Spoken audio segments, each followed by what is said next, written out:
believe we're meant to be, darling. Can you feel my heart bleeding? It's supposed to be beating. Do you understand? Do you feel the same? Am I only dreaming? Let's see. Why isn't Chrome showing up? Oh, there it is. Cool. That should work, but it didn't seem like it did. Is this burning an eternal flame? Say my name. Sunshine through the rain. A whole life so lonely. Will you come and ease the pain? Okay, there it is. Wait, how come it's not working? Come on, Chrome. Work this out with me. No. That's not it. Okay, there it is. Jeez. I thought it was broken for a hot second there. Oh, boy. Now I get to go to my library and do the whole thing. Yeah, fixed. Awesome. I'm good. Oh, crap. I still have the Bluetooth on. Of course, that's the one thing I forgot about. Settings. Those are not the settings. Oh. Those are not the settings at all. There it is. Perfect. How come I don't hear anything? Uh-oh. Did the game just freak out? The game freaked out. It froze. Well now. That's an interesting thing that just happened. Huh. Very interesting. It just froze. Well, shit on my bricks. Shit all over them, will you?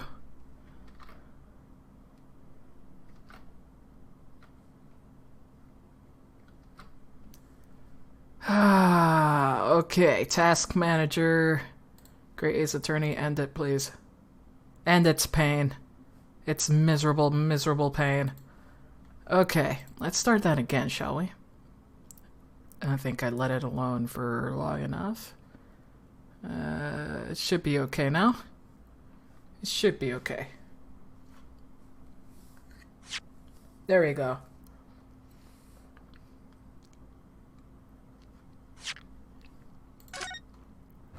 Perfect. Okay, now it worked. That was a weird glitch. I think it has to do with the Bluetooth. Right in the middle of loading up the game. Which is weird. But I guess it crosses some wires.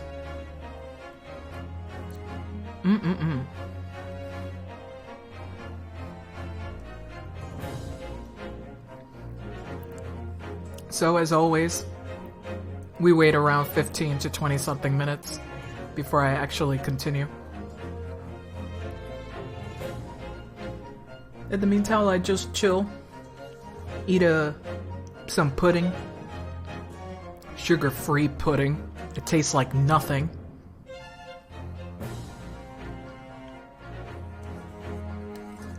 But at least it satisfies the cravings.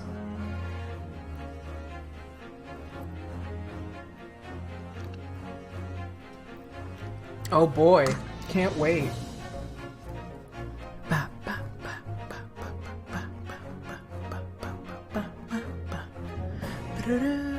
I always do this every single time I hear this song.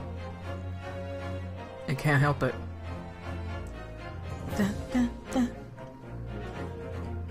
Let me see here.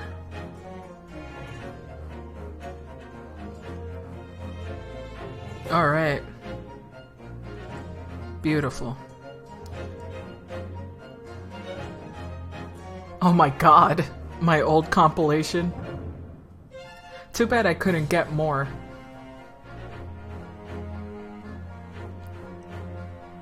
I tried searching for more clips, but a lot of them were just gone to the ether.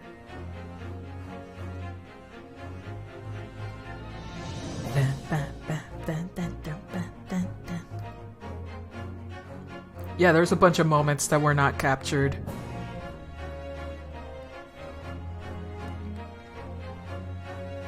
The skeleton. I'll pet the skeleton.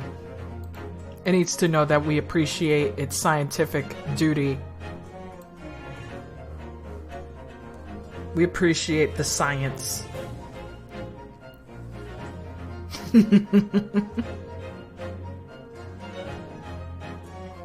Big appreciate.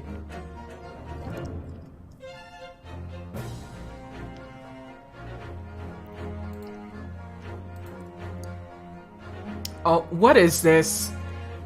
What is this?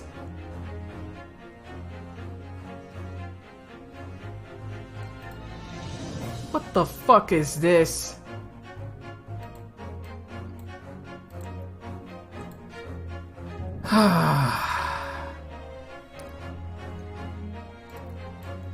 Who's getting the most ionizing radiation? Alvin, Theodore, Simon too. Do do do do do do do do do do. Fucking Jesus Christ. So we got Alvin with some uranium, Theodore with some plutonium, and Simon's getting some radium. These are all super bad. And I have no idea which one is destroying their freaking atoms faster. Boop boop beep boop beep boop beep boop doo doo doo doo doo. The answer is radium. Of course it's radium. By 10,000 times. It's called fucking radium. What does it do? It radiates really a lot. It's really good at being radioactive. Took a minute to quickly check with a sample of who would have the most activity, assuming 100 grams, low enriched 5% samples, and negligible activity from either sample constituents. Radium is atop by a factor of 10,000, which seems about right considering my personal experience with it. Excuse me? Considering my personal experience with what the fuck does this imply? It implies that I have personal experience with handling radium samples, which I have. That saucy little thought can make the Geiger counter crackle through a lead plate more than Americanium can through the air. Americium can through the air. Really living up to your URL, King. Evil scientist. And he's a furry. Or they's a furry. They's a furry. And for some reason, I can't go to their page. They's a furry. Living the best life, being an evil scientist. They're...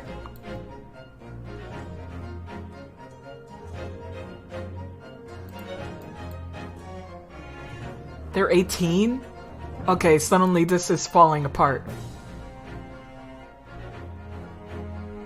Suddenly this is falling apart. What are you doing with radium? What the fuck are you doing with some radium? At age 18. I mean, you could be in college by age 16 still, but...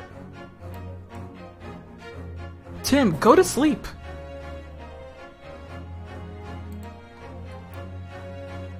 Tim, go the fuck to sleep.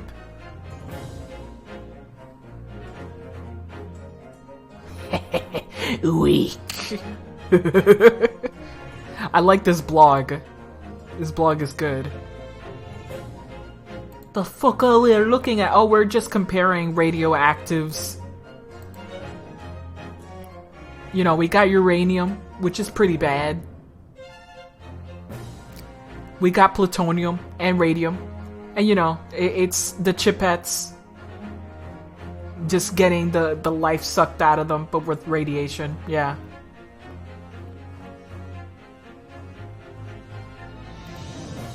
Yeah. Polonium, because it's naturally occurring element that releases a huge amount of energy. Many sources cite polonium as the most radioactive element. Polonium is so radioactive it glows blue, which is caused by the excitation of gas particles by radiation.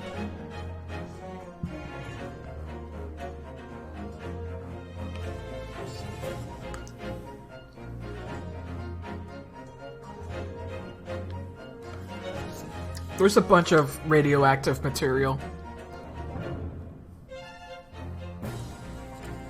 I think one of my favorite mathematical or chemical hypotheticals is, what if the ocean gets rid of one of its frickin' oxygens? Just get rid of the one oxygen out, and it's like, why do you want to kill the Earth? Why do you want it to explode the Earth?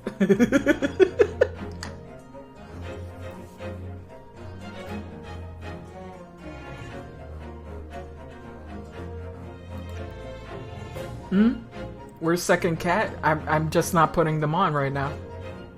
They're here. They're just not necessary. Also, what is this? Oh, what the fuck? This, wait, what? Wayback Machine? What the fuck? I can't even click on this! Oh, these suck. Okay, there we go. Fuck! Somebody with a normal-ass blog. Oh, I already read these. Because it was an original tweet that had all of them.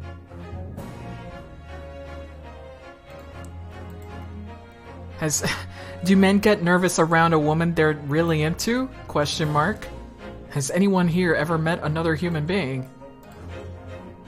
Making in real life mutuals at college, y'all. This shit is crazy. You mean friends? Do you ever get secondhand happiness? Like someone is happy and you're happy because they're happy? Twitter user discovers empathy. Being grossed out by another person's energy and mentality is such a real thing. That's called disliking someone. Normalize not vibing to someone's toxic behavior, gaslighting, so you can manifest mental energy. What? Who are you people? That's the problem with making like freaking in the freaking like fashion terms just lose all meaning. They just, oh my god, if I use this term, I'll sound smarter. You know? Like, I understand trying to parse it out, but Twitter sometimes becomes a place where people freaking write what they're thinking at the moment, which is such a bad idea. Yeah, gaslighting, toxic, vibing. Though vibing, it's like freaking vernacular, right? So, but people use it all willy-nilly without really knowing what it means. Some folks, anyway. Rip the word triggered. Oh, man.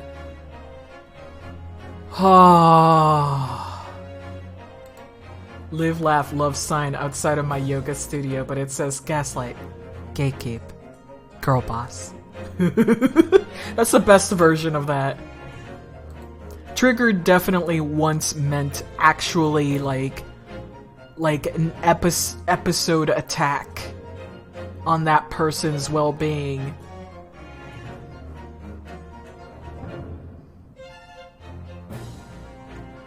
Like, of being shown or hearing or feeling something that just automatically gets them to have the fight or flight response. That's what it meant to, you know, it was supposed to mean that. But now it's like triggered SJW. Are you turgored? Are you feelings? Are you mad, bro? It's not just to mean you're mad.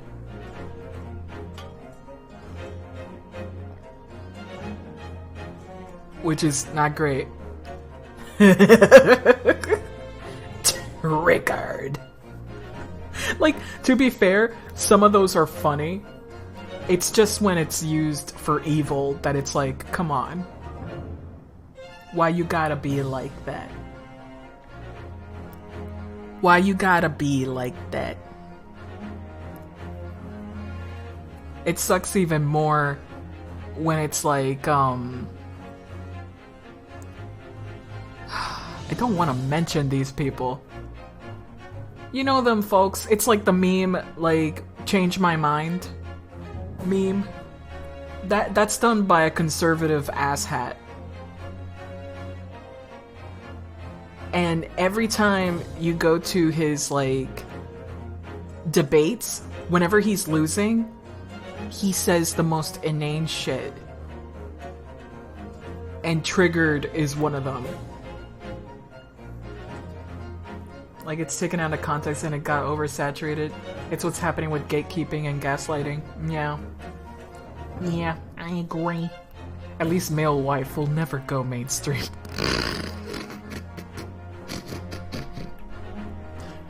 We will try. We will try. As a species, the male wife will exist. I think the worst one is that I really dislike right now is the whole breedable one. I hate it because I see kids using it. It's so uncomfortable because I see people who are underage using breedable, and it's like, stop, please just stop.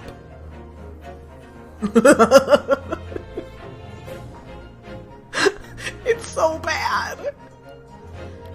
Desirable and breedable, said Jared, 14.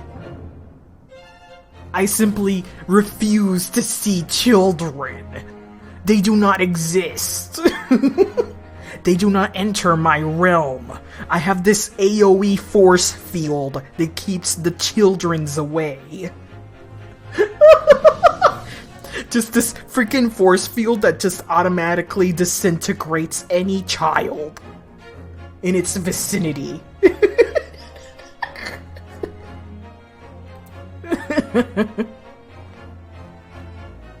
Oh man. What is this? Fuck zodiac signs. What's the main instrument playing in your instrumental villain theme song? Mine's violin. Bass guitar.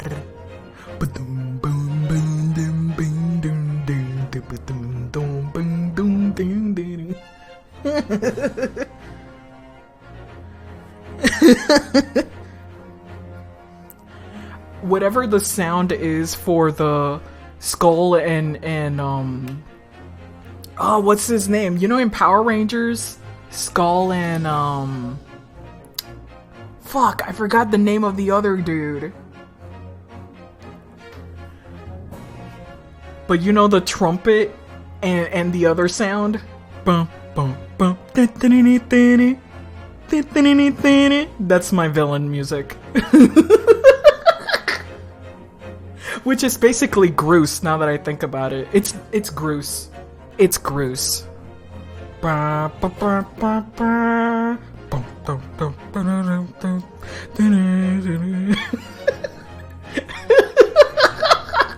fucking love that music. It's so good. Groose theme. But wait, Scrub Lords. Let me show you this stupid shit.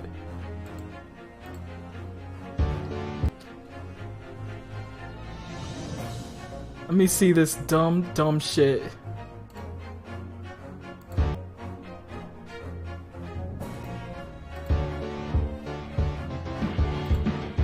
Hey, welcome to... No, wait. I need to show you this video from the two best. It's Bulk and Skull. Okay, thank you.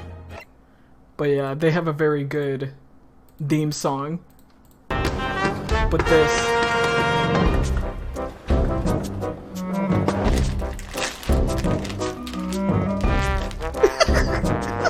I can't open it. You forgot No the big... cookie! No Liam. Wait, I need to find one where there's Liam, where he's like, I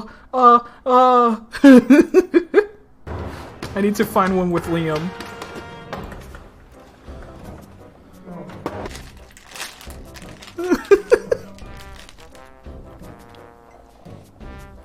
I forgot the cookie. You forgot the cookie! I'm Matt. They can't. I can't get...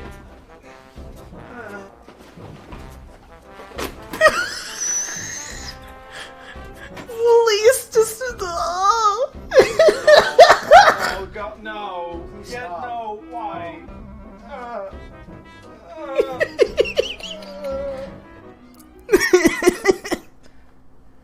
Yeah, I love it. I love this opening. Very, very good. But it really does sound like the Bulk and Skull theme. Just a little bit. Just a tiny bit.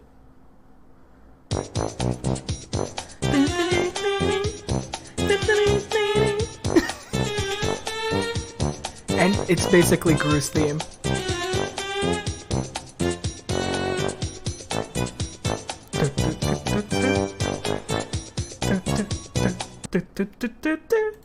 It's very good.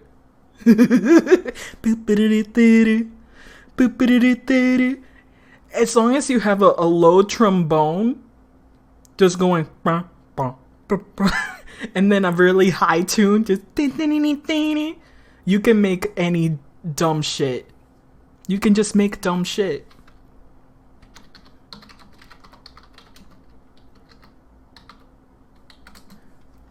But you know what is the queen? You know what's the queen, right? Of clown shit. This is my villain theme.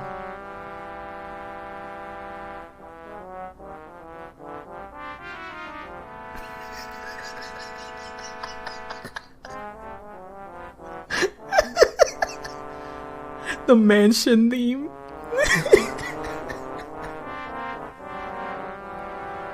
The composer just giving up. God. So beautiful. It brings a tear to your peaks of pie eye. Moogle March? I may perhaps have done so. March of the Googles? March of the Moogles. Moogles. Boogles, Moogles. No, I have not heard this.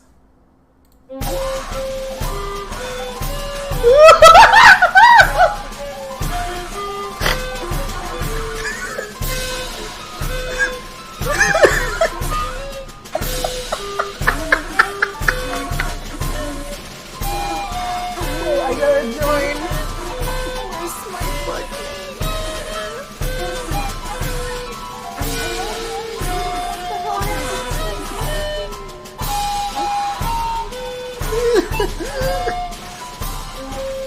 Where is my recorder, actually?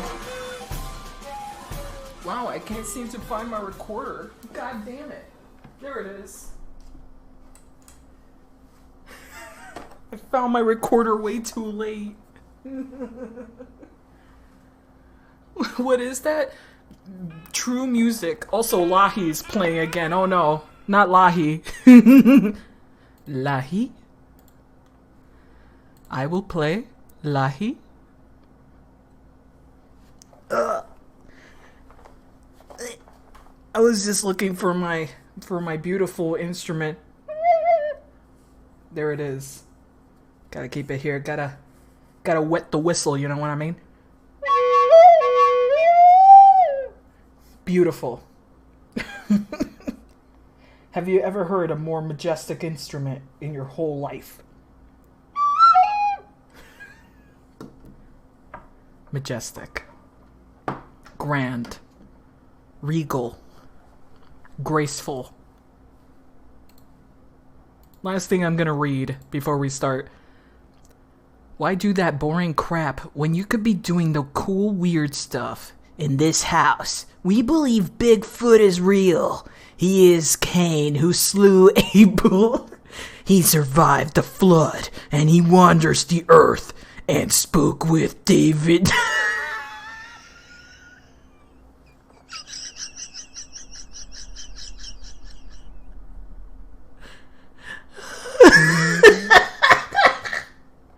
The fact that fucking Cain turned into this hairy ass dude is just walking around and he went, "Hey David, it's me, Cain, you know, from the Bible." Oh my god. That's great. That's fantastic. Oh my goodness. That's great, that's great. I love this. Let me turn off all these links. I have too many things open, and it's making me very nervous.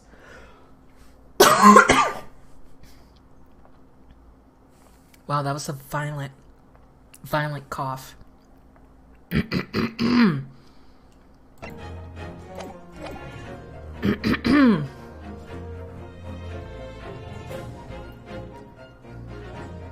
Sorry for not muting, it caught me off guard. Alright. I don't remember. Oh, we're in the forensics laboratory. I think we're going to the museum now. Yeah, we're going to the museum now.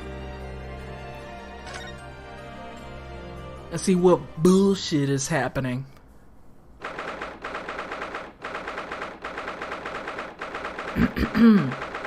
Who's she? She's a coroner.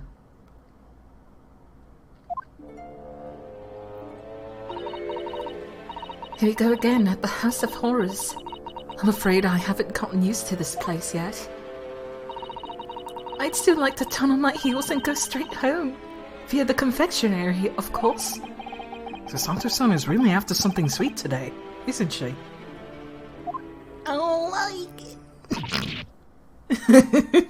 Did she see Sholmes? What's the matter? Look, Mr. Narhodo! Look at that waxwork! I'm quite sure it wasn't there before. There he is. Showing his guns. Showing off his guns. It looks exactly like Mr. Shones down to the very last detail. Aha! What is it? Oh, sorry, I think you'll find that's the temporary waxwork himself. Ah, the friend of my dedicated employee. Oh yes, hello again. It's Ryunosuke Narhodo. I must say, I'm quite spellbound by the great detective. He is a marvel. My precious waxwork is already back where it belongs. You don't mean... But yes, the mystery is solved already. Oh, I need to see it. Wow, Mr. Shones can really engage his brain when he's hungry enough. So as you can see, he has returned to his habitual duties. Yes. His habitual duties? Laws. Do not disturb, huh? Yeah, she's supposed to be French. Poor Susato-san, she looks very perplexed. She's like, I don't get it. But I really want to know what's in here. Ah yes, the heavy curtains in the middle of the House of Horrors. Yes. Whatever's on the other side of them, you just know it's going to be terrifying, don't you? The sign says it's the Madame Two-Spell special exhibit. Why are people hot in this game? Why not? And, you know, I always appreciate one thing, but Ace Attorney, while they do have, like, booby characters sometimes, they're never, like, super out there, you know, in terms of sexiness. It's just enough that makes me go, yeah, it's fan service, but it's a little restrained. I think the only time they jumped it a little bit was when they made Pearl into Mia. That's the only time where I'm like, video game, why? That's the only time where I'm like, oh god, that's a child. Remember that? It seems you have to pay extra to go inside. I know, can't you believe that? Pay more money. As if we haven't been scared enough already. Have you played Spirit of Justice? Yes, I have. And yes, I know that there's Booby Clown, but even then I don't think that's like super extreme. Not to mention, there were not really boobies. It was just a gag.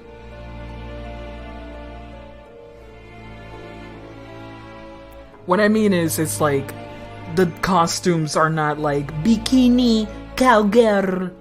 You know, they're a little more restrained, which I appreciate, because sometimes some things can be very anime, you know? Some things can be too anime, as a matter of fact.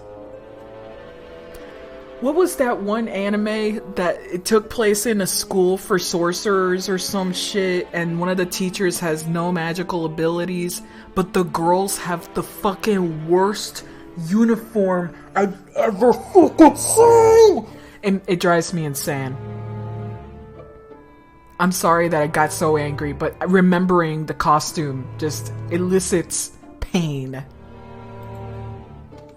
Have we had Cowgirl as the main series? No, I don't think so. The only cow person was, Marshall. It's one of those harem animes, kind of. I don't know. Let's see.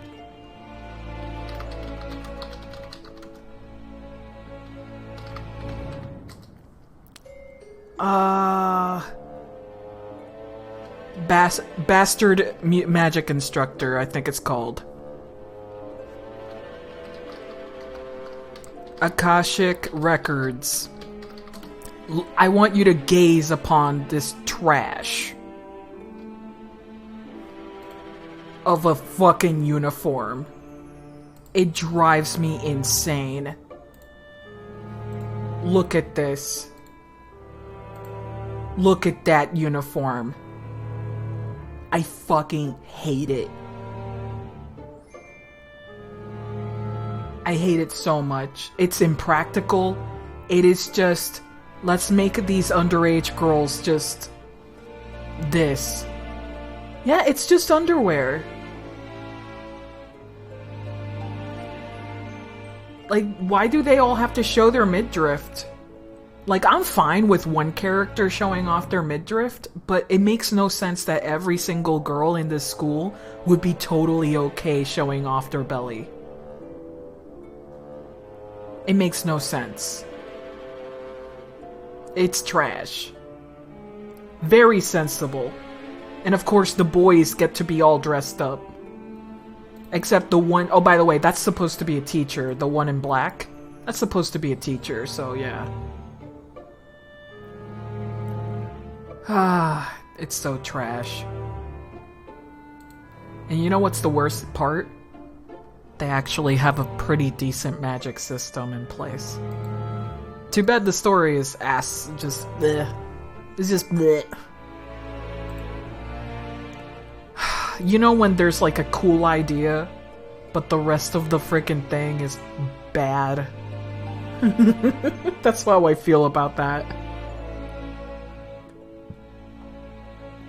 Put the teacher in the uniform. I wish. Make him the slut. It's not my doing, Mr. Naruhodo. Let's talk with Sholmes immediately. Full Sancer's costume design, it's not even sexy. Yeah. Oh, by the way, the first episode, the two girls you saw there, they're apparently like adoptive sisters, so you know what that means. Big sister has big titties. I can touch my big sister's big titties. Wow, you're so well endowed, big sister. And starts massaging her tits to the camera. And I'm like, this is why this gets no respect. It gets no respect. Zero respect. They don't even do it in like a smart way. Like, I'm fine if when you write down like shit like that, but at least make it make sense. If it's just there, it's just fan service. It's just fan service. Pretty uninteresting fan service too. That doesn't do anything for me. Then again, I am not the demographic they're targeting, right? Anyway. We really do need to speak with Mr. Sholmes, and I'm longing to say hello again. But where is he?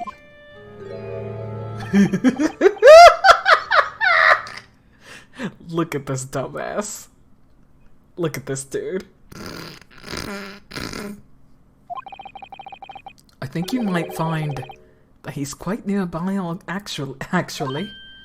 Oh! What do you... Indeed, my dear fellows, it is I. The world-famous great detective and waxwork, Sherlock Sholmes. Joker. Oh my god, Susato-san! Susato-san!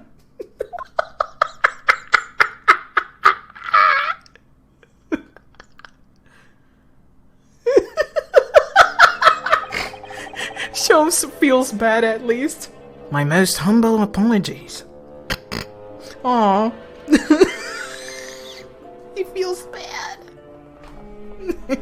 Oops, sorry about that.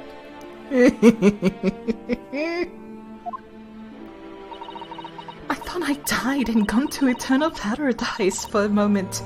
Via London. My dear madam, allow me to make amends by offering you a tasty free deduction at some point. Oopsie whoopsie. As long as not of questionable street food quality. I don't understand. Why are you working as a waxwork here, Mr. Sholmes? To British heaven. Imagine if it worked that way. Can you imagine for a second if it worked that way? How horrifying that would be?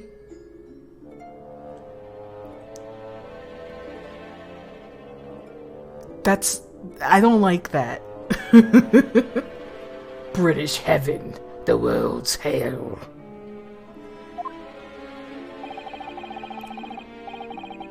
Yeah, it sounds like hell, actually, yeah. Weird, huh? But imagine it's actually a very nice place, but it just happens to be the location in which you died.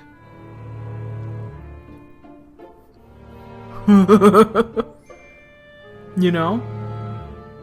So imagine if you died in the middle of the ocean, and it's just a heavenly ocean, and you'll be like, why though? But why though? It's kind of fucked up, right? Yeah, that doesn't sound good. That sounds like shit. Toast sandwiches? What is a toast sandwich? Don't tell me that's just 2 pieces of toast and fucking mayo between the slices. What is a toast sandwich? Do I dare Google this? Toast sandwich.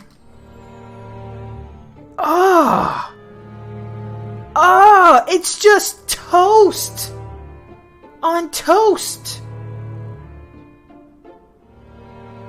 Why? A sandwich made with 2 slices of bread, in the filling a thin slice of toasted bread, which may be heavily buttered. An 1861 recipe says to add salt and pepper to taste.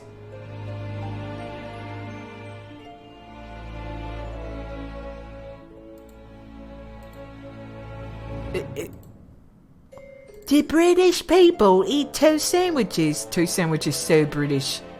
Are you fucking serious? Are you fucking serious? I need to speak with the Parliament. I need to speak with the Parliament. Brexit was fucked, but this is going too far. This is going too far. You guys better fucking defend yourselves with the body of the Queen. I will shoot right through her and get to you.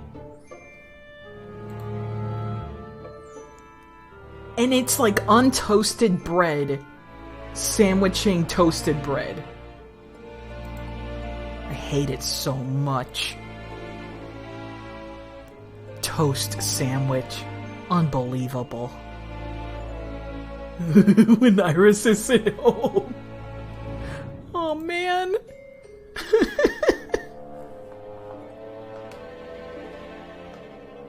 Alias secret identity, you understand? The case is largely solved now. Largely solved? We're talking about the waxwork abduction, I presume. Indeed we are, my good fellow. As I predicted, it was easy as the proverbial pie. Though I confess I am yet to partake of pie, proverbial or otherwise. Already food so far today, for that matter. Oh no, eat something, dude. Oh no. That anime rumble. That stomach rumble echoed around the whole museum. He is bones. How did you manage to solve it so quickly? Well, I do remember it said it was largely solved. Oh, largely. Anyway, I simply negotiated with the culprit. Are you familiar with the so-called telephone? Oh yes, it's a most modern invention allowing you to hold a conversation with people far away. In Japan, only the imperial capital and a handful of other cities are connected as of yet.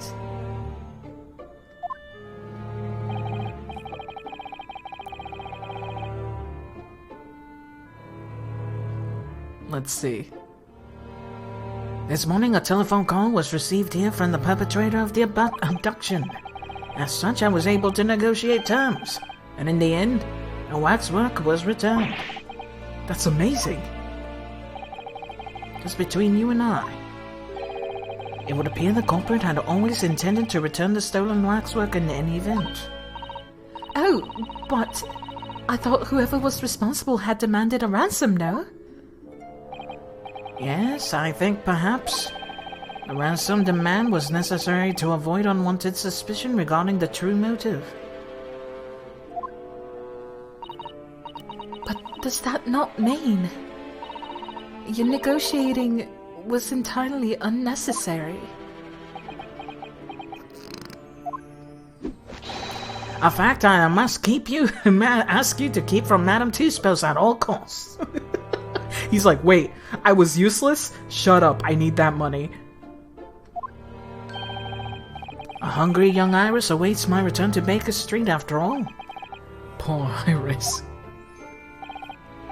Now then, I do sense that you have some business with this great waxwork. Yes. We're in the process of trying to track somebody down. Oh. Yes, a man by the name of Enoch Drebber. He's a swindler who duped Professor Hairbrain and the engineer who built the kinesis machine.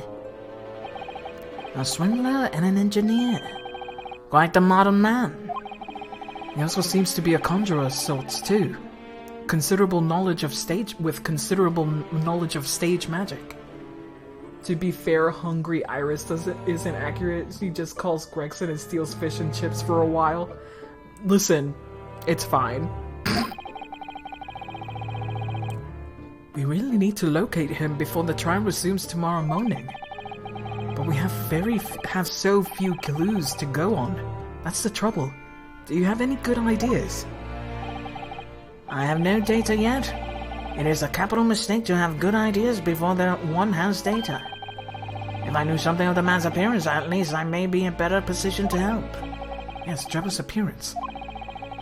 Fortunately for you, however, presently I have little to occupy myself to little to fill my stomach. Eat this photograph. As soon as you find any clue, no matter how small, I shall gladly give you my thoughts on it. Okay. Oh, well, we could just talk about Kazuma's death. Guess what? I'm not gonna do that right now. Hello, Mr. Sholmes. Would you cast your eyes over this photographic print? It's of Enoch Drebber. The face of the engineer we seek. Fuck. Well, all Englishmen look broadly the same, of course. Get the hell out of here. So looking at this photograph won't be particularly instructive. Are you alright, Mr. Sholmes? Ah, yes, forgive me. Huh, he recognizes him. Very interesting, this. Very interesting indeed. What's wrong, Mr. Sholmes? You turned quite pale all of a sudden. Interesting. Mr. Sholmes, did you lie to us? My dear Mr. Naruto, stay that piercing stare. What is this about? Last winter, when we were first on our way to Britain aboard the steamship, your words were very clear. And discover what events led to this curious murder. Okay, he did use murder. Moida. You told us that it was murder, and that you examined Kazuma-sama's body. Indeed, and wherein lies the problem? We met him earlier today.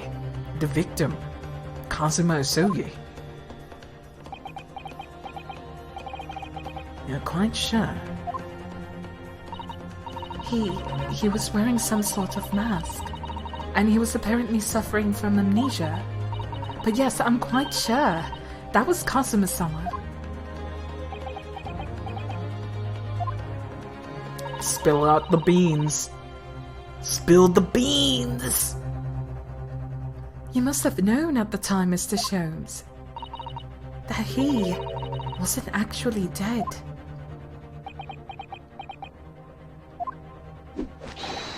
Well, I can only assume I was swept up in the murderous atmosphere of the moment. But the fellow wasn't dead at all. Oh man. Priceless. I don't suppose that performance would pass muster, would it, Master Naruto?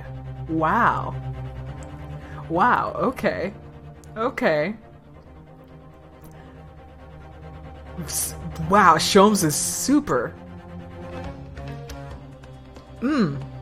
Why is he trying to hide this so bad? I could believe that crewman present at the time made a mistake. But not you, Mr. Sholmes. Alright. I will now tell you something of the first importance, my dear fellow. Great detectives I won't to lie. It will serve you to remember that. Please, Mr. Sholmes. Tomorrow in court, you'll find yourself on the threshold of a great mystery. For now, I'm afraid that is all I can say. I have a suggestion, Mr. Naruto. Will you indulge me? Oh, well, what is it? As I explained to you when you arrived, the missing waxwork has been returned.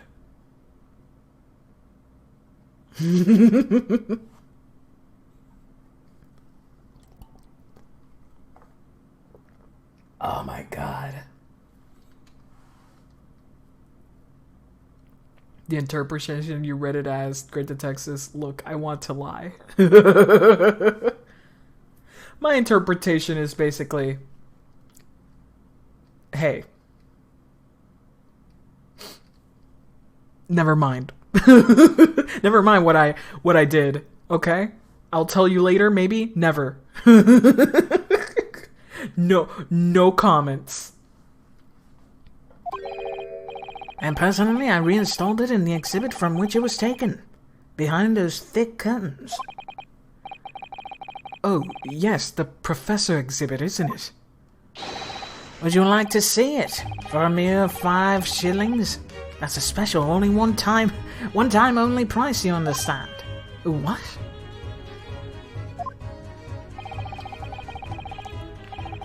The opportunity won't come again, I might add.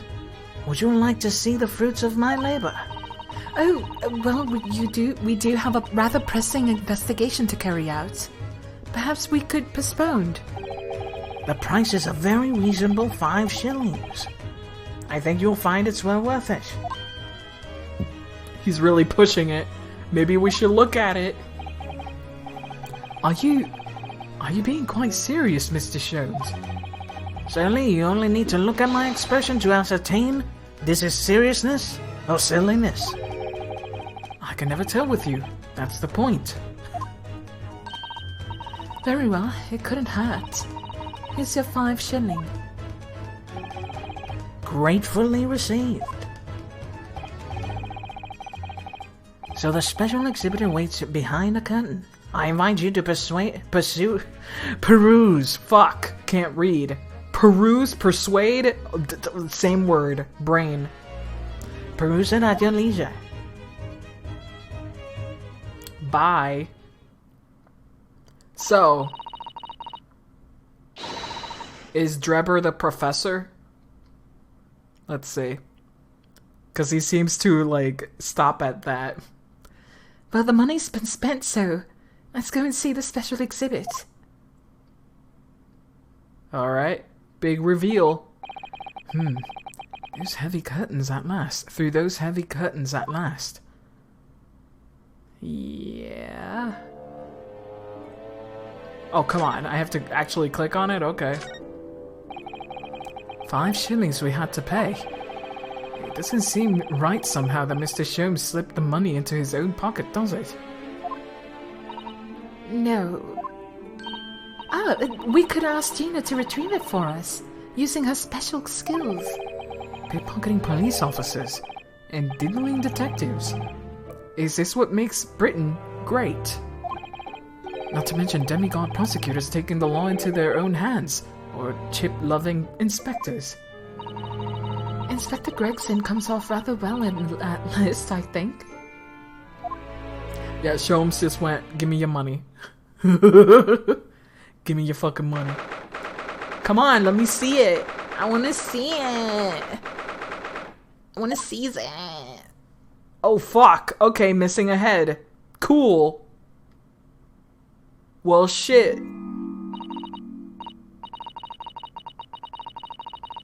Huh. Interesting. Oh my god. Get out of town with this. If I lied about murder, I don't lie, because I did. No, I didn't.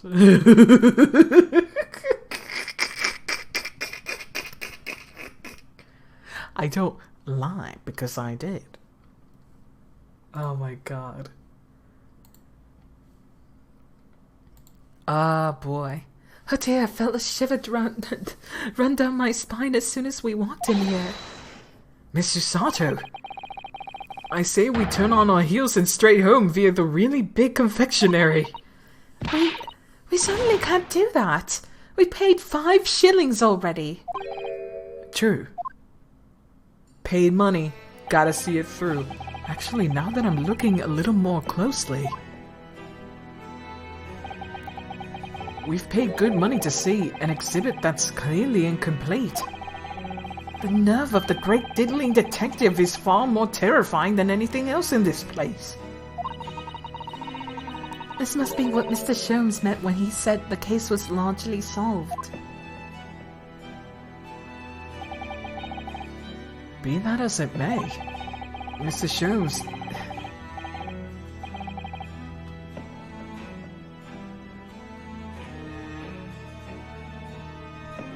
I don't know why my brain decided to say this in my head, but the broken neck? Wouldn't it be fucking morbid as shit if they replaced the head with that?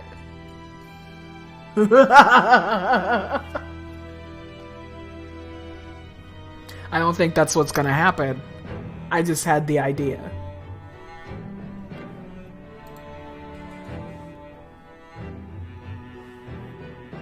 Spooky. Very scary. What is this?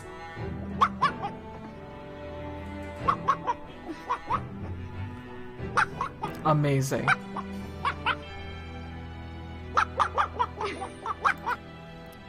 Incredible. Mr. Sholmes heavily implied that there'd be a clue about the engineer in here, and I did not read the rest of it, damn it. In here, didn't he? But where? Since we paid 5 shillings, let's do 5 shillings worth of investigation, shall we? Yes, we will get what we paid for. Is that fear of frustration that's making Susato-san's voice tremble? Yeah. Alright. Who this? This part of the exhibit. It's just as disturbing as the rest. It looks so real. It seems to be a young man in his white overcoat. And he has a large shovel in his hand too, look. Perhaps we should investigate in a little more detail. Yeah, zoom in.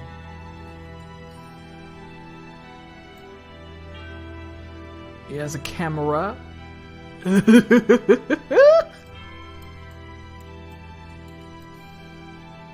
He definitely looks like... Yep, that's our eye patch man.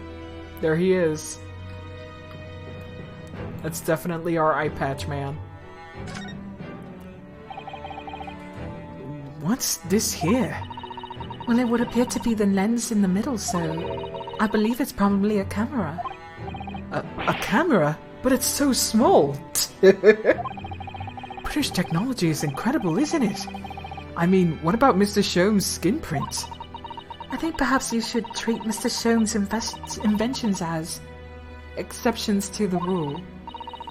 But anyway, why would the man in the graveyard at night be with a camera? I wonder. Perhaps he was trying to capture the moment a dead body came back as a ghost on film.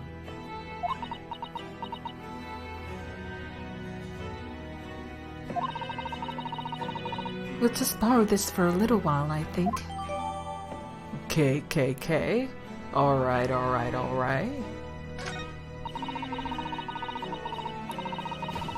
By looking at the photographic plate inside the camera, we can see what picture was taken. What's a photographic plate? It's a piece of glass that's coated in a special emulsion that reacts to light coming through the lens. If we open the cover in the back of the camera, we should find it. Let's have a look. You should see yourself, Susato-san. Your eyes are shining. You really do like machinery, don't you? Let's look at that shovel. What a large shovel. He's holding it rather ominously, isn't he? What on earth was this man doing with a shovel in the graveyard in the middle of the night? Mr. Sato, that's a spade. Yes?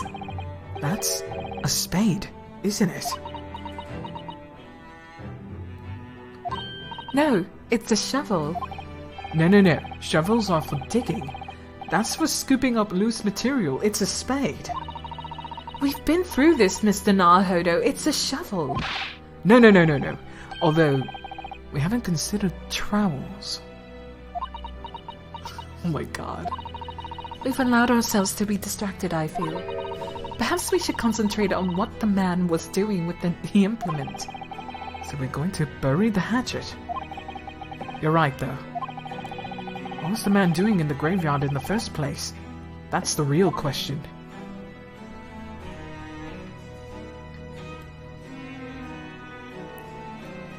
It's not pink, it's red. That's quite a large lamp that man's carrying. Or is it a lantern? It's not unlike a Japanese chochin paper lantern, actually, is it? Lamp, lantern, chochin. The point is, it casts very little light. To be walking alone in a graveyard at night with only this, well, I certainly couldn't do it. I'm not sure if I could visit a graveyard at all, even in broad daylight, to be honest.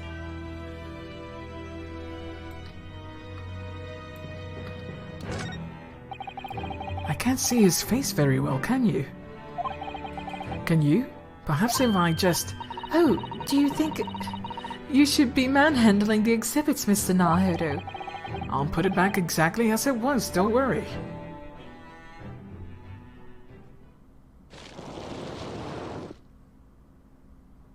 Here we go. That's a cool little eyepiece.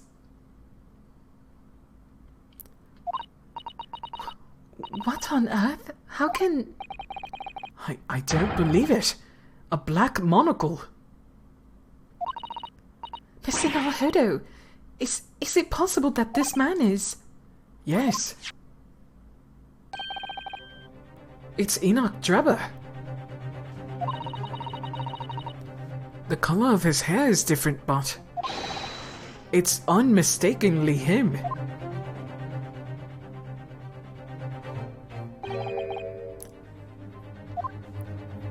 Indeed it is. Mr. Sholmes. This man is a subject of your present hunt, I believe. Yes, that's it, that's right. Just who is this man? Why is he here in this exhibit? Was he a coroner? At some point. It's kind of weird. He is a magician slash engineer slash swindler. And why does the comet behind him have no head?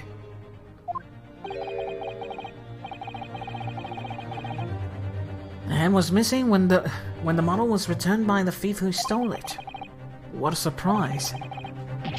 So then the case isn't yet solved, is it? Didn't I not say so myself? Largely solved were my words, I believe.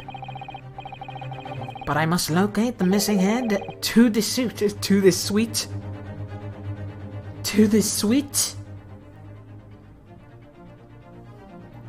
As madam would say, or I'll be in grave trouble. French. A very hungry Iris still awaits my return to Baker Street, preferably with rations. Ugh. Do you know, though, something about this room is strange. Strange? What do you mean? Well, the displays of the House of Horrors are supposed to depict real events, are they not?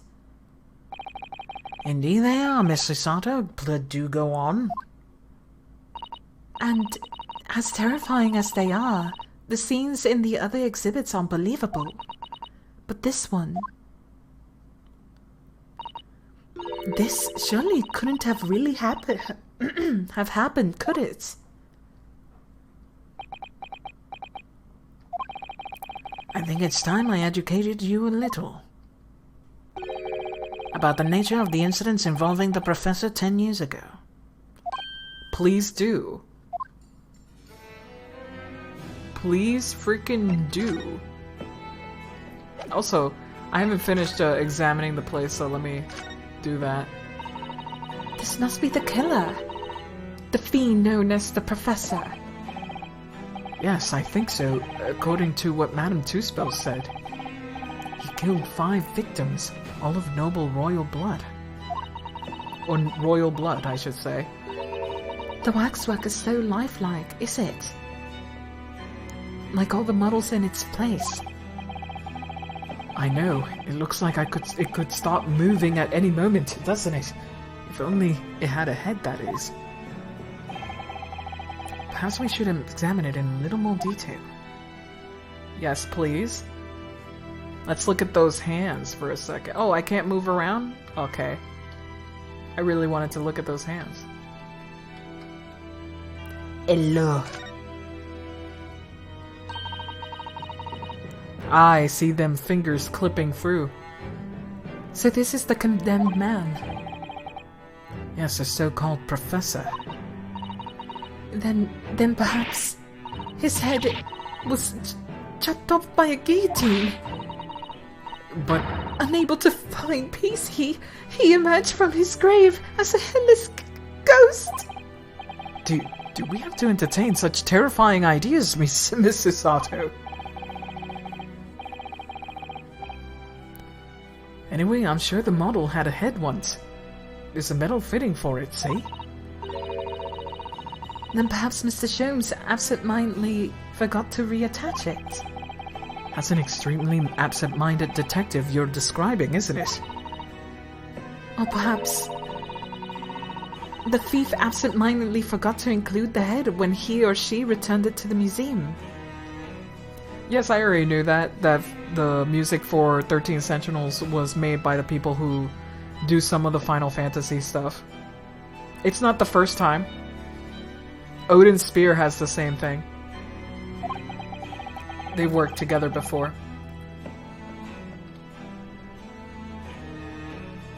In what would be an extremely absent-minded thief. Could there have been some reason why only the head wasn't returned? Well, whatever the reason, it means that we don't know the face of what the infamous professor looked like, do we? Oh. There's something caught just inside the convict's jacket here. Oh! A piece of glass from the roof! Look at that glass! They used the double. They used this as the double. Piece of broken glass. There it is.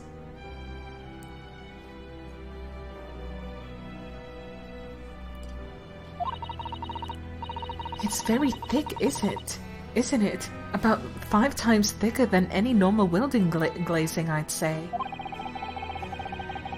Where could such a thick piece of glass have come from, I wonder? Come on, dude. It's obvious. I suppose it must have been made thick to increase its strength. But why? Well, perhaps because the glass had to span a particularly wide area. Such as a big building, for example. Well, we've seen a large glass building recently, haven't we? And some of the glass was broken too. You don't mean... Okay, good. Exactly. The Crystal Tower at the Great Exhibition. But why would glass from the Crystal Tower be lodged inside the waxwork's jacket? It makes you think, doesn't it? Oh, I'm good. Alrighty then. I definitely needed to check that out. Earlier in court, we established that the kinesis experiment was a trick. And now we discovered this fragment of glass here in the waxwork. Is it just a coincidence? Nah, my friend, this is a video game. There's no such thing as coincidences. Let's see. Okay, I believe that's everything. Let's talk with Sean Holmes. Actually, before we do, is there really nothing? Oh my god. The owl. Okay. conversation. The Resurrecting Convict.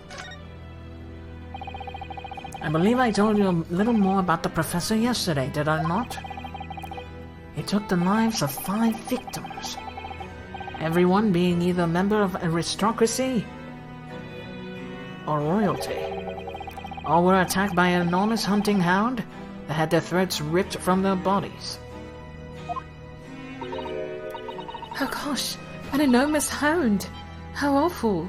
So this is directly linked with Baskerville. Great. Wow, so these last few cases are just going to be the Baskerville case. Which is fine, honestly. After taking the life of his 5th victim, the killer was apprehended. It was a case of unprecedented magnitude in Britain, you understand? Accordingly, the professor was tried in a closed court. No members of the public were permitted. A closed court? So you mean the professor's identity? As you surmised, my dear fellow, his identity was never made public. Naturally, he was found guilty and was summarily sentenced to death by hanging. He was buried at a grave at Low Gate Cemetery, from which he had joined the rear of the prison where he had been held. However, that was not the end of the affair. Okay. Oh, The very night that he was buried, the convicted man came back to life. Alrighty then. Came back to life? He clawed his way out of the ground and emerged into a moonlight graveyard. Moonlit. The exhibit here depicts that very scene, as described by the sole witness to those chilling events. There was a witness. But of course, my dear fellow, it was none other than the young man in the white overcoat. Enoch Trevor. He saw it happen.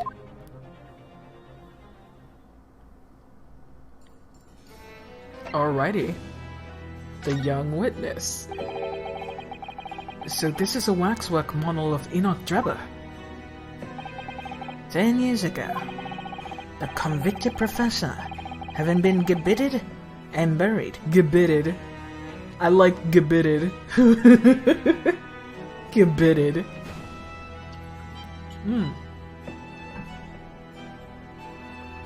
Emerged from his grave in the dead of night. The sole witness to that unimaginable scene was this young man. From appearances, I would say he was about 20 years old. Gibbeted and buried. it's so horrifying.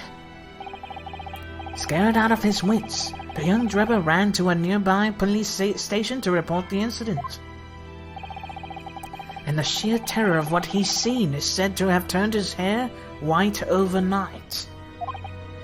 Yes, as shown in the photograph we have of him. His hair is completely white. For the following few days, the story of what I've seen has been on every front page in the capital. The public was frantic for a very last detail about the killer who came back to life. As you've seen, the exhibit was even created here in Madame Two-Spells. I can quite understand why the man's hair turned white, certainly. But what I don't understand is what Mr. Drebber was doing in the first place. In a lonely graveyard, in the middle of the night. Yes, what was he up to?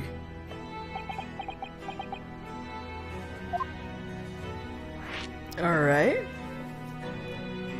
Following the execution.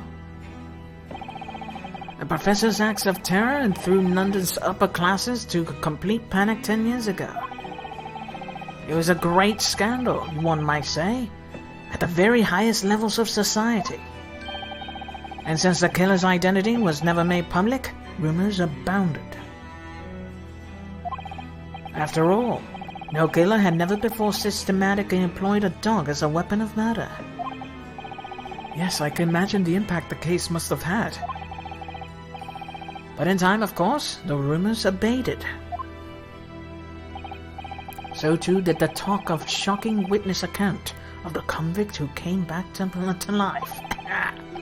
It was forgotten, dismissed as a dubious ghost story, as a preposterous parlor tale. But why did people stop believing it? Why, simply because there was no resurrection to speak of. As was established in fact. What do you mean by no resurrection? The police investigated the grave in Lowgate Cemetery and published their findings. The convict's body was found to be buried exactly where it had been following the execution. No!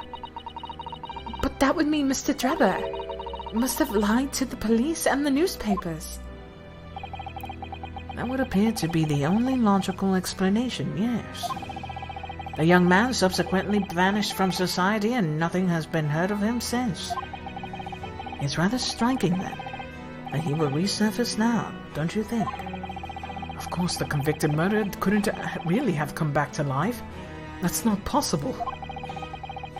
But Drebber's hair is unusually white, and if that really did happen overnight as a result of shock, it's hard to believe the incident was an out-and-out lie.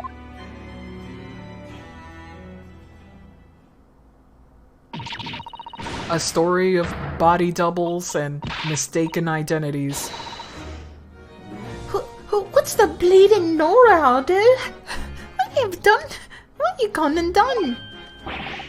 Gina, what are you doing here? Oh shit! I asked for Iris, and she said this is where you be. So? Gina, not so loud in the museum. Man in two spells will have you take the position as waxwork if you're not careful. I think there might be a more pressing concern. I still have some flash powders left from 6 months ago, so? Alright, Gina, we understand. But please, put down the gun. Oh my god. I have a gun, and I won't hesitate, bitch. Sorry, I got scared. You should try being the one on the other end of the barrel. So what brings you here, Gina? What brings me here? What do you think? We found it! We found that dodgy comp's workshop. What? You found Drebber's workshop? Yup. Toby's nose took me straight there. A boss and the others are hidden over there now in drag, so come on! Here's the address. I got the boss to write it out. Yeah, she doesn't know how to write or read. Time to teach. A tale told by an idiot, full of sound and fury, and furry, signifying nothing. Furry? Oh, woo? Oh, thank you, Gina. We'll make our way there at once. Alright then, see you there. That's cute. What's wrong? You go, don't mind me. I'll just stay here, being still. What? I know my place, in the exhibit over there. Oh dear, someone is feeling sorry for himself. Let's go, Mr. Sholmes. You're coming.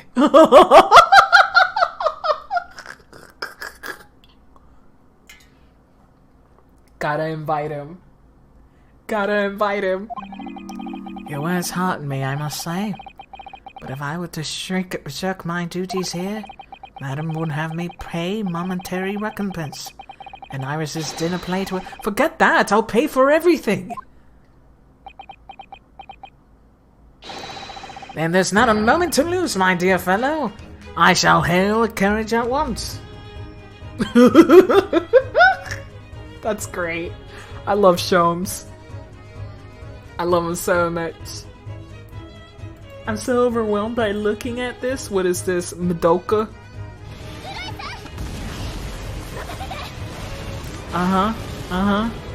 Cool, cool.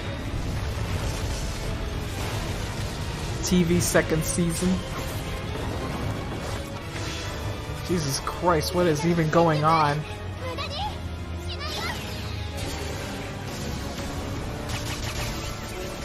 This is too much, honestly.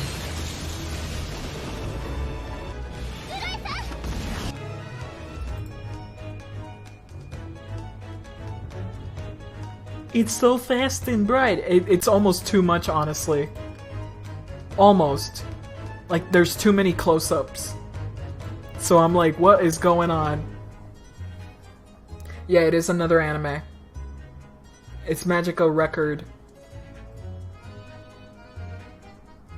Anime, you gotta watch it half speed.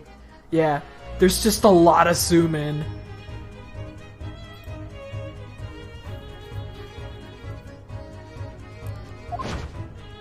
And there he goes. No offer to share the cost from Mr. Shermstead. I shall gladly pay half, Mr. Naruhodo. Thank you, Mr. Sato. Right, let's go. He pays nothing.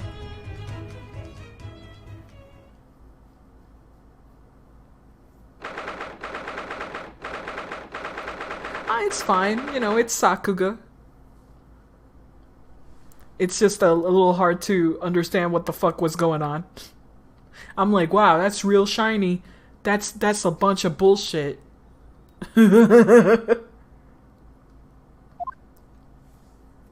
Also, here we have a copy of the machine. That looks like... Oh, it's another super high voltage instantaneous kinesis machine. Indeed, it would appear so, though only a prototype, naturally.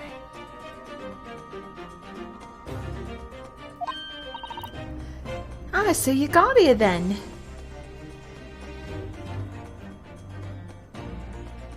Oh, you can like the shiny thing. But I also appreciate understanding the action. And I didn't really understand the action. I was like, okay. It was a lot. But yeah, you can definitely appreciate the effort. I didn't say I don't appreciate the effort. Just that I'm like, what is going on?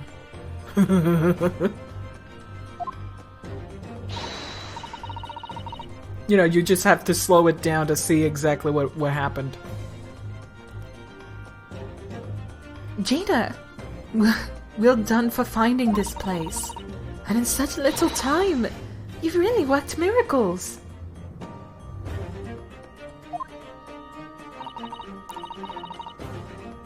It's Toby is who's the miracle worker.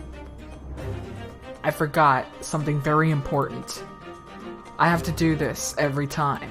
Every time. We gotta tell the boy it's very a good boy. The goodest of boys. Gotta tell him every time. Gotta pet him.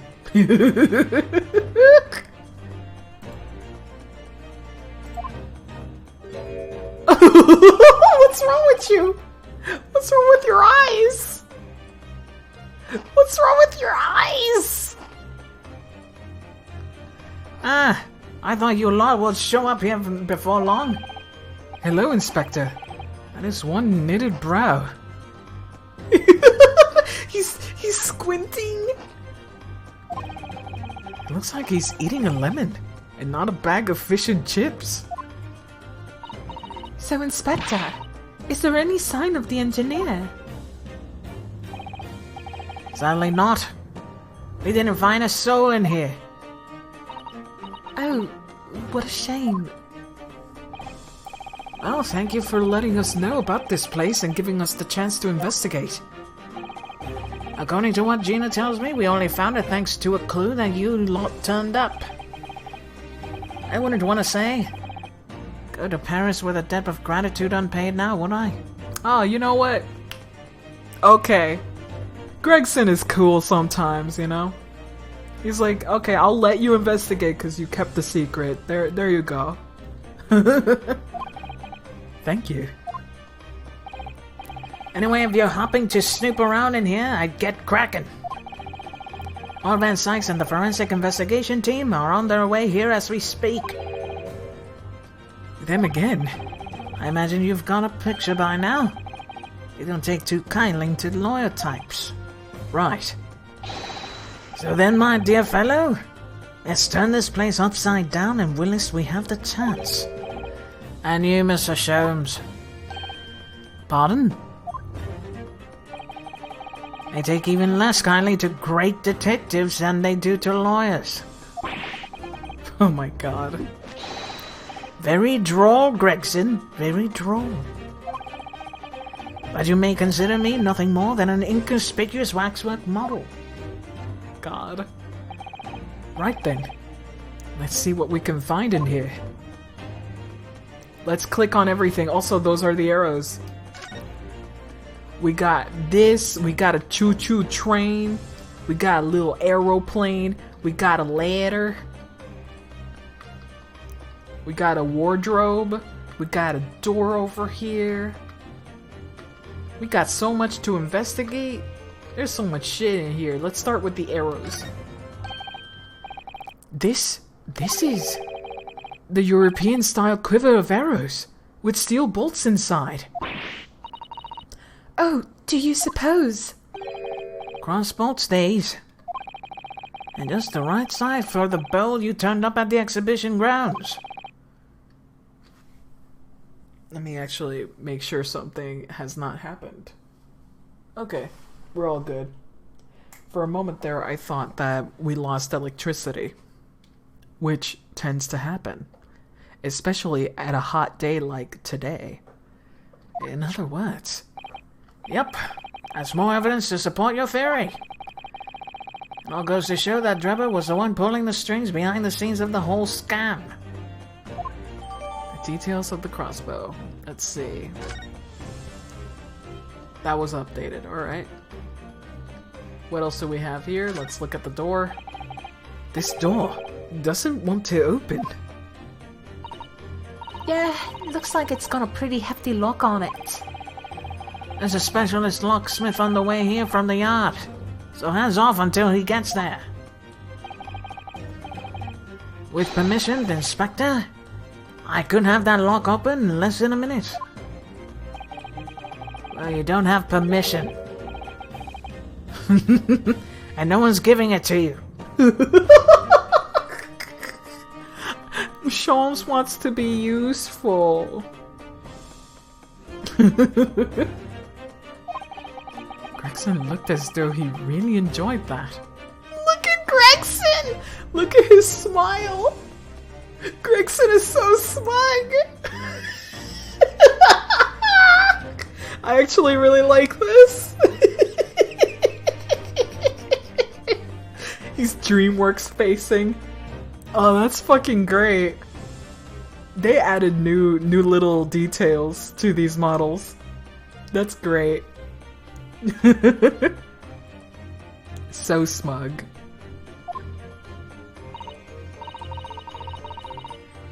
Well, there's no sound of anybody on the other side. No. No, Drebber must have fled at the first sign of danger. At the first sign of danger. Let's see. Let's look at this.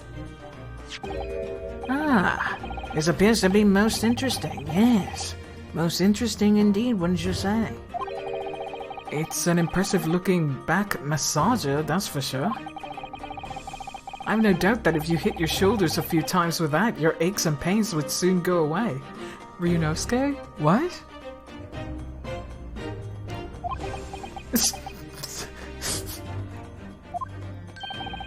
It's a Royal Society trophy for excellence in science. A young scientist could wish for no higher honor. Would you like a massage? Stop being cheeky. No, I'm fine. Thank you. I had no idea it was such a grand thing. I think it's becoming increasingly clear that there's much more to this Mr. Enoch Drebber than conjuring tricks. I couldn't agree more, my dear madam. And how about you, Mr. Naheru? Would you like to take it with you? For your tired shoulders, of course. He's not going to let that go, is he? It's curious though, isn't it? You would expect such an important trophy to be proudly on display somewhere, not haphazardly cast aside. English gentlemen can be quite a mystery at times. Alright.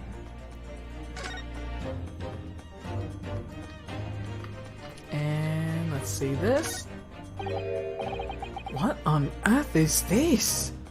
That's an aeroplane. But it has... Oh wait, it has drone. It looks more like a drone than an airplane.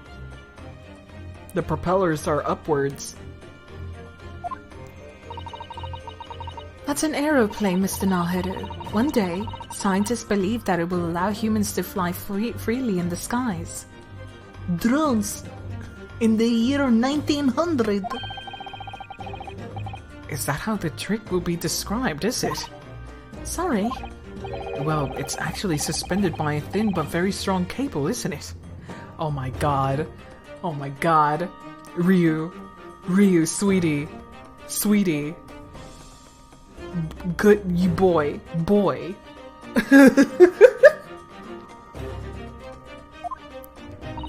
Oh, well, this model is, yes, but a real aeroplane would actually fly high in the sky. While suspended by somewhere even higher in the sky, of course. Because large metal objects obviously can't stay in mid-air unsupported. So, to you, the solution is ever taller towers. Flat Earther Ryu knows the future.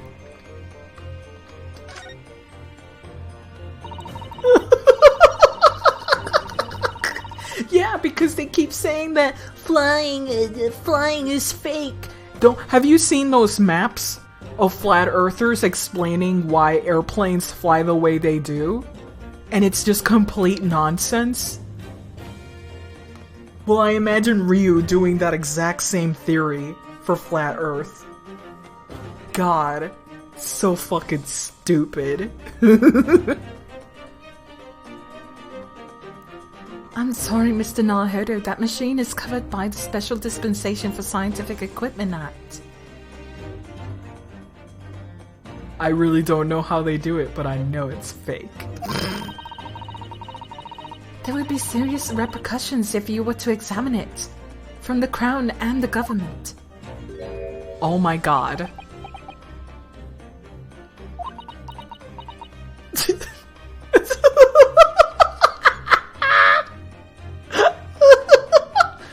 This is really cute. Well, those two don't seem to be holding back.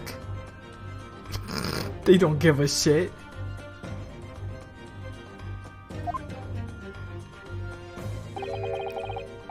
It's quite hollow inside, no working parts or devices of deception to be seen, my dear fellow. No loose change dropped on the floor or nothing. Not even a bone for Derbier, my dear fella. British people are very much ruled by their own ideals, aren't they? I think that's just these two, Mr. Sato. Oh, fuck.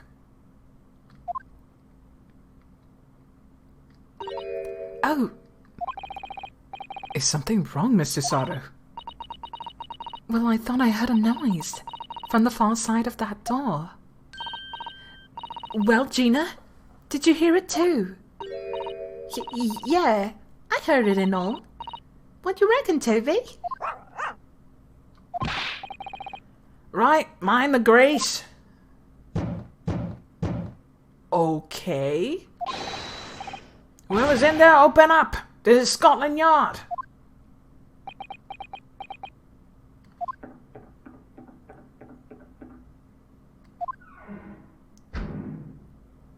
Okay. He just left. Thank you for scaring him off. Oh my, someone is in there. Ah, this rotten bleeding lock. My dear Gregson, As I said only minutes ago. If it only were countenanced, I could unlock that door in less than a minute. Come on, come on. Fine, I'll take the rap for it. Just get us through that blasted door. There, you may enter at will. Fucking Jesus! You've confused minutes with seconds, I think. ADHD brain.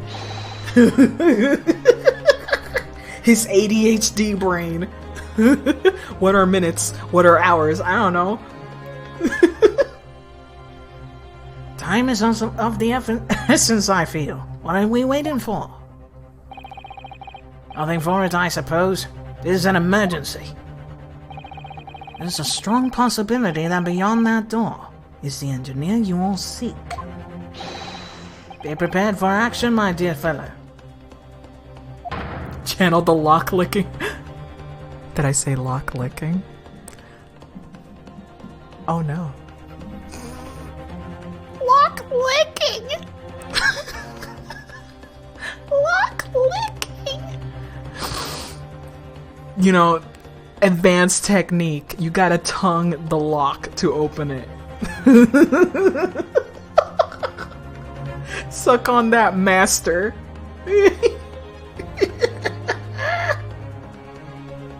Oh man.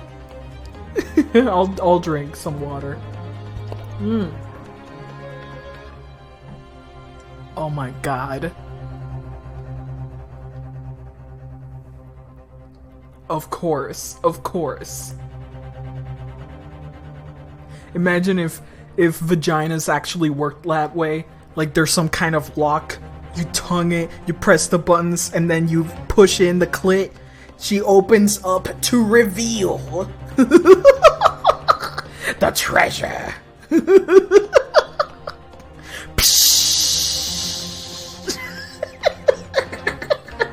You unlocked a baby. No! No!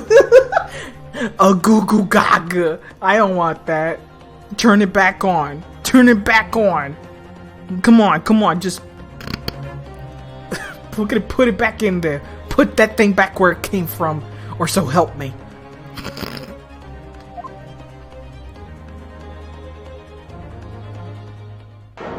Okay.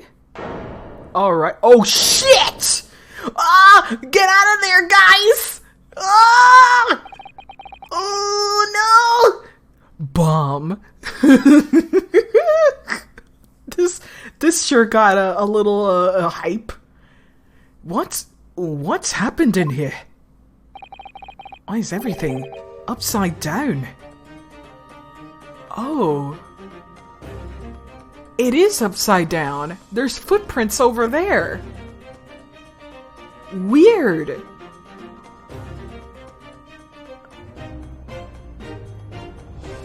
Huh.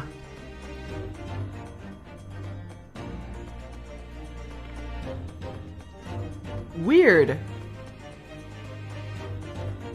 This is interesting. Not everything is upside down, by the way. What? I didn't know it here at all, after all. But there must be. It was only moments ago that we heard those noises. Maybe that was the sound of Dreba running away. But there's only one door to this room. And no windows that can afford to an escape route. Those skylights are too high. But there's footprints there. What is up there? Are they footprints on the ceiling? Blow me! Where have we been? What have we here then? Blow me? Also, there's a fucking bomb. Looks like that was trying to burn something in a hurry. Oh, that looks like a set of blueprints. To what? To that Professor Hairbrain's bombing machine, is it? Blimey! If we had these, we would have been no need to muck about trying to investigate all that scrap metal. There's something of great interest here too. This rope was lying on the floor on the top of that pillar. A rope? What's significant about that? Never mind. You see, but you do not observe, Mr. Nahede. Why would they use the rope for? We must investigate the entire room thoroughly, and before forensic investigation team arrive too. Yeah, but there's a bomb. Guys? Bomb. That's a very large safe. I don't suppose that Mr. Sholmes would even open that lock. Although, if you were a thief, you could just steal the entire thing, I suppose. It's bolted to the floor to prevent exactly that sort of underhanded trick, Mr. Nahede. Well then, you could just steal the floor as well, I suppose. Yes. I'm sorry, but you really aren't making any sense at all. That's perfect sense. Anyway, I think we can agree that whatever is inside must be very important.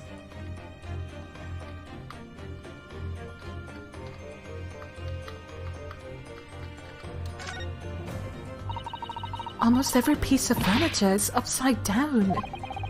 Even Mr. Sholmes' suite isn't this much of a mess. You're in no position to comment on messes, Mr. Nahede. But I suppose it's not quite the same thing, is it? I mean, it's not messy here per se. It's that everything is literally upside down. But why?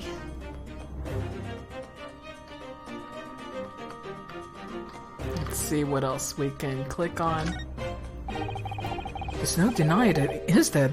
They're footprints. Yes, it would appear so. And I simply can't imagine how they came to be there. Isn't there a Susato shoot-up or something? Like a Susato takedown, I mean. I'm no Wonder Woman, Mr. Nahede. That would make her almost superhuman, I suppose.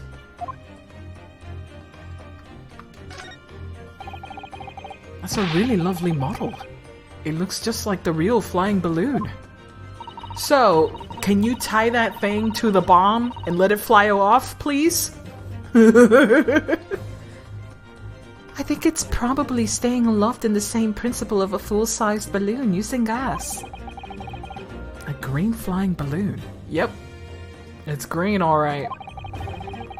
It does have the hallmarks of that amazing deception at the Great Exhibition, doesn't it?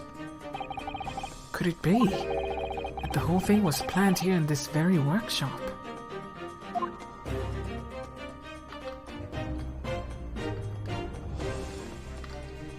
I'm just taking my sweet time before the bomb actually explodes. Alrighty then. Mr. Sholmes, have you found something? Ah, Mr. Nahede.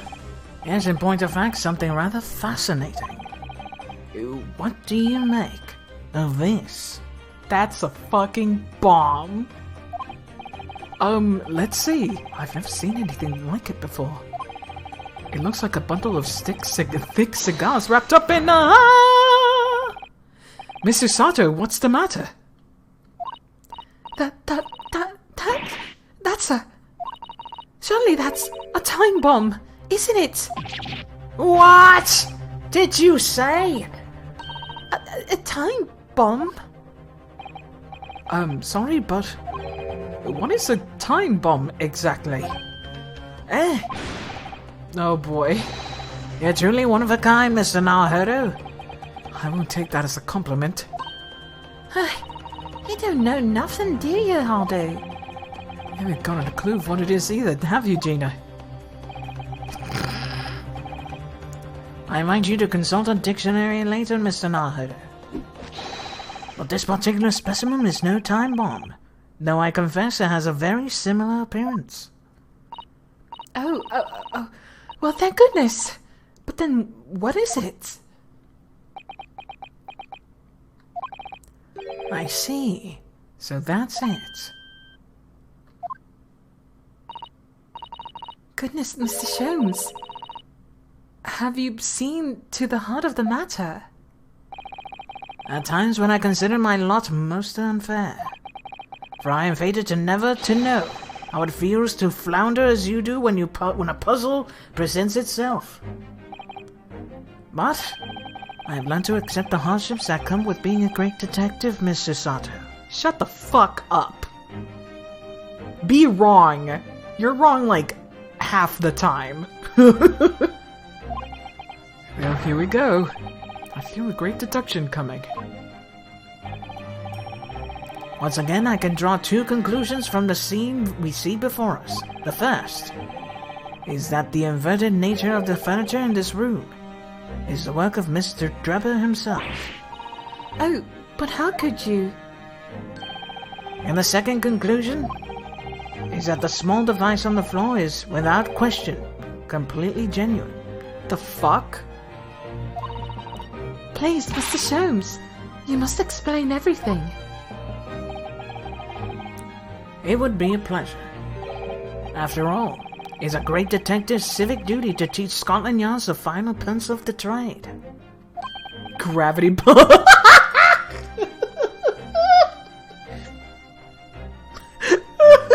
He's so angry. Don't talk to me. Me angry.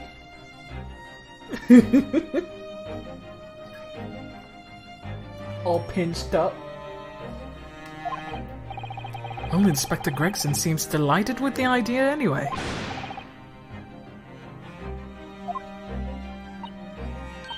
Oh, you deflected the inspector's glare with such fortitude there, Mr. Sholmes. Well done. You're too kind, my dear madam. I hereby dedicate this great deduction to you. Kindly stand just there, Mr. Sato. Oh, yes. I'd be delighted. So shall we begin? Once again, Sherlock Sholmes is proud to present his logic and reasoning spectacular. Here we go.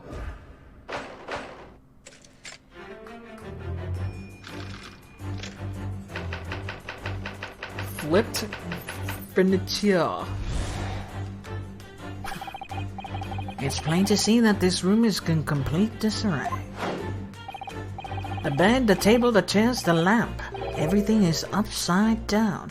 But you turn me inside out and round and round. Almost as if every item in this room had until recently been happily positioned on the ceiling before falling straight down to the floor. Every item in the room was on the ceiling. Are you suggesting that? Indeed. The key is here. Get the fuck out of here. There's a password. Is gravity. Get the fuck out. Also, this looks great.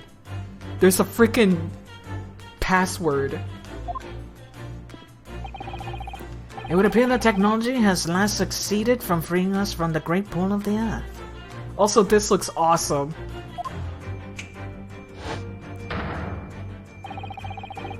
Safe number. I can't believe he just put the safe number right there. For the gravity in this room was reversed and then suddenly restored to normality. Goodness. The inverted furniture clearly reveals the truth about the part of gravity played in the whole business. What? I quite understand your skepticism, Mr. Sato. I too was incredulous at first. However, my conviction in my analysis was cemented when I observed this. An anti-gravity device. Get the fuck out of here. Almost identical to the one that featured in the dream of mine only the other day, in fact. But then why does it have a clock on it? The most relevant question indeed. That is a timing device that controls when the gravity direction will switch. There was clearly a requirement for the engineer to be able to restore normal gravity automatically. And the commotion that we heard earlier on the other side of the door was the moment restoration occurred. Yes, the reason why everything here has been turned upside down is because of the anti-gravity device. He is super wrong. Cause like, the room can just flip. But whatever. We'll see. We'll see. So you see, we need to look no further to explain the state in which you now find this room. The direction in which gravity acts in here was reversed by Mr. Drubber. Yeah, it would rotate. But either way, I am not going with the gravity shit. Cause that is not possible. Shows, it's an anti-gravity machine. Watch this. Just blows everything up. Before being restored to normality in an automatically fashion sometime later by the timer device. I have witnessed precisely this scene in a dream that I once had when I fell out of bed. Oh, Shomes. It was clearly not gravity, but there is rope.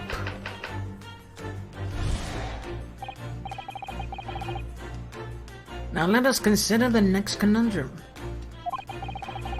What was our engineer friend's aim?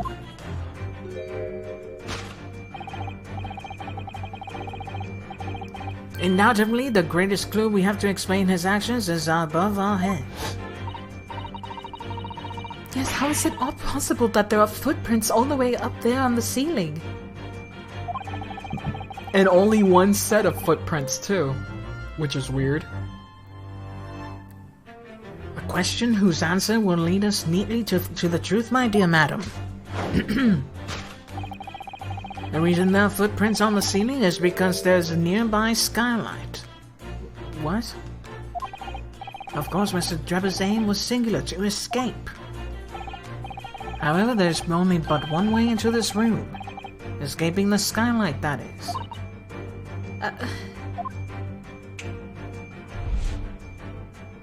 Oh, this is cool.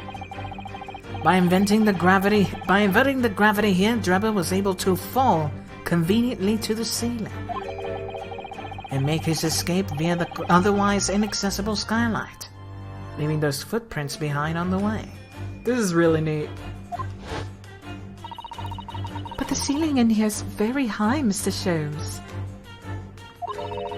If the gravity reversal was sudden, wouldn't Mr. Drebber have fallen into the ceiling rather violently?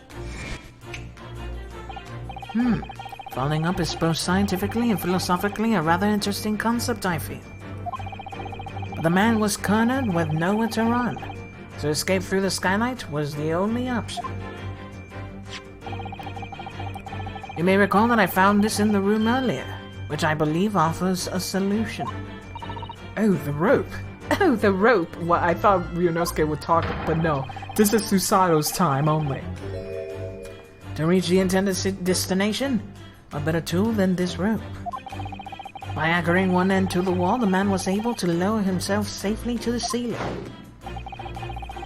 Which explains how Drebber was able to escape this room before our arrival. He reversed the pull of gravity and fled via skylight. Ryunosuke's in the corner doing that, like, bitch, what face? You know what I mean? His theory could not hold if anti-gravity machines was possible here. And personally, I would very much like to reverse the pull of gravity again now, just for fun.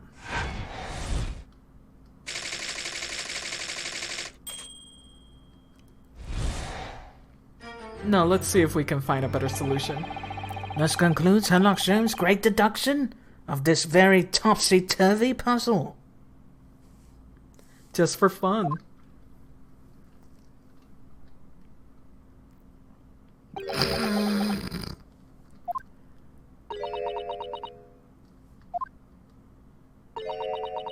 Oh my gosh.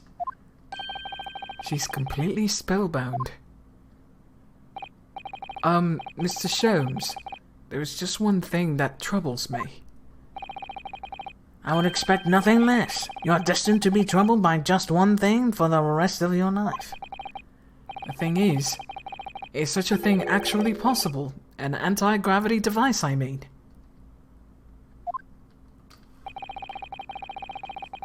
I would say that the man's current scientific knowledge at the turn of the 20th century. You're destined to be a hater, Mr. Naruhodo. He has been saying that a lot every time with Shomes. Will be like?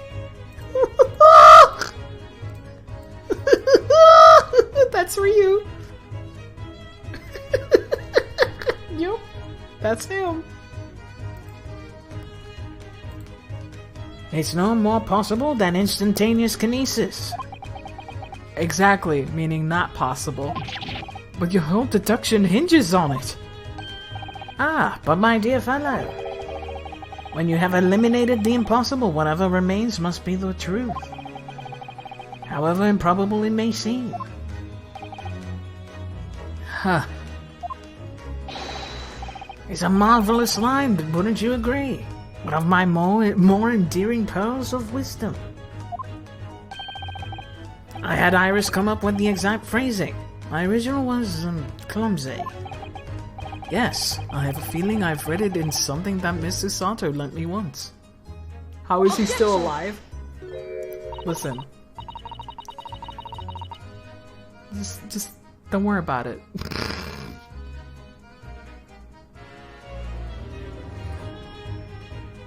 I know, right? Noka, I'm so nervous about that bomb. Actually, there is one other thing, Mr. Shones. Ah, the spell's broken at last. The rope you found was on the floor, wasn't it? Indeed it was. In lonely coils near the wall. But if Mr. Drebber had used it to escape in the way you described, wouldn't it still be tied to the wall?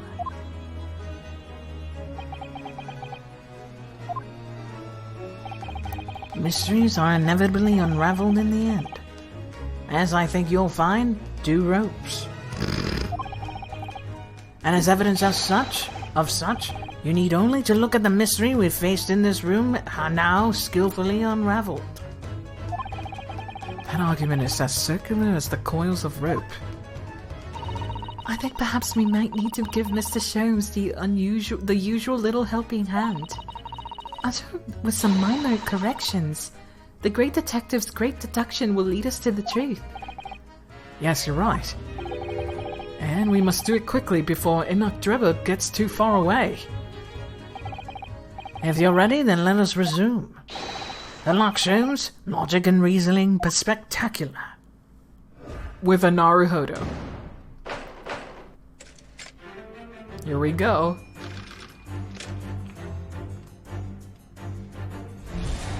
Let's see what really happened.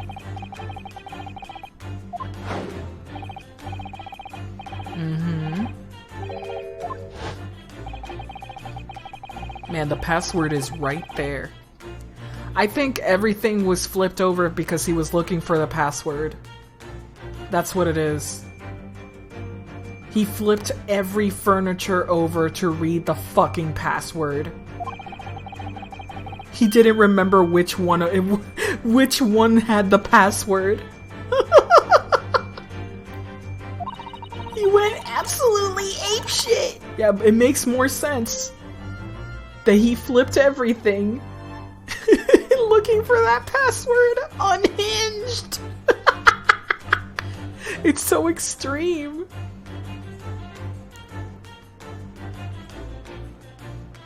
God.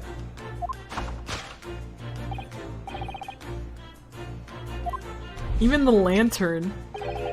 This is really cool though. Too bad it's not as fantastical as this.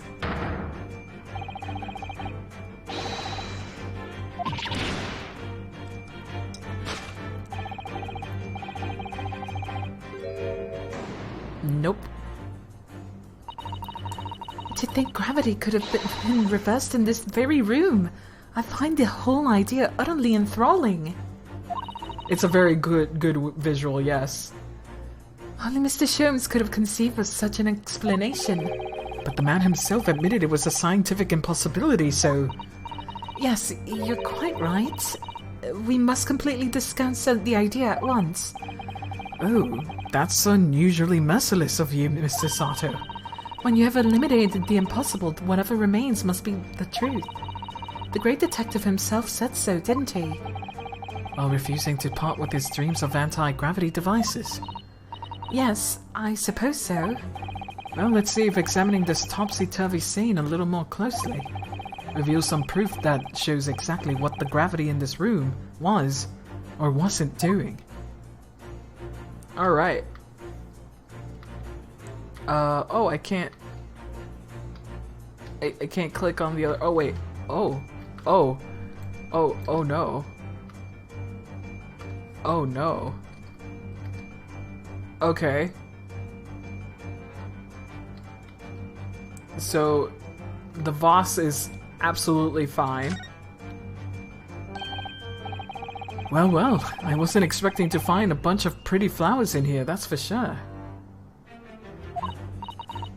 Oh, look at that. I know, that slender little vase. Should I say vase? Looks like it's about to topple at any moment, but the flowers are thriving. Somehow it makes you think of the fragility of life, wouldn't you say? To be honest, Mr. Naruhodo, something else about it made a rather deeper impression on me. That the fact that it's upright. But I think it makes more sense to point out the safe. But whatever. I guess the Voss it is, baby. Ah, look, Mr. Sato. When everything seems to be upside down in here, the safe is conspicuously right side up. Yes, that's true. But look more closely at the safe's feet. It's bolted down, so we can't show the safe. Ah, that's a lot of very large boats fixing it to the floor.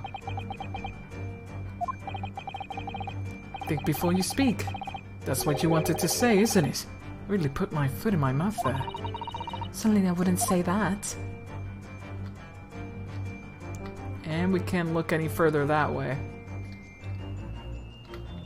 Okay, I think that's everything we can point out. So, this is the only thing. Take that!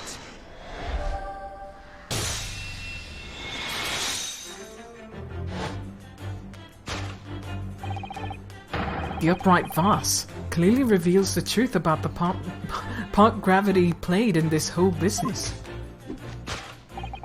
Upon my word, Mr. Naruhodo, you surpassed yourself by completely turning my argument on its head. Trying to impress your assistant here, perhaps? No one's trying to steal your spotlight here, Mr. Sholmes. Trust me.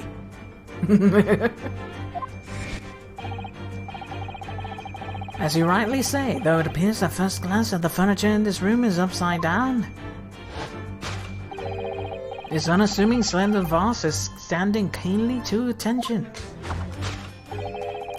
And unlike the large safe, there's nothing affixing it to the floor.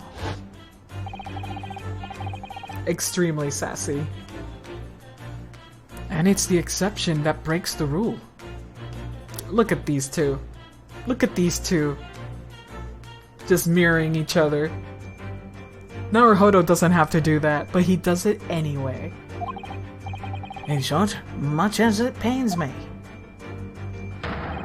the gravity in this room has never inverted at all. He's so mad!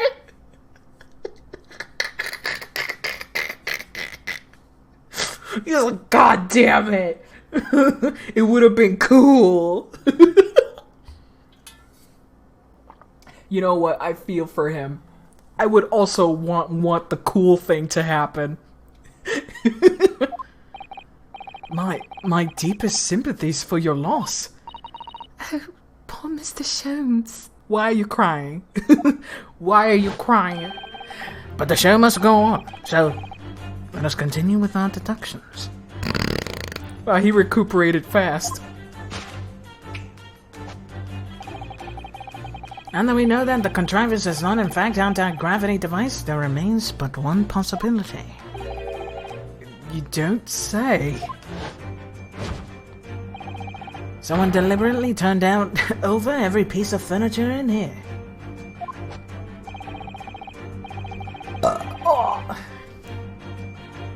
Which might sound obvious, but it leaves one mystery very much unsolved. Namely, why would anyone choose to do that? Quite. And naturally, there's an explanation. Yes, the reason why everything here's upside down is because of the anti-gravity. Come on, Sholmes! He's absolutely determined that this device must have something to do with it, is he? I'm afraid the lure of the exciting scientific explanation is too strong. Well, there's no doubt that somebody did this. Somebody turned all this furniture over.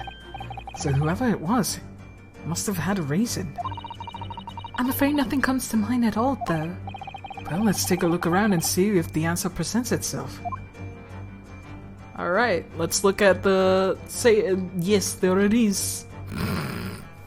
There it is. Even saying safe, just in case he doesn't know what it's for. Take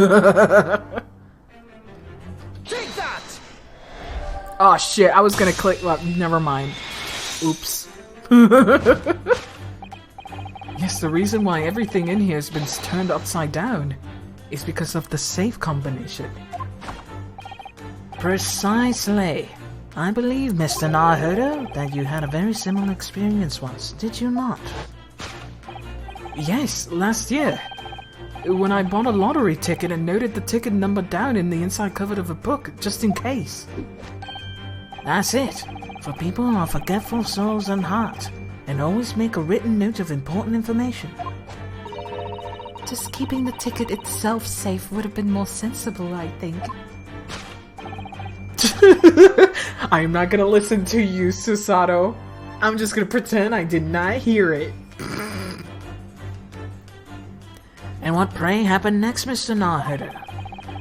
When the day of the draw came around, I'd forgotten which book I've written it under it, and had to turn my room upside down to find it. That's it. For people who are forgetful souls and heart, and always forget where they noted things down.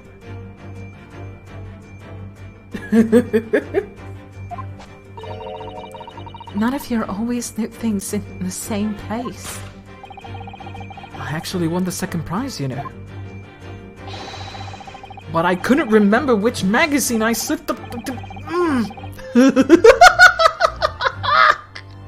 slipped the ticket into, so I had to turn my room upside down. It was great. Thank you, Mr. Naruto, but I believe I've proved my point now. Which is that very similar scenario has clearly unfolded in this room.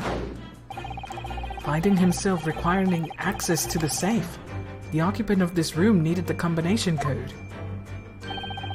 He remembered that he'd written it down on the underside of a piece of furniture, but forgot which one. Yeah. He got like, listen, it happened.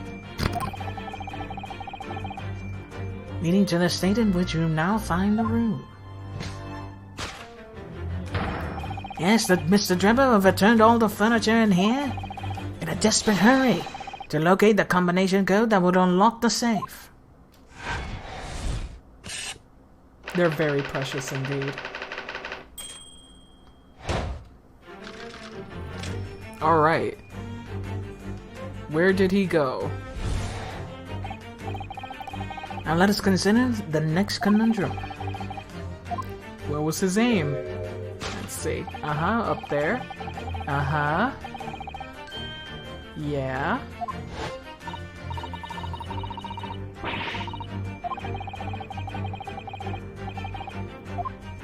Let's see. No, not because of the skylight. If he had his feet on the balloon as well, I'm gonna be very upset for some reason. If we find that we turn the camera around and his feet are on the balloon, I'm going to scream. Well, if a change in direction of gravity can explain it, And how did those footprints get here? There. Yes, I feel as though that particular mystery has just become even harder to solve. I can't think of any other way to explain it at all. Oh, life was much simpler in the Halcyon or Halcyon.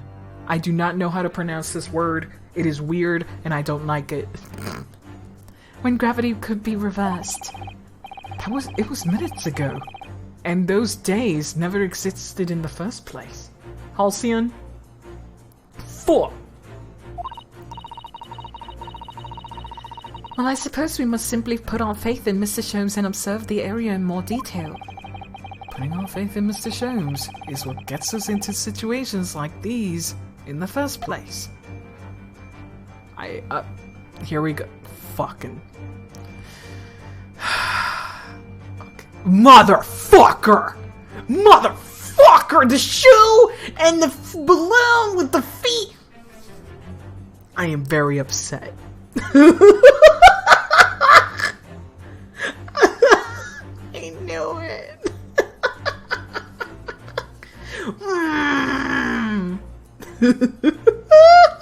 How is that shoe on there so still? What the fuck? God damn it. You're always one step ahead, Paxi. Motherfucker. Did you do that pun on purpose? God damn it. I knew it was gonna happen, because that's how the game has been conducting itself so far. It looks like these are the only windows in the room. In other words, if you wanted to escape without using the floor, these skylights would be the only way. Yes, that's true. But even so... And right next to the only escape route, we noticed some telltale footprints. Nevertheless, we've said many times now, gravity cannot explain how they got there. Yeah, you did a pun. Powerful springs in the soles of a man's shoes could. Have you been having strange dreams as well, like Mr. Sholmes?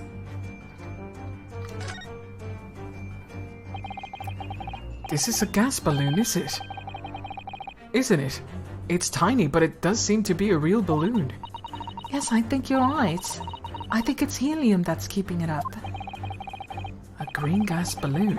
Why does it seem to ring a bell with me? If you can see, there are footprints on this balloon too, look. Oh yes. Surely that's a clue, is it? Though, what it tells us, I'm not sure. Shoe! Look at that shoe. It's hard to believe, but... There's a shoe up there, look!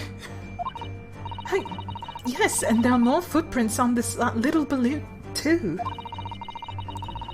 Perhaps the shoe was thrown up there and became lodged, do you think? If so, judging from the number of footprints, it must have been thrown up there several times. Get out of town. Why would anyone be throwing shoes up the ceiling, though? Oh dear, that's beyond me, I'm afraid. What the fucking... You're just telling me that they just threw the shoe? Come on. Come on. Trying to kill a spider? Get out of town. Yeeting the shoe. Get the fuck out of here. Take that! Get out of here.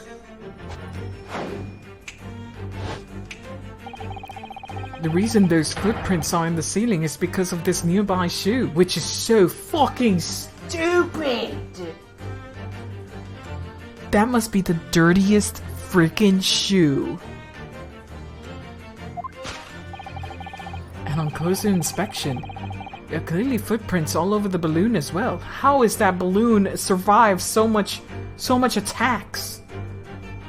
So much freaking kicking. Sooty bitch ass shoe. Yes, sure it is. Why do you sound Australian? I do not know. That's not a knife. This is a knife.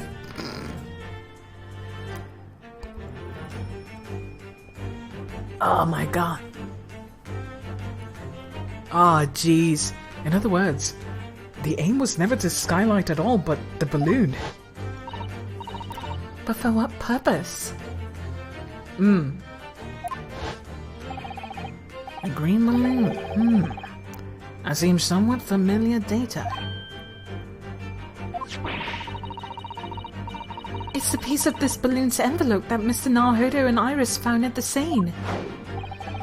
And inside the green balloon, the Master God claims that he saw above the stage when the incident occurred.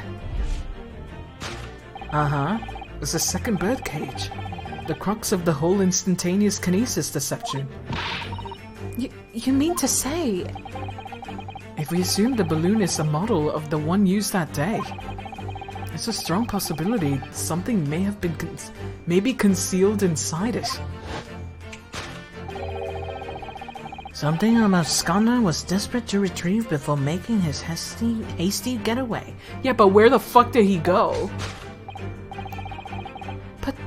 But the balloon is out of reach. That's why he resorted to a projectile, naming the shoe. Most probably, Drebber intended to tear a hole in the envelope by assailing it with the shoe. However, his efforts were thwarted when the shoe itself became a prisoner of the lofty heights. Why couldn't he just throw an arrow at it? Something pointy like a knife. Like a knife. Oh dear. We desperately need to examine that balloon. If only there was some way we could see inside. You may recall that I found this in the room earlier, which I believe offers a solution. Oh, the rope! To reach the intended destination, a better tool than this rope. Wait. Mrs. Sholmes has managed to bring the deduction back to the rope. Alright, I have to admit, that was clever. So we just have to throw the rope to the balloon and then pull it down to us on the ground. Which is much easier said than done, I feel. It would take a very long time as well. True, perhaps we need more surefire method. In fact, we already have one, of course, don't we? Hell yeah. Fucking shoot it, bitch! Shoot it. I keep hitting the wrong button.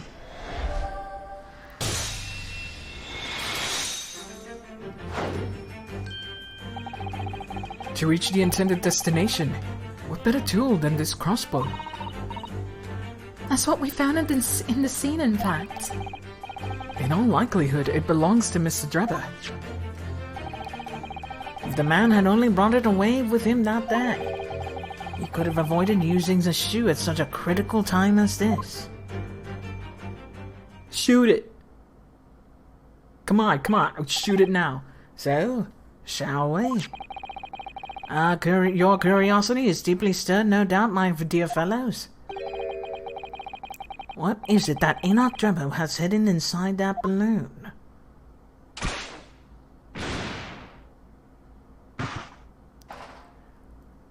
Oh, it's an iron mask. Well, fuck me. Did they still use iron masks in the 1900s? Also, that's a very good way to hide the identity of the killer, because Miss Tussles wouldn't have seen him. No, it's the mask of the wax figure.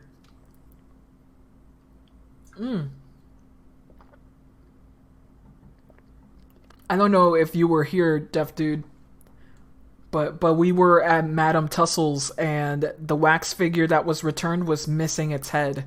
And there's the head. What the? A waxwork? Indeed it is. A waxwork head inside a metal mask. A mask that was shut tight and fastened with a strong and quite impenetrable lock. So we can't see the face inside, that means. Just a moment, this is the head of a waxwork model. does that mean? Oh goodness! I see you joined the dots, Mr. Sato. Excellent. Of course, a headless waxwork model. The case of the abducted Madame Two-Spells model that you largely solved. It was only the head of the killer that was still missing. Indeed it was. But I believe Madame Two-Spells will now have to settle her sizable amount with me. He's like, money. This, as you now surmise, is the head of the infamous professor. Yes. But why is it here? This conclusively confirms my suspicions. The man responsible for stealing the professor from Madame Two-Spells and returning it. Sans what? Teta. Earlier today was none other than Enoch Drebber. Too much French. I do not read French. Weird letters. Cannot read them. I'm not big smart. I'm not knowledgeable. Son's titty.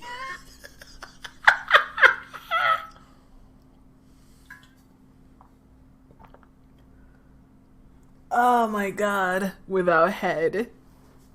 Yeah, sans, I know what that means. Because, you know, sans serif. Without the serifs. Without head. I know that part. I just don't know what teta means.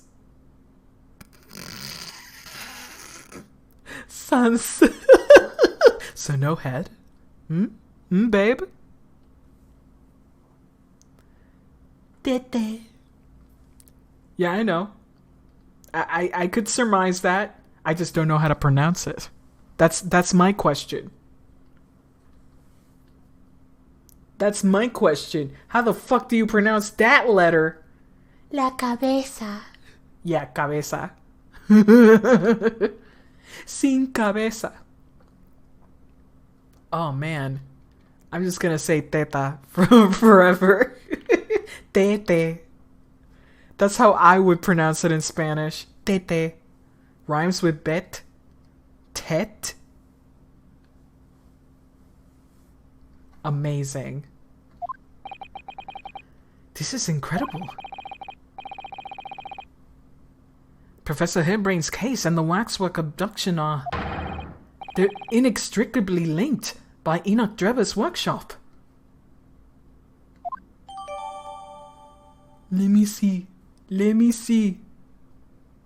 La tête.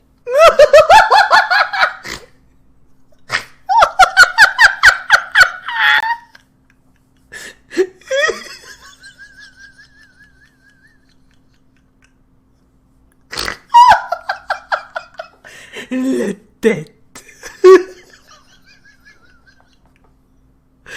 Oh god, it's said so flatly. La tête. La tête. That's great. Oh, that's fantastic. I love it. Ah, what a joy to hear. What a joy. La tête. Alright. We still don't know about the bomb, though. Well, it appears our logical pleasure cruise has come to an end, my dear fellows. All that remains is, yes, to speak with the architect of this adventure.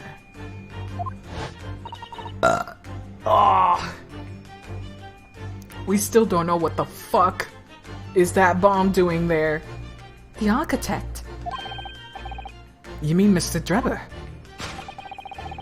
As it seems quite impossible that he escaped via one of the skylights. Is he in the safe? Obviously, the man must still be here in the room.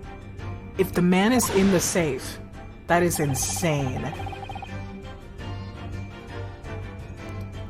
And his location should be abundantly clear. If you simply reflect on the journey we've made together during this deduction, Enoch Drebber is right here. Somewhere in his room. So, Mr. Naruto, will you do the honors? Yes, of course.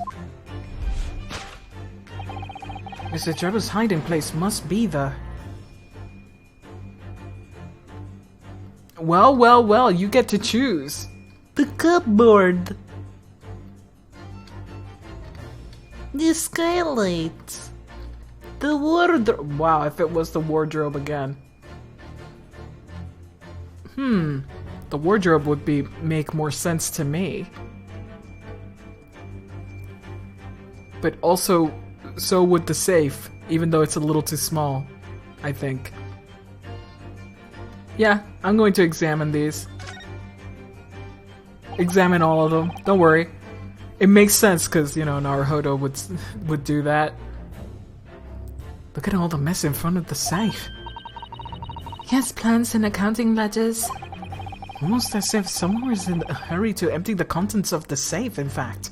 Ah! So it is the safe. Okay. If you need to hide, there's no better place than a wardrobe. I stand firmly by that. Yes. You had some experience of that yourself a year ago, didn't you? You'll find him in here, mark my words. You'll be curled up in a ball, trembling and hungry. In fact, my own hand is trembling just thinking about making the discovery. Never mind, Mr. Naruhodo. He could be hiding somewhere else, you know.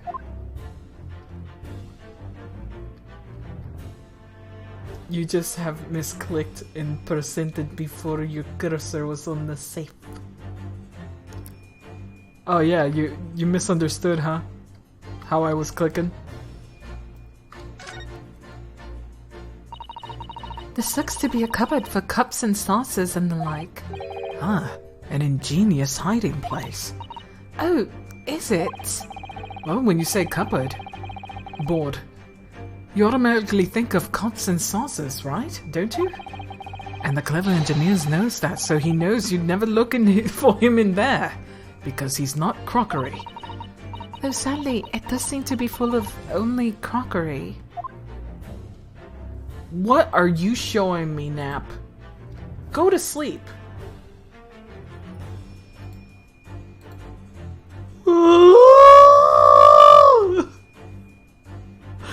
Oh, Elwoods, we're really in it now.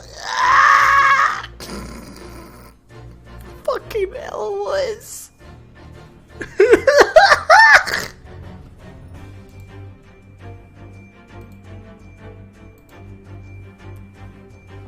Of course he would. Of course. It would be such an honor to have Elle Woods in your office. She's the character from Legally Blonde. She's a character. It's a movie. Legally Blonde is really good. And it actually stood the test of time a little bit. Like, surprisingly, it holds up very well.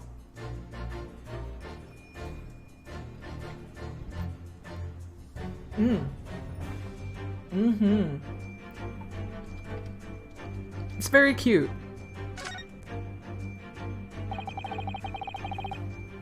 It's got a good musical adaptation. I want to see that musical. I want to see it so bad. You know what other musical I really want to see? Matilda. The Matilda musical. I want to watch that one too. There's so many musicals, they should just upload those musicals to a subscription service of any kind.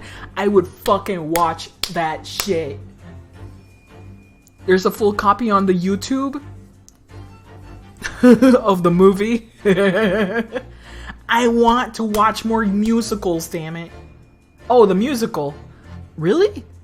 Yeah, I should probably watch it. I should probably take some time to watch it on the YouTubes then. But is it legal? Is it Legally Blonde, the musical? Okay, cool. Definitely watching that. It's legal. Is legal. Beautiful MTV. So yeah, wow, really? Cool. Oh, actually, yeah, thank you. I'll put it in my watch list. Or just in my likes. Perfect. Oh, that's great. I got something to watch for tomorrow. Look at all that mess in front of the safe. Oh wait, I pressed the wrong button. Here we go.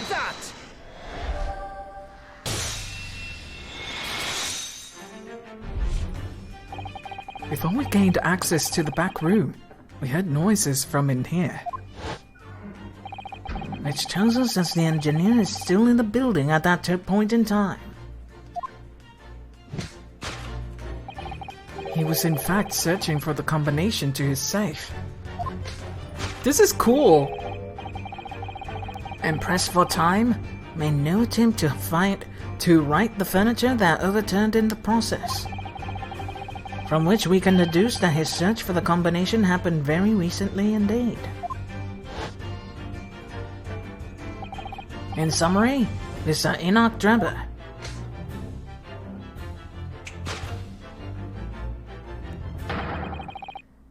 Is at this very moment inside the safe. Hell yeah. Awesome. Awesome, awesome. Also, I like that Naruhodo's smile is a little upturned. It's very cute. It's very, very cute. It's a little J smile, you know? It's like, let me type it.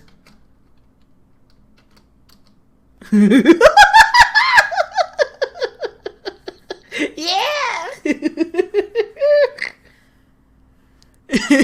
It's great. Open that shit up. This concludes Herlock Sholmes' great deduction of this topsy-turvy puzzle. Oh my god, Jenks.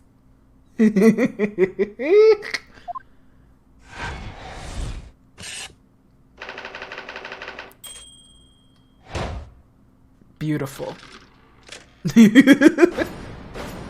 I like uppercase L as well, that's good. My favorite is when you use the semicolon to be like the DreamWorks face. Like this. Let's see if I can remember what it looked like.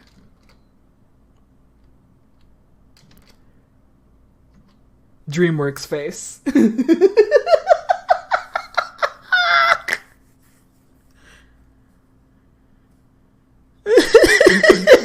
That one! Oh, I love it!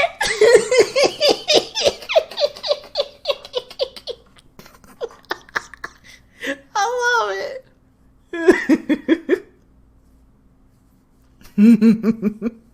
You have quite the range of accents and impressions. Not really. I have like 5 voices.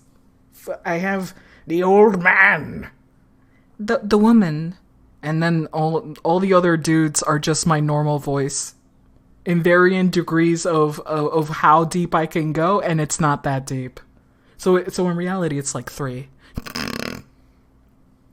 Everything else is just my bad impersonations. Though I could do a very good Riley Freeman, and sometimes I can do Kermie, but not all the time. Sometimes. You got 3 looks, that's it. Babe, you gotta work with it. I only work with what I got. What you see or what you hear is what you get. So, Mr. Naruhodo, I think perhaps it's time we ended this game of hide and seek, don't you? By opening the safe, you mean? What else? Let's see. The combination was 432582. I knew that. All right then. Here goes. Just enough voices for us to forget the last time you used the same one. Oh no!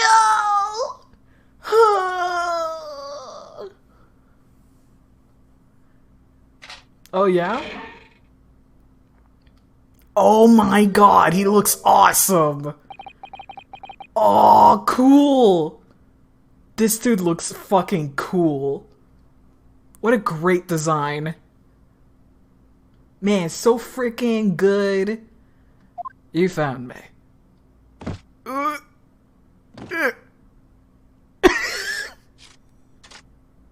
He moves like a machine.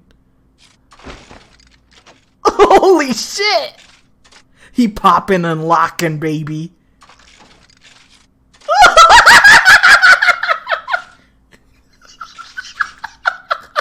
He's popping and locking.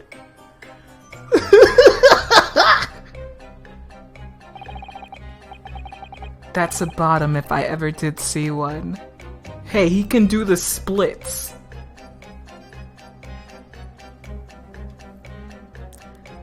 Right then, sir. Mr. Enoch Drebber, I presume. Correct. Aw, that's awesome. How did you lose that arm? Or is it just your hand and you just put things on it? I'm pretty sure that's just his normal hand and he put the glove thingies on it. What a great design.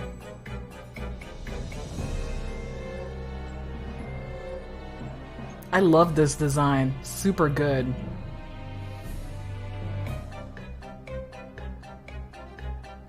Bust the move. You better stop talking. You tricked Professor Hairbrain with that bogus machine you built.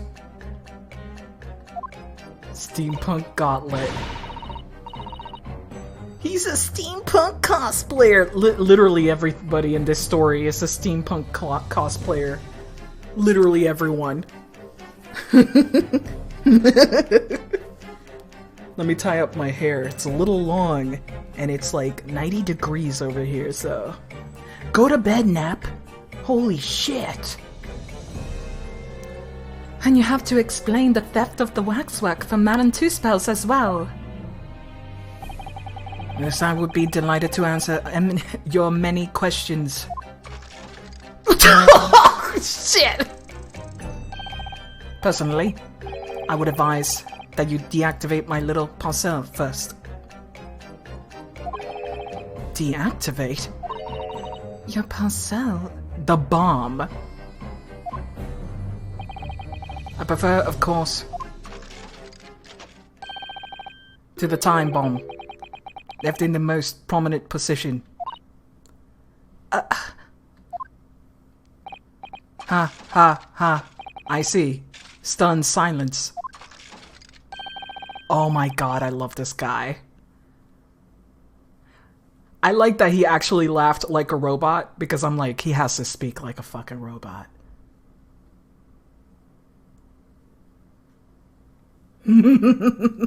It's a very good smile. You're gearing up to die with me then. No! Boom. Game over. The game's done. Mr. Sholmes! We only have with only 7 seconds to spare. That was too close for comfort. I've got 1 foot in the grave already. Robokin. God. Are you trying to help us get a killer or get us killed? Mr. Sholmes' deductions can be completely life-altering, can't they? Evil Steampunk R2-D2 with the 1970s Rob Reiner haircut. Oh my god. Well, my dear fellows, that was a close shave. The resemblance to an anti-gravity device is really quite startling, I must say. Anti-gravity devices don't exist. Ooh, wouldn't push it, Mr. Sholmes. Alright, cool. Oh man, this character is awesome looking. So what happened? What on earth happened in here? You've found me, haven't you? No need to screw me down any further. Everything in here is precisely what it seems. Yeah, well, we'll be giving it a thorough going over if you don't you worry, Drebber. What fails to click with me is how you were able to locate my shop. That I was not expecting. When I heard whistling from the other room, I knew it was time to bolt. Whistling? Ah, that would have been me. Oh, come on. For some reason, I woke in a fine fettle today.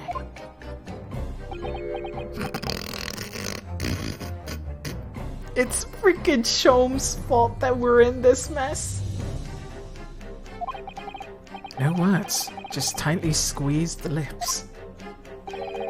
Clearly, I must have had a screw loose, though I couldn't remember the combination for the safe. And another one loose, as I couldn't remember on which piece of furniture I'd written it down. Every time we talk, have orange text. Every time, because it's very importante.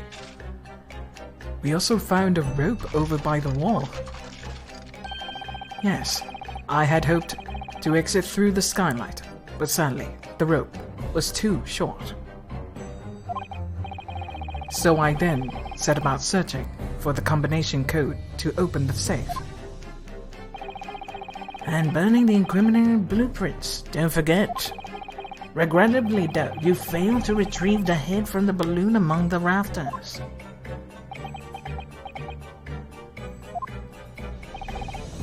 And after that, you hid yourself inside the safe. Having first set this parcel ticking. Well, I had no intention of being nailed by the police. Wow, a lot of his text is really orange. For seemingly no reason?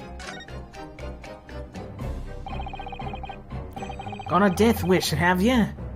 Hiding right beside a ticking time bomb. Please. Why do you suppose I chose to hide inside the safe? It's no ordinary safe. It's specially designed. A dynamite explosion wouldn't have leave a scratch on it. So in fact, a safe was the only safe place. Am I right, boys, or am I right? Precisely.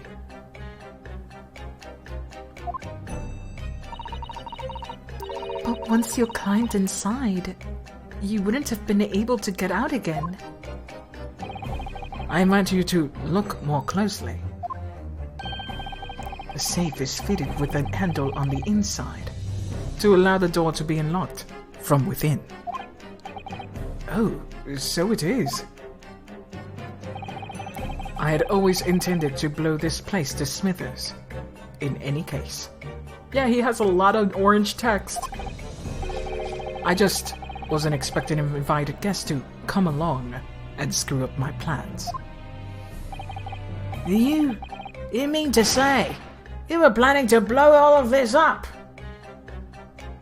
Blow us all up. Everything he says is very importante. No, that was unforeseen. What do you mean?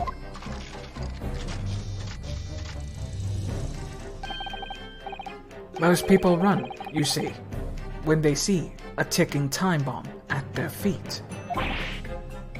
I calculated the time required for retreat to a safe distance and set the device accordingly.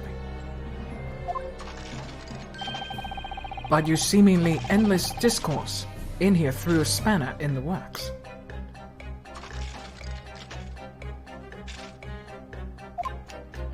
Nah, I just think he puts emphasis on those words, that's all.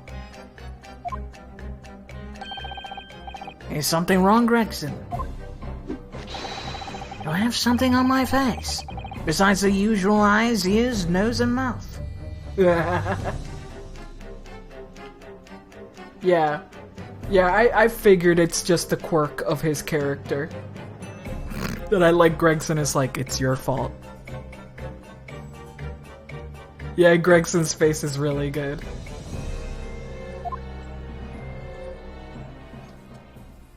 Just very entertaining.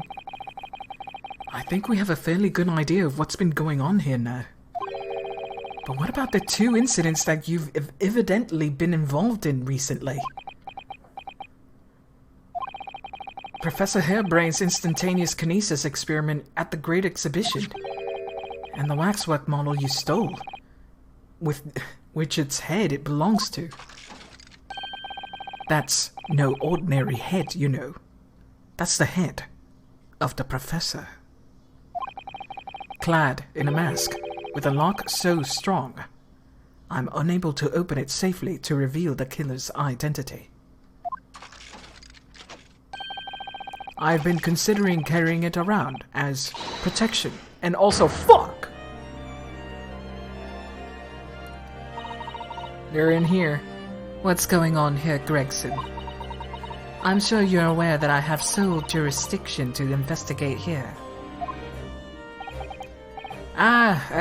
Yes, well... Dr. Scythe again. So the forensic investigation team are here. And you know full well this engineer is a key witness. Why are you allowing this lawyer to assess access to him? If Lord Strongheart knew of this, you'd be finished. You lot, leave at once. My dear madam, there's no need for such threatening tone, I assure you. After all, that's no way to greet an old acquaintance, isn't Dr. Scythe? Oh, fuck! They know each other, and they were roommates. Hello, Sholmes. Mr. Sholmes knows Dr. Scythe. If it's protecting the machine next door that's causing your sour expression on your face, you're quite misguided. It's really nothing more than a show. You get out. She is so hot, P. So hot. Doubt. I gotta save this. This is great. I love it.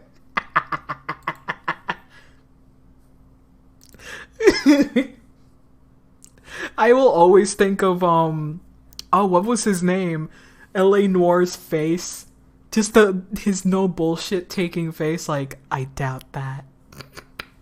It's so good. Oh man. But of course, we'll show ourselves to the door. I see you haven't softened at all. At all. Mr. Naruto. Yes? It would appear that our delightfully entertaining investigations have run their course for today. But Mr. Sholmes. Let us leave this place to the doctor's capable hands. I said get out. Now, all of you. Your presence here is not required either, Gregson. Understood.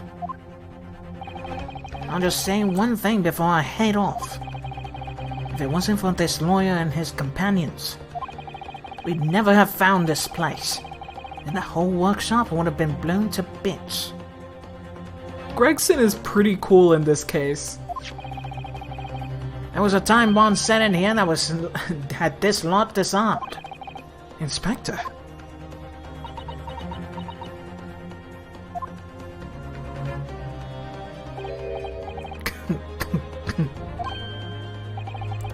Something giving you a chuckle, has it, Dabber? Ah, so sorry. Didn't mean to offend. You're quite right, of course. You did disarm the time bomb, didn't you?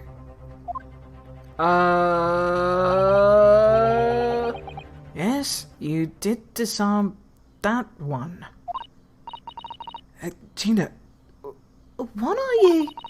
That one? You mean...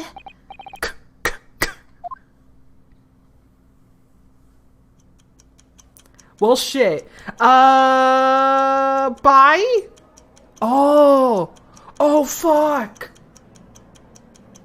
Okay. Oh shit. Oh no. Well, fuck.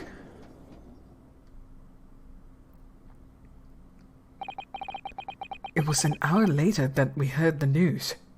Goodbye, coppers. A-cab. A-cab, motherfucker. None of you wankers will be here anymore. You'll be blown to bits, eh? You know what day it is? It's Tuesday, isn't it? It's also garbage day. Holy fuck. Oh my goodness. Hey, today is Tuesday. Hey lads. Hey lads, guess what? I saw the calendar. I saw the word place with the months and the days. Guess what day it is? It's Tuesday, isn't it? Why did I think it was Wednesday? Tomorrow's Wednesday, sweetheart. Unless you live in the future in Australia, then yeah, maybe. Maybe it's already Wednesday over there. Hey guys. Garbage day. I love this clip. Garbage day! No!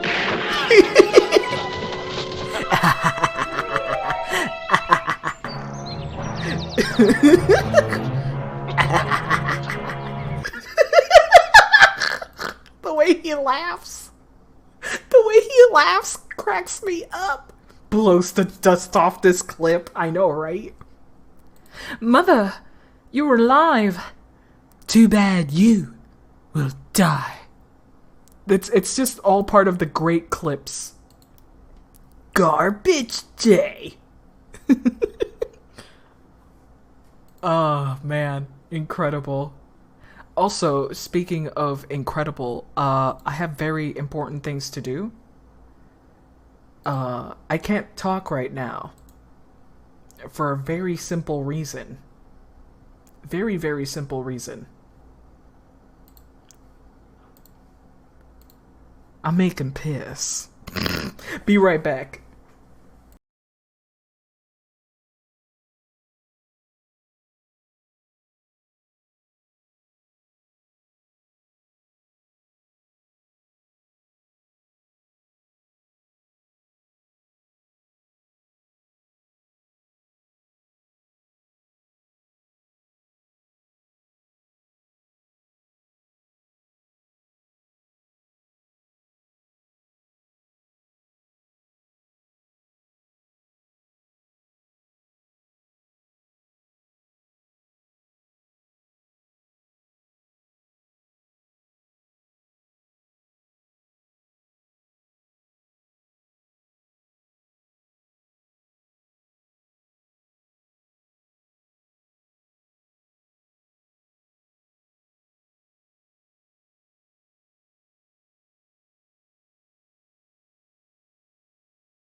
Oh,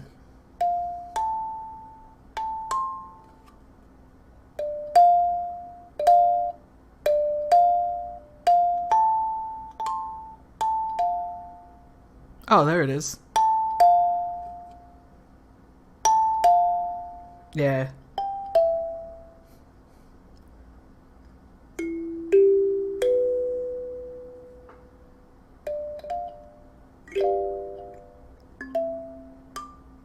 Nice.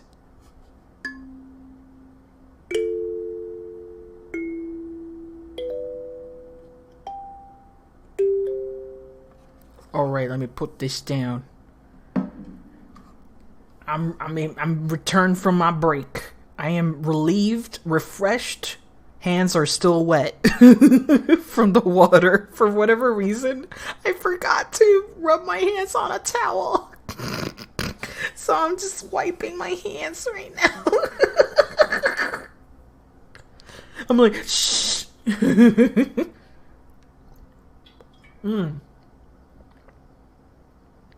Ah, delicious. Incredible. Alright, big explosion, many people dead. It was an hour later that we heard the news of an enormous explosion that ripped through the experimentation stage at the Great Exhibition. Professor Hairbrain's invention and all its secrets were blown away forever. That's actually really smart. Really, really smart to just auto-destruct the freaking machine at a set time.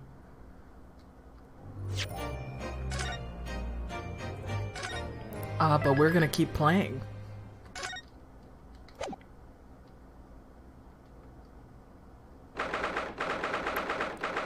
Alright. The Old Bailey. Back to trial, baby. Good morning to you, Mr. Naruto. Ah, good morning, Professor. Ready for today's proceedings? I hope so. I should be. Even I, with nothing left to... Good morning, my dear fellows. Go eat the thing. They say 6 snacks where there was only 5, unless my parents got one, which is unlikely, robbed of 1 snack. Maybe you ate the extra snack. And you just went, I ate 1 snack, but you actually ate 2 snack. Oh, Mr. Sholmes, you're here. Why, naturally. A true gentleman stands shoulder to shoulder with his friends in battle at all times. That's, well, okay. Thank you. I really appreciate it. I'll see you later then. Now, Professor, we really need you to remain calm in the court today. Yes. Do try your hardest not to enter the witness stand uninvited again. Yes, I will. I realize it was a mistake, but My dear fellows, I must interject. Oh, you're still here, Mr. Sholmes? What's the matter? Surely you've overlooked some praise, have you not? To be cast in my direction,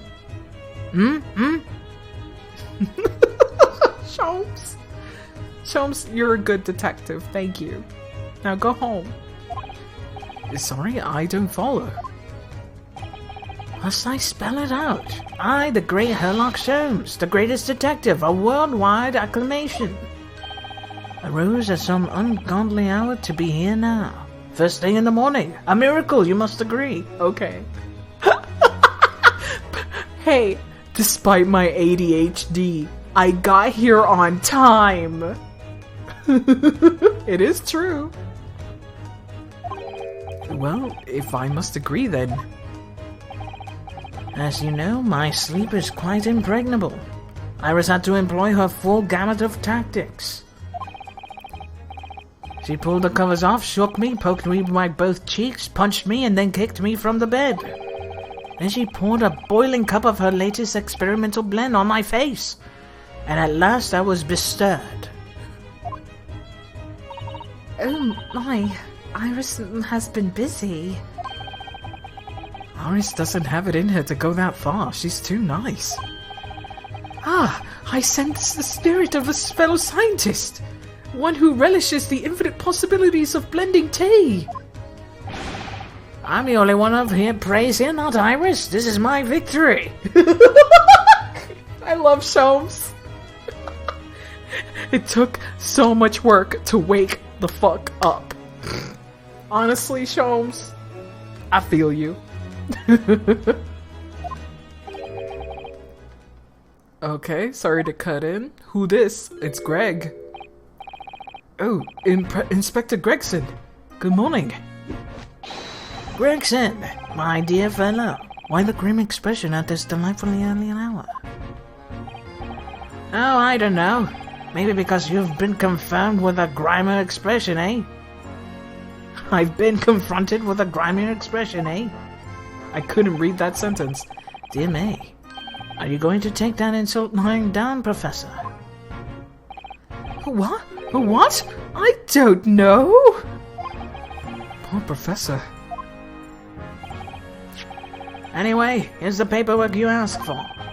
What paperwork? Ah, I took the liberty of requesting it yesterday. The more you're in this game, the worse you're reading. Dude, my reading is always awful. What are you talking about? It was never good to begin with. Really? The next section was hard for you? Well, let's see. I will take that challenge. I actually love that. Unless it's very obtuse, if that's what you mean. If it's obtuse and a little, like, jump the sharky, then yeah, maybe it will be very hard.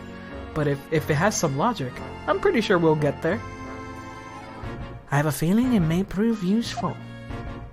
You wouldn't believe the hoops I had to jump through to get this brought out of the archives. It's the professor's autopsy report. Okay. That mass murders. Killed 5 members of the aristocracy. He was found guilty in the closed trial 10 years ago now. It was all under the wraps. Oh, fuck. In all honesty, it confused me because I wasn't sure what I was supposed to argue. Oh, I see. Well, let's see. And he was quickly executed after the trial. It's all in there. The killer's autopsy report. Okay. He was hanged. I don't know what to say. Thank you, Inspector. Yes, much obliged, Gregson. Us lonely lot at the yacht are just doing what we can. The shadow of the great detective Sholmes, of course. In the shadow. Bye, Gregson. You're useful sometimes, most of the time actually. Well then, Professor Hairbrain, this is it. Today we're going to lay this all to rest at last. I wish you the best of luck, Professor. I suppose he'll be in there today, will he? Oh shit. Oh shit, I forgot. He's also gonna be there. Kazuma's also gonna be there.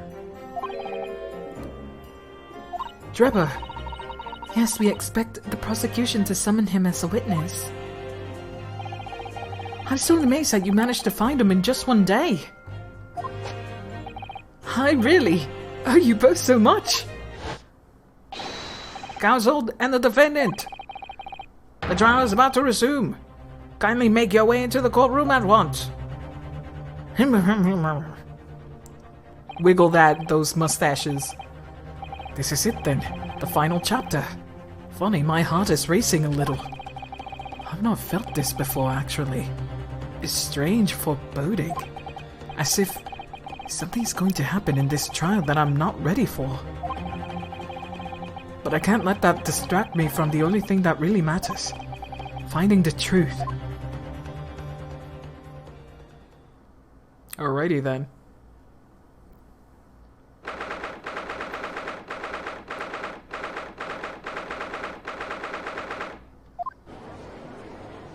Here we are, with Masked Dude. In the name of Her Majesty the Queen, I hereby declare this court to be in session again. We resume the public hearing of Albert Harebrain, here present, who stands accused of murder. Are the counsels for the prosecution and defense ready to proceed? The prosecution is ready, my lord.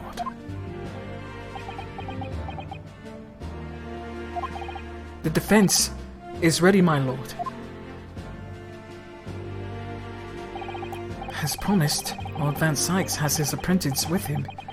His apprentice with memory loss.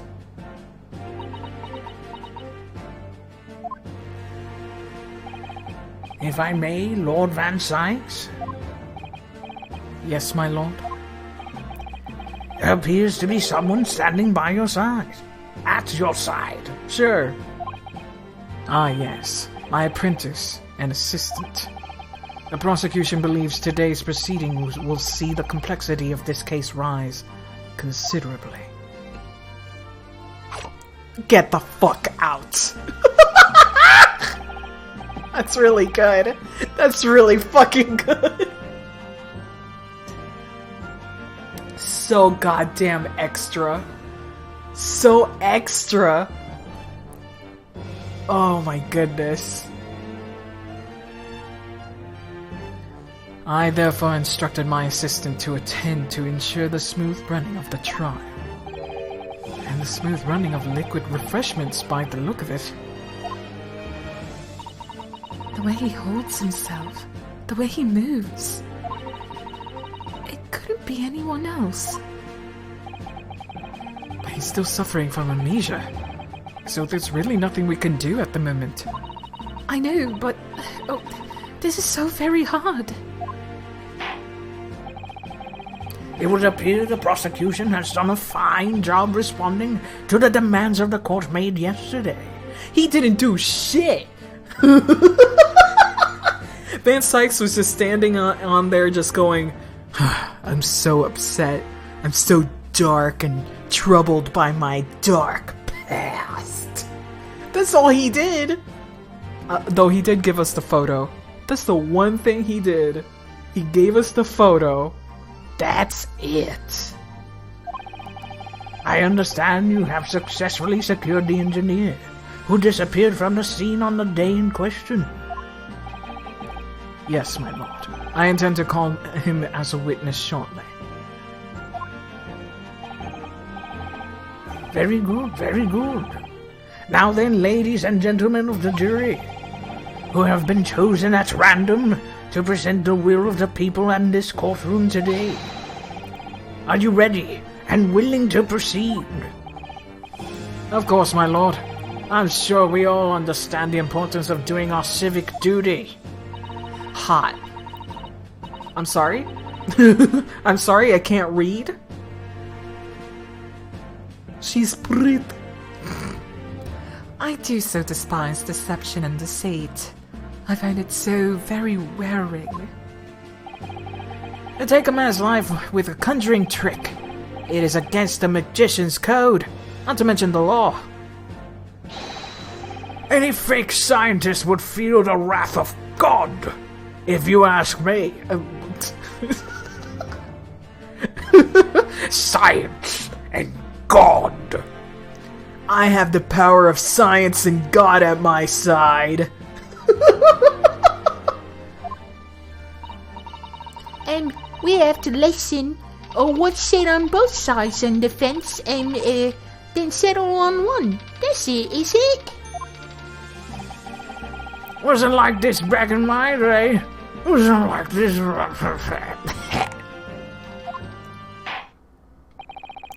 If all parties are ready to proceed, you may begin, Lord Van Sykes.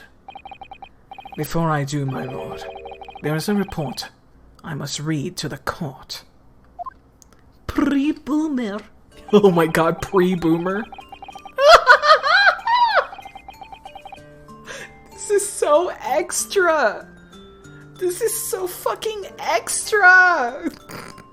At least he does something. Yesterday at the Great Exhibition Grounds, the evidence of primary importance in this case. The super high voltage instantaneous kinesis machine, which was installed on the experimentation stage, was deliberately destroyed in an explosion effected by an unknown person or persons. It was what? An explosion! This is an outrage!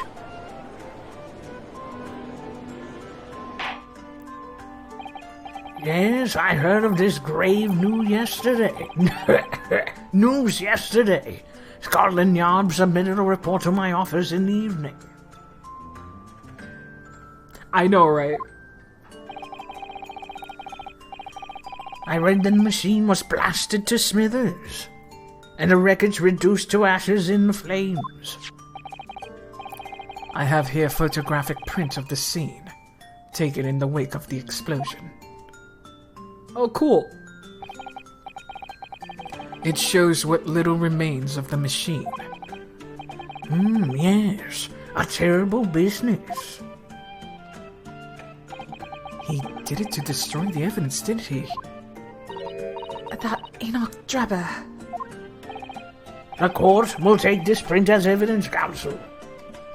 It's a trapdoor, so, you could fall through it.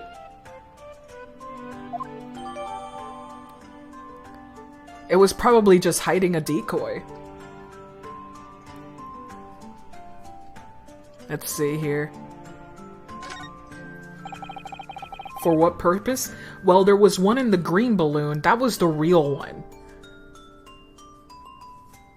Like I think the real one, or maybe, I don't really fucking know. The fucking case is that it magically reappeared elsewhere. But I think there's actually two. Two of these. Or either that, or it fell through, got into the balloon, flew up, and got shot. Which would be a little too elaborate, but it's also plausible.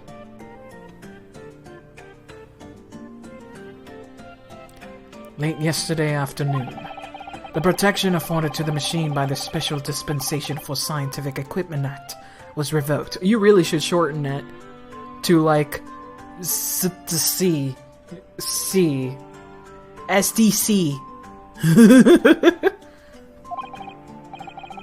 However, before a thorough investigation could begin, the invention was obliterated from existence.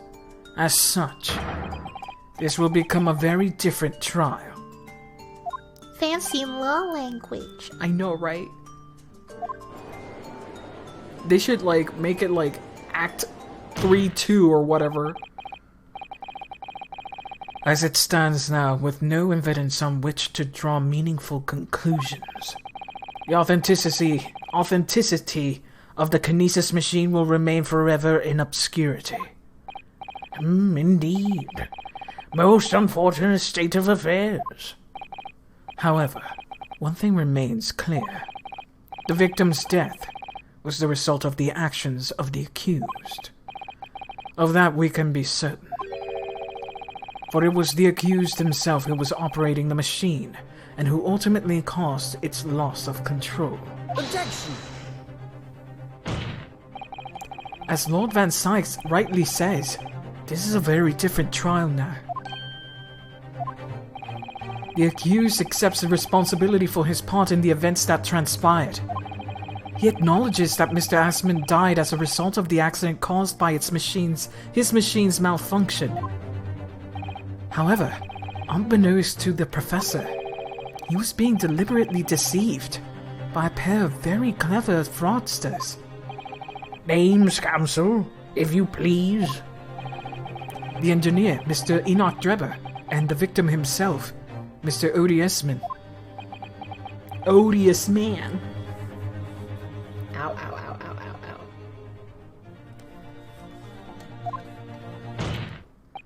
So what exactly were these two men up to behind the defendant's back? The defense intends to expose that information, thus establishing the unequivocal innocence of the defendant. Oh man. getting real high, really assertive in there, eh? Thank you, counsels. The positions of the prosecution and defense have been clearly stated. Odorous ass man. No! It's odious man. Odorous ass man. Lord Van Sykes, summon your first witness, please. At once, my lord. The prosecution calls the engineer, Mr. Enoch Drebber, to the stand. Come on, get over here, robot man. It is so wild to play an AA game where the lawyer is actually a fucking game plan from the start. Yeah. Yeah. It's like Shu Takumi was like, you know what? Let me write this a different way. And to be fair, Shu Takumi had a long time to actually make his, writing chops very good. And he had help in this game as well. He had a lot of help. State your name and occupation for the court. Name, Enoch Drebber. Occupation. Hard to pin down, I would say. See that black monocle? Yes. Why do I feel as though I've seen him somewhere before? Hey, you too. I exact same feeling myself. Well. I love this dude's design. Yeah, the original trilogy freaking came out 20 fucking years ago. 20 years is like, this game came out 15 years after the first game, so writing chops definitely got better. Your file indicates that you're currently being investigated in connection with another case. The theft of a waxwork model. Is it? A most extraordinary sounding business. But that has no bearing on this trial, I assure you. Cleave it from your mind. You're familiar with the public experiment carried out at the Great Exhibition some days ago. The accused super high voltage instantaneous kinesis demonstration is a mouthful to say. Yes, you could say that. I am aware of it. There was a terrible accident, wasn't there? It was you, Mr. Drebber, who constructed the vast machine used in the experiment. So our investigations indicate. Can you confirm your involvement? Yes, I constructed it, in precise accordance with the blueprints. But that's all. What a asshole. That's why he had to burn the blueprints. And we don't have them anymore. Damn it. Yeah, we don't have the blueprints. But let's look at this. Let's look at the evidence. Here's a little metal plaque. Here, look. Fostering burgeoning talent for future scientific discovery. It seems rather ironic, doesn't it? But clearly, Mr. Drebber really has a very talented was a very talented scientist. Hydrate, why?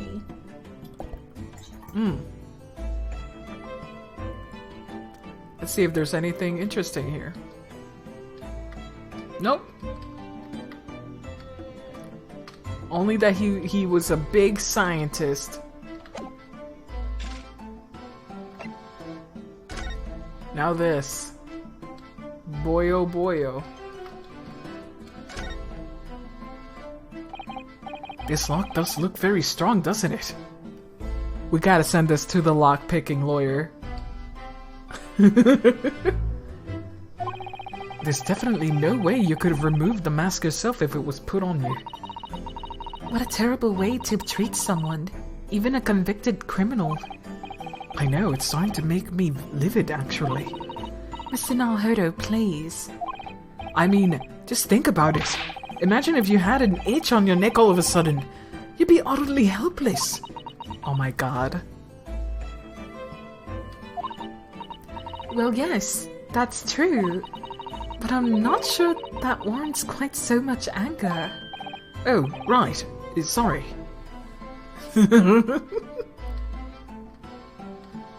Huh. Interesting that it doesn't say much about that. Alrighty then. Let's look at this. Whoop. This piece of glass is almost as thick as it is wide. Yes, I've never seen anything like it. If you compare it to a human, only Mr. Sholmes would have such thick skin. There's really no need for such a comparison, Mr. Nahodo. As well as you know. As you well know, I mean. Anyway, it can only be from the Crystal Tower, surely. Yes, I think so too. It was probably made especially to meet the demands of a great structure, of that great structure. By the way, making glass this thick is not great. Just the worst, honestly. Alright, let's open this up. Wow, there's blood! There's big blood in here! I will save after this. What a wonderful machine. What a wonderful machine. Really love contraptions like this, don't you? Oh yes! Anything mechanical I find absolutely irresistible. Almost irresistible, surely. Well, whenever I see a pocket watch, for example, I can't help myself. I simply have to take it apart. That's worrying. Yes, Father tells me by the rumblings of his stomach now. He's giving up on having a watch. Poor Professor Mikotoba. Oh my god. She just destroys his watches. But look, there's blood. Look, Mr. Nahodo. What is it? On the bellows, just here. There seems to be some very dark red stains. Yes, you're right. It looks like blood, actually. Oh my. I'm sure it's not what you're thinking. It has big blood. Alright, what was the last photo taken? Oh look, the cover came open. Yes, now, there should be a glass plate inside. You have to change the plate with each new photograph you want to take, you see. Is something wrong? There's no plate. It's been removed. Ah, what a pity. But I suppose if you think about it, this wouldn't be the actual camera that was used at the time. Just like the waxwork isn't the actual person. So we never did found a photographic print of the executed convict coming back to life anyway. Oh, yes, you're quite right, of course. Also, Sato-san, she looks devastated. Alright. Well, that's a shame. We only got blood. Alright. Let's look at this. Condemned prisoner. Redacted for confidentiality. Pseudonym. The Professor. Death by hanging confirmed at midnight. The 17th of June.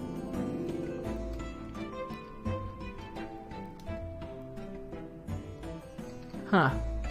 Courtney Stevens. I wonder if that's the girl. The coroner, the girl with the mask.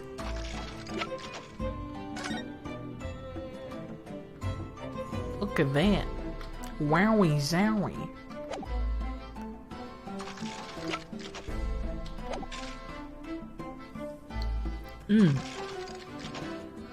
I already read that. And the court will be very interested to hear your thoughts about the machine, I'm sure. Hydrate, dang it. I'm actually running out of water. An amazing device, if you ask me. The pinnacle of modern science. Making instantaneous kinesis a reality, at last. What? Good gracious. Do you mean to say that the experiment was a bona fide? Is that your belief, sir? Yes, that is very much my belief. Such a waste that it blew up. Objection! But we've already established the machine was nothing more than a prop for an elaborate conjuring trick. Objection! You've established nothing of the sort. All that was shown during yesterday's proceedings is that the same outcome would have been produced by the means of stage trickery. You just finished the game today? Amazing. Can't wait to finish it myself. The defense merely proposed a method and demonstrated its feasibility, nothing more. But... We've procrastinated long enough, I feel. Witness, you will now give your formal testimony about the machine that you constructed for the purpose of the demonstration at the Great Exhibition. Understood.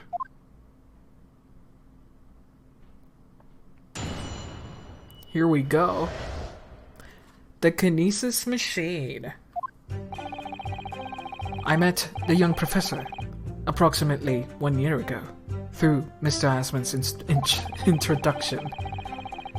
He provided me with blueprints and I constructed the machine to its precise specifications. It was no trick. If the whole show was a fraud, it would have required a body double. Tell me, did the victim have a twin? All the spectators saw the bridge appear above their heads, and then crash headfirst to the Crystal Tower. A terrible accident, I grant you. Perhaps the science on which the machine was built was flawed somehow.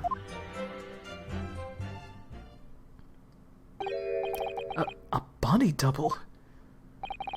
That goes without saying, surely.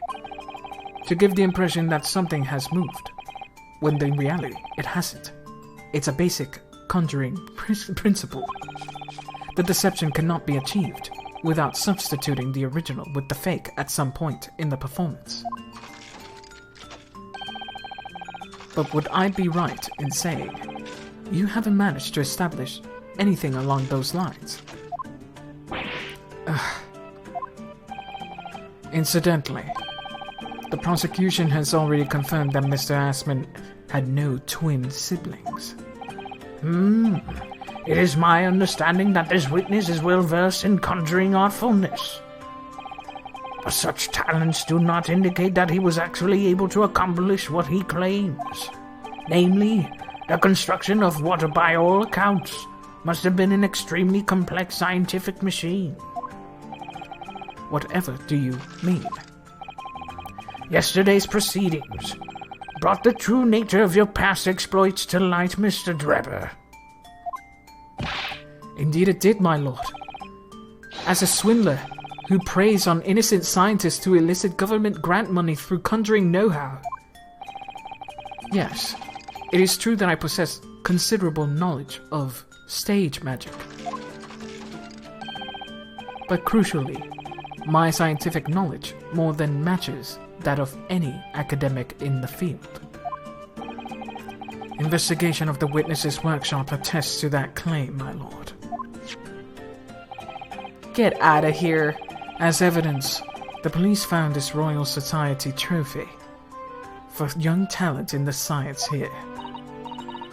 Yes, that's true. We spotted it out there. We spotted it there ourselves. If a hypothesis is sound, it can always be forged into physical manifestation with sufficient skill.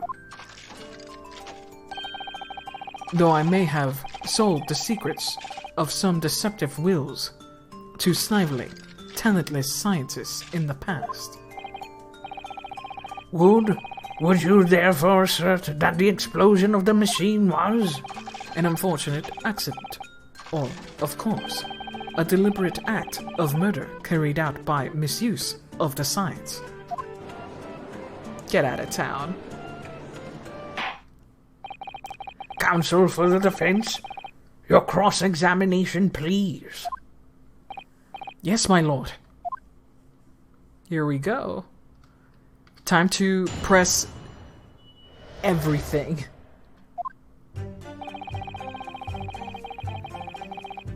Hold it! So you were already acquainted with Mr. Assman himself? Not really. By chance, I seen his name mentioned in the papers, that's all. But I had no interest in his private affairs. If he was an unscrupulous investor, it was no concern of mine. This game has made me double think my grasp of English and pronunciation. I'm bad at English. Or should I say, I am bad at English. because that's how I pronounce words. Words? What even are they? As long as people pay their bills, I take up my tools and construct what they ask for. So why did Mr. Assman approach you in particular then? Why am I pausing like you? Who can say? I presume because my name is associated with excellence in engineering. It's in science, though, not engineering. Not to mention excellence in fraud. Oh my god, his animations. Hard to gauge, but the point is, all I did was construct the machine according to the blueprints I was given. Aw, thanks. Aw, thanks. In other words, the kinesis machine was built on solid scientific principles. Yes, you might say that. Professor Hairbrain certainly has a mind like no other. Okay. Provide me with the blueprints. I constructed the machine to its precise specifications. Hold it! Alright. It's clear that you both have scientific knowledge and knowledge of conjuring magic, however. The more knowledge you have, the better equipped you are to handle whatever comes along. But your implication is that I furnished the machine with some trickery, I think. It's a possibility that I have to explore. Unfortunately, though, the machine has been blown to Kingdom Come. Wow. Show anyone a card trick and you can tell them I did conjure a magic. Now you see it, now you don't.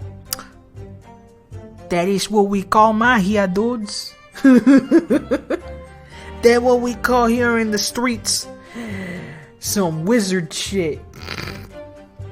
Oh baby. Whenever some people just look at this one magic trick and they just lose it, they go ape shit. That's me. That's me every time. So there's really nothing left to explore, is there? It appears that the kinesis machine was fitted with an timed explosive device of some kind. And there's nothing left of that device either. Not a single shred of evidence remaining, I hear. He must have planned all this from the outset. But in any case, it's abundantly clear that the experiment couldn't have been a trick.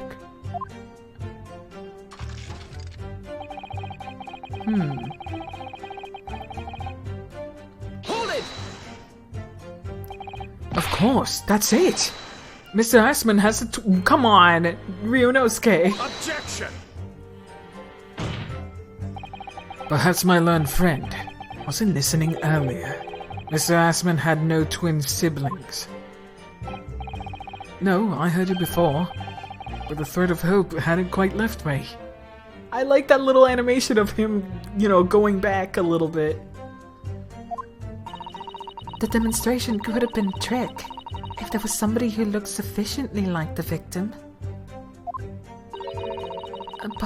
But Dr. Sith absolutely ruled out that possibility.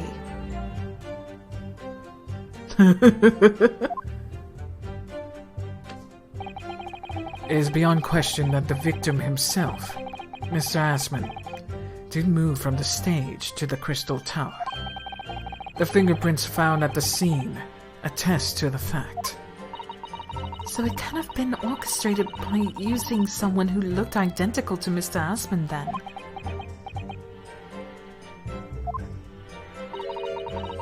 What are you thinking, Mr. Narheader? Oh, no, nothing.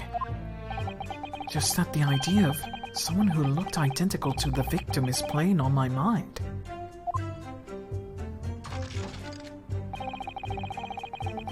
Alright. Hold it! It crashed head first, you say? According to the many witness reports from those there at the time, yes. Were you not there at the exhibition grounds on the day?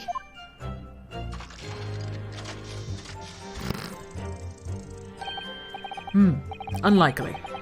I rarely leave my workshop. Yet another of your unique inventions was found at the scene.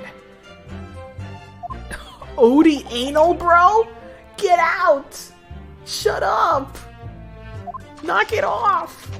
Odie anal, bro? God! Jeez. Odie butt, bruh. Well, it was the unveiling of a machine that I labored over for many months. I saw it clearly with my own eyes. The birdcage plummeted headfirst into the tower. What a surprise. I believe the victim's neck was broken from the headlong fall, wasn't it? How would you have come by that information? Even an infernal recluse like me reads the newspapers, you know. According to the reports, 2 injuries were apparent on the victim's body. Yes, he'd been stabbed in the chest by a screwdriver believed to belong to the defendant. And he had broken vertebrae. And then a recluse. Oh. An introvert. The most disgusting scum in the planet. Introverts. Vertebrae as a result of a fall from a considerable height. Correct. My learned friend has been doing his research, it seems. So, here's the thing. Remember when we talked about how it fell? It fell, like, to the head first. But if we look at the birdcage, it fell feet first. And we gotta prove that, baby. Let me see this. Why are you literally waging war on introverts? They keep talking about Harry Potter and I can't stand it anymore. A righteous cause.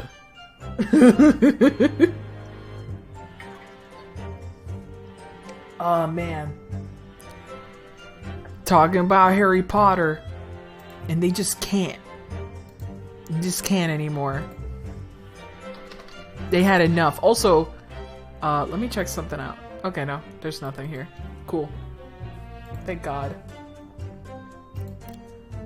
I was checking Tumblr because I did send a message and I was wondering if it was replied to, but it hasn't.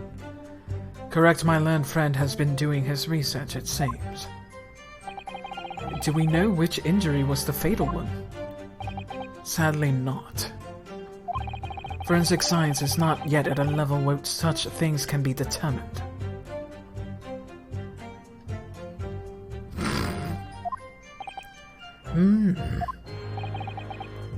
What we do know is that the victim died having sustained both injuries at some point during the experiment.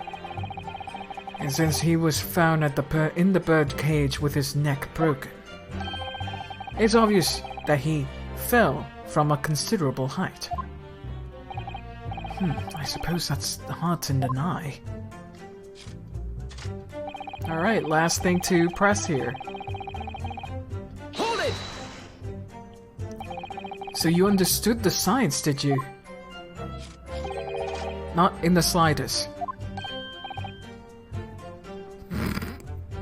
Oh, right. Wait, he has a robot voice? Just a little bit. Not fully robotic, hopefully. But he does a lot of pauses a la freaking Kirk from Star Trek. Spock, my best friend in the whole world. That arm is really something. Dude, it's a glove. It's a freaking glove. He put it on the sprockets and all the little gears and nuts and bolts they want. This freaking cosplayer. Though honestly, this is a very good cosplay if somebody wants to do it. I bet somebody already has. This game is old. So who knows? The nuts! He needs many... The needs of the many. Wait, you're quoting Spock. You're quoting Spock there. And I disagree, Spock, you piece of shit. It depends on the situation. As I've said a number of times, I'm an engineer. My job is to manufacture, according to the blueprints I'm given. I would be inviting a manifold problems if I foolishly allowed my brain to digest the ideas behind them. It depends on the situation, you twink. Fight me.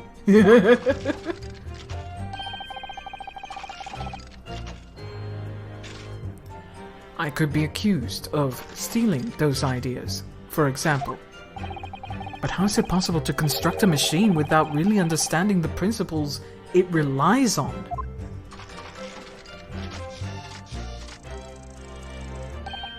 Well, you're practicing law without really understanding the principles it relies on, aren't you? Wow!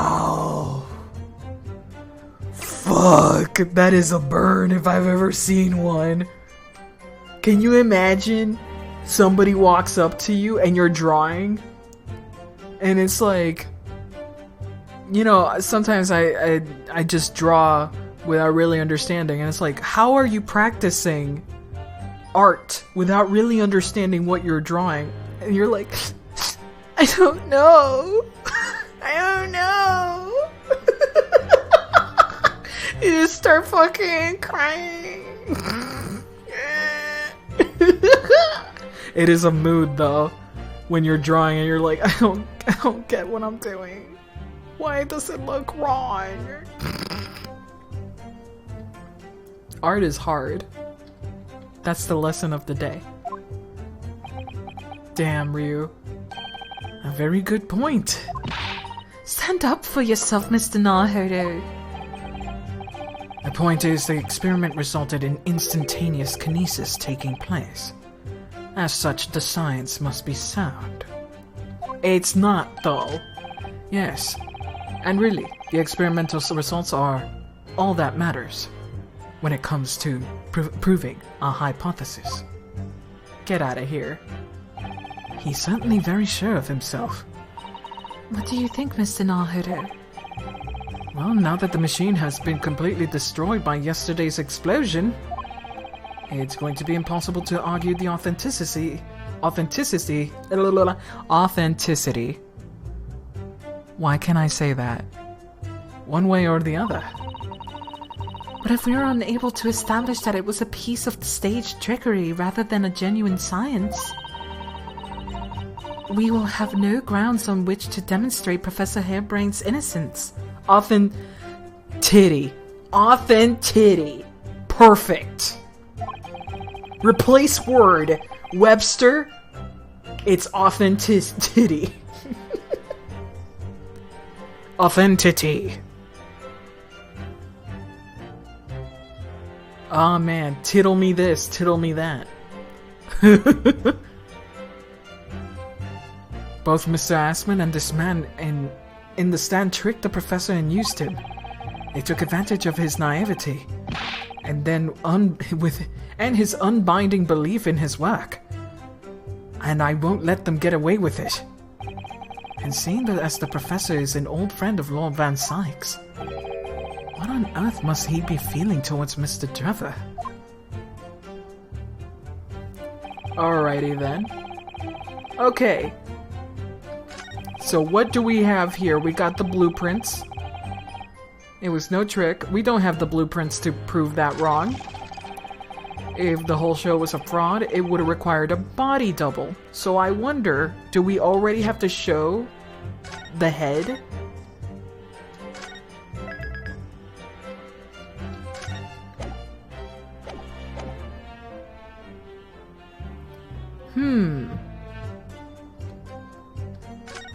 Let's see what else. Appear above their heads and then crash head first into the crystal tower. An incredible accident. Okay. So we have this as well. Birdcage appear above their heads and then crash head first into the crystal tower. I think we need more for that. I don't know if I can show the wooden birdcage for that exactly. Above their heads and then crash head first. Okay. He does say head first. I think this is what we gotta show then. Because it's not head first. Because the impact was right here. Oh yeah, we're gonna present that. Might as well disprove his bar. Yeah. But he is saying head first. That's not what happened. I'm gonna bet it's this. Hell yeah. Yeah, boy! Let's go! We've examined the birdcage that crashed into the crystal towers ourselves. As you can see, the cage, which is a wooden construction, has sustained damage in one particular spot.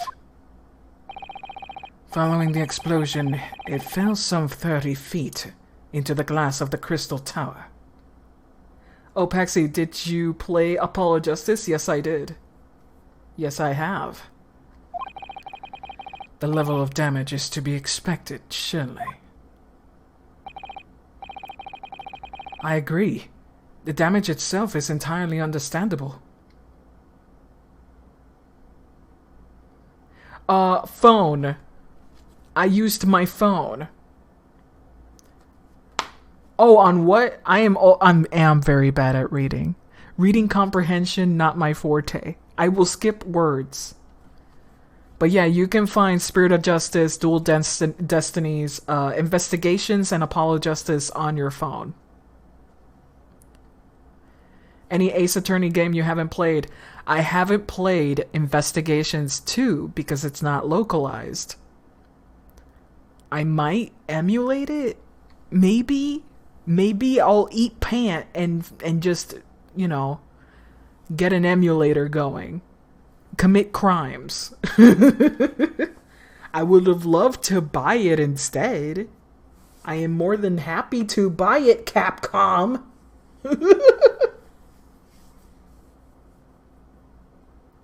Yeah. But yeah, I bought all the other games. This is literally the first time playing this one because I didn't want to emulate it either. But yeah, they told me to freaking... I've been convinced to play that one. At first I wasn't like that interested, but then they told me a freaking president assassination happens. And I'm like, okay, wait a minute. Presidential assassination? Okay, I want to see that. They'll probably repackage that with the Apollo Justice trilogy or something. I hope so. I hope they do. I hope they know that I'm hungry and I would like more video game. And I would totally buy it. Capcom, you got... I'll pay even like, I don't know, $35, $40 like in this game. I'll do that. if you put some extra shit in there. Like drawings and stuff. I would totally pay $40 again for Investigations 1, 2, Apollo Justice. Hell yeah. Why not? That's a little weird to put those 3 games in one package, but... Or maybe, you know, the second trilogy. It would make more sense if the second trilogy is together. Apollo Justice, Dual Destinies, and Spirit of Justice as a trilogy to sell. Investigations 1 and 2 will have to be like a separate sell, I think. It doesn't make sense to put it with the other games. But hey, I'm not you, Capcom. I'm just telling you that I would buy it. I'm just like with my freaking wallet that transformed into a gun, ready to fire. It has been loaded and cocked.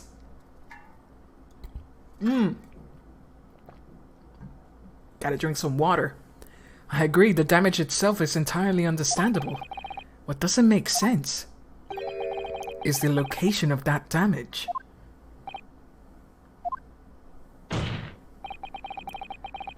All the breakages in the wood are at the base of the birdcage, not the top.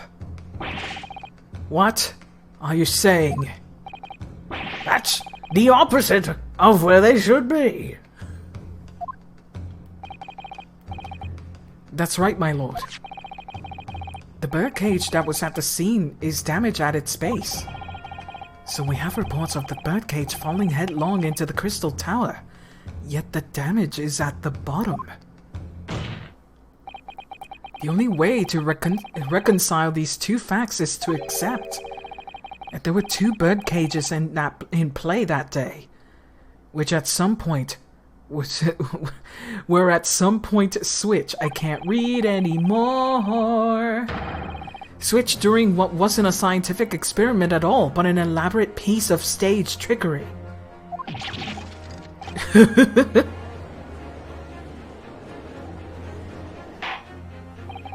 Good gracious. Explain yourself, witness. Well... If we examine the facts, there can only be one logical conclusion we can draw. The damage on the base of the birdcage clearly indicates that it crashed tail first into the tower. Objection! No, but he said head first. But multiple witness reports that claims it fell head first. Is his voice just really suspicious for all this orange? That's just his quirk. He puts emphasis on certain words. The birdcage materialized in the sky next to a balloon flying over the stage, following a spontaneous explosion, at an altitude of some 60 feet above ground level. Which is approximately 18 meters. It then proceeded to fall some 30 feet into the crystal tower. In the ensuing deflagration.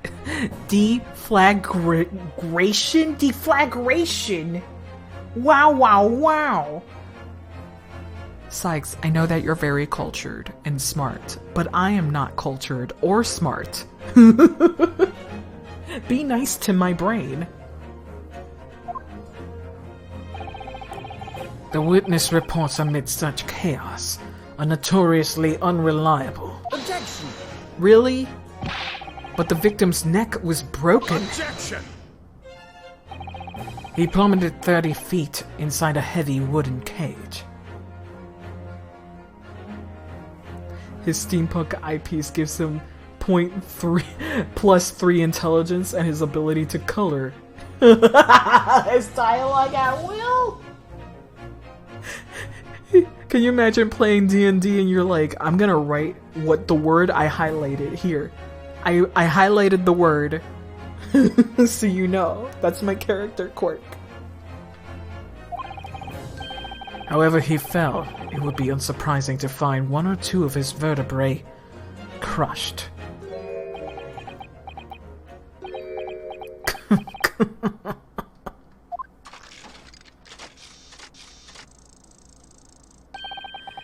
a riveting scientific analysis of events from the prosecution there.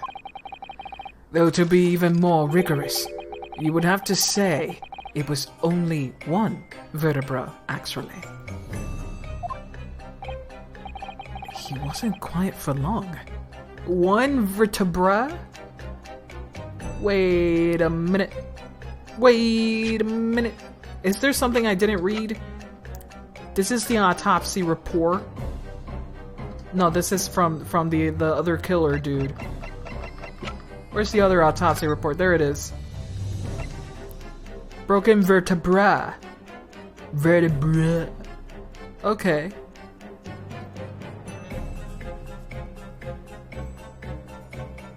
Vertebra? What kind of underwear is that?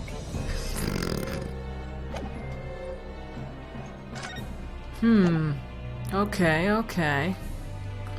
Alright. Also, look, oh wow. Look at the chunks of glass. Vertebra. It's vertebra? It wasn't quite for long. I find it hard to see what's motivating Lord Van Sykes. This witness is clearly a swindler, and one who deceived a personal friend of his. If you're going to establish this deception, do it right. Sorry? I feel like that's the undertone here. Ah yes, and there's one more point. The defense appears to have forgotten. It obviously wasn't a trick, as a certain truth very plainly demonstrates. What? It seems to me that this cross-examination had better continue until we resolve this matter.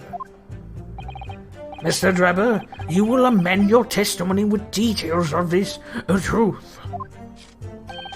Of course, we must treat the matter scientifically, after all. I nearly had him there. Oh my gosh! Domo arigato, Mr. Roboto. Domo dono tata. Domo dono tata. Domo arigato, Mr. Roboto. Oh man! Incredible. They had a lot of fun with this one. They had a bunch of fun with this character.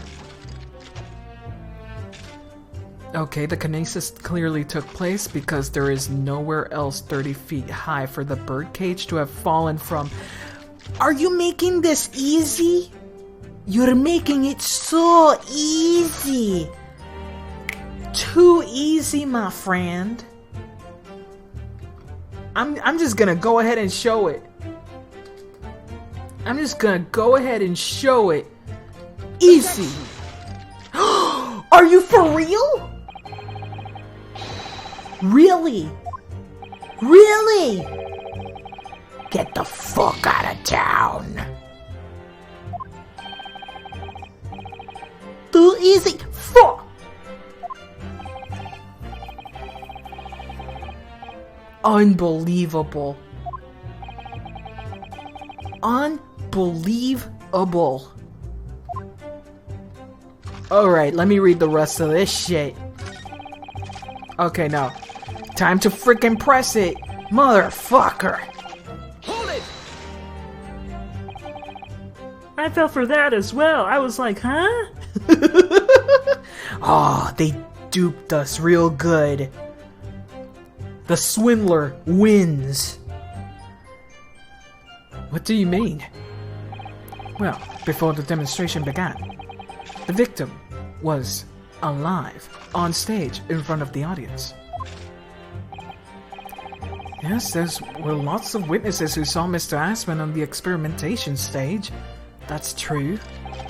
And the victim's neck broke as a result of an impact following a fall. Logically, therefore, the victim must have fallen from somewhere.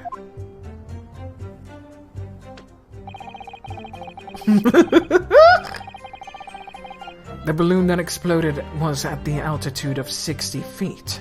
The point of impact on the tower was 30 feet up. Huh. The difference of 30 feet is therefore the total distance of the birdcage fell. Okay. And there's no other location from which the cage could have fallen that distance if it didn't drop out of the sky. Ergo, the victim himself must have been beamed from the stage into the sky above the crystal tower. A trenchant scientific analysis. Dear me, every time I hear it explained, it sounds increasingly plausible. Oh, yes. It is all very well thought out. Sadly, all the spectators on the day saw it. The birdcage plummeting 30 feet through the air, I mean. Irritatingly, yes. Okay. So he's saying it was 30 feet from it must have fallen from, right? Okay, let's go with that.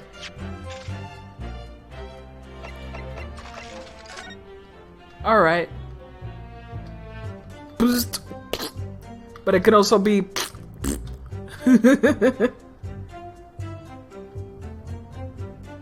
Thinking on it, I believe transport industry people would try to kill anyone who would create teleportation. Oh my god. I mean, that's what's happening with taxi drivers and Uber. Back in Puerto Rico, the airport taxi drivers became a mafia who didn't want any Uber drivers to drive by the airport to pick up family and friends. It was in the news for a bit. Yep. Yes, indeed. Because it's taking away their, you know, their customers, even though they charge, like, super fucking hot prices. So, this doesn't work. So, I would have to say... Let's see here. Oh my god. Puta madre, man. How come I didn't notice that he was there already? The fuck?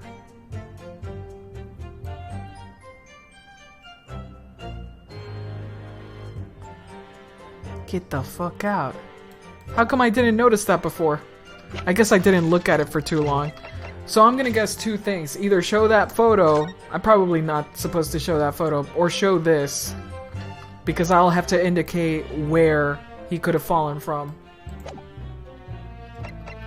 That looks like a mannequin to me. No, I'm just surprised that the cage here is still around. It's just still around somehow, you know? So, photograph taken by Gotts Willis. He was riding a balloon. It shows another balloon that he claims was green and exploded moments after he took the shot. Let's see here. Diagram showing the relative positions of the Crystal Tower and the Professor Harebrained machine that exploded. I wonder, what do I have to show here then? Objection! Well, puta madre, I figured it out. I mean, I feel like I could have shown the photo as well on this one. But okay, fine. You first need to show the location. Fine, I'll do that. If it lands on the side, close the game. Lose forever. This diagram of the experimentation stage and its surroundings.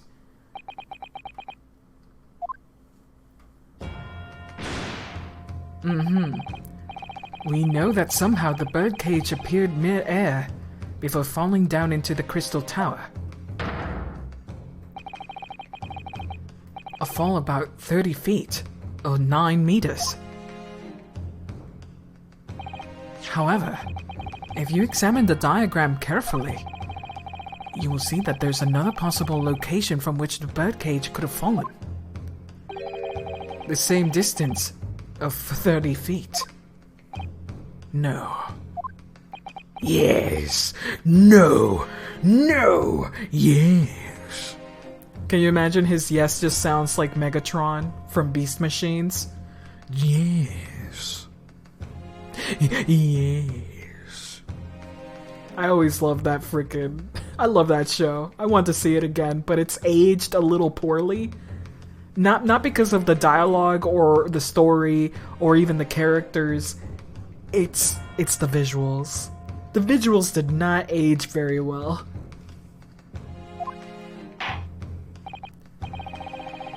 Well, it happens the defense has a possible explanation to put forward. Not Beast, yeah, Beast Wars. I always say Beast Machines because Beast Machines is the sequel to Beast Wars, which I actually kinda like.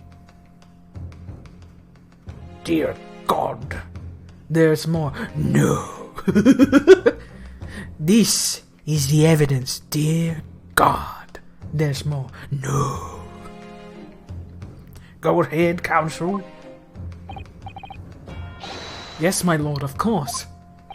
You will indicate the place to which you are referring on this diagram. Yeah, it's just very, very rusty. It has charm, though. And the characters are still very, very charming to this day. It's great. You know who's my favorite? Red Trip. Red Trip. Maximize. Fucking Rat Trap with his accent that made no sense. He's just a rat, and for some reason, hey, Dino Face. With his freaking voice. I forgot who's the voice actor, but he also does a bunch of other voices in the same show. It's really impressive. I love that voice actor. I keep forgetting his name though. Sean something? Sean McConnor?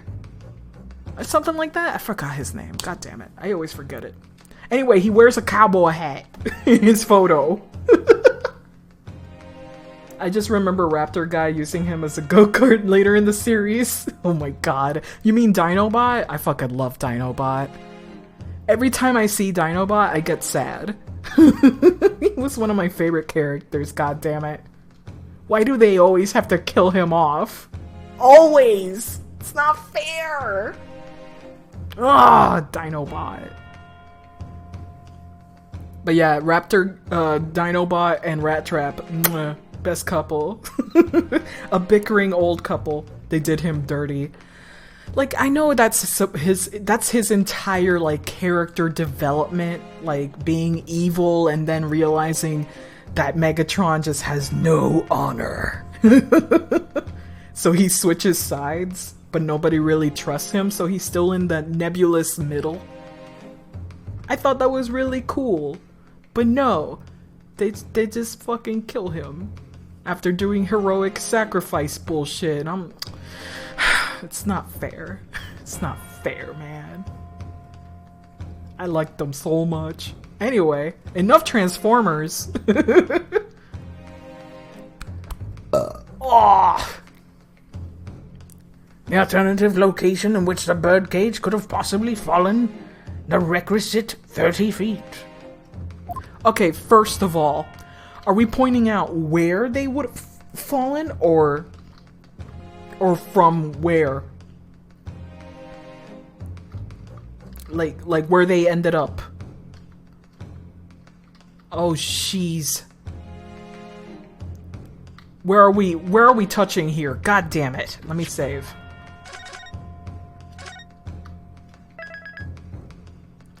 Gosh dong, ding dong, bing bong. I'm gonna say, from where? Alternative location from which the birdcage could possibly have fallen the requisite 30 feet. So here? Ay, mío. Indicate which place you were referring to on this diagram. You know what? I'm gonna say here. Take that! Okay, good. Okay, good. The place I'm referring to is here. But that's where the birdcage would have been to begin with. Which is exactly the point, my lord. Yes, the birdcage was in the machine on the stage. But what we must also consider is the height of the stage itself. Go on, Counsel. It turns out that the experimentation stage was built at a considerable height above ground level. If you look at the diagram, in fact, you'll see that it's about the same height above ground as the balloon was above the crash site.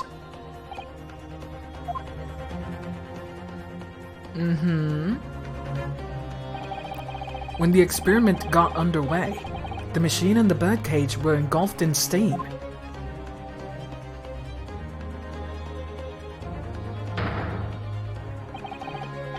At that moment, the floor of the stage gave way, and if we assume that to be a void underneath.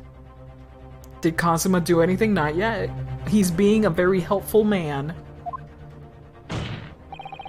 This birdcage, and the one seen by the audience, would have fallen almost exactly the same distance.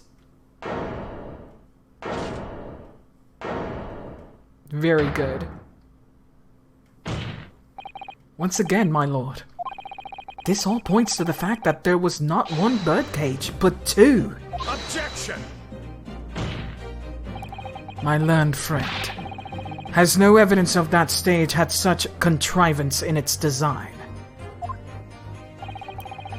Someone is responsible for the criminal destruction of the kinesis machine itself, it's true.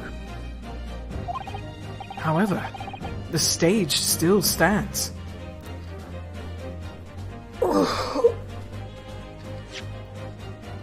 Like, I'm kind of losing it, because that means this is the fake one? Or is it the real one elsewhere? Because the glass is right there, you guys.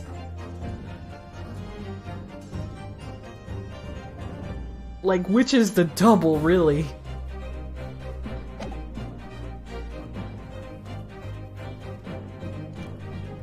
That's probably the real body, though. It wouldn't take that long to switch bodies, I guess. However, the stage still stands. Take a moment to look at the photographic print of the scene following yesterday's explosion. Sorry, brain is too smooth because I keep missing things. It's okay.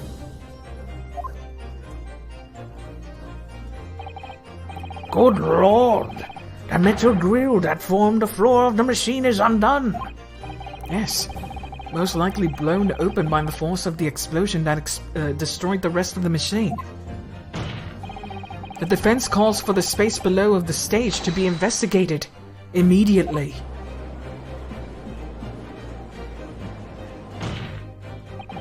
Mr. Drebber, it was you who built the kinesis machine, which means that it was you who built the two bird cages that were used to carry out this deception.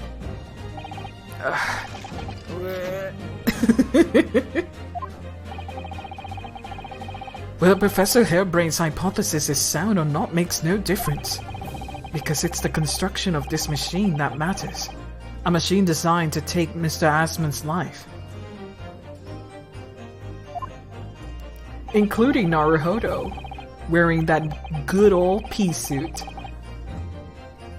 And I laid the blame firmly at the professor's door, something that could only have been carried out by you, Mr. Enoch Drebber.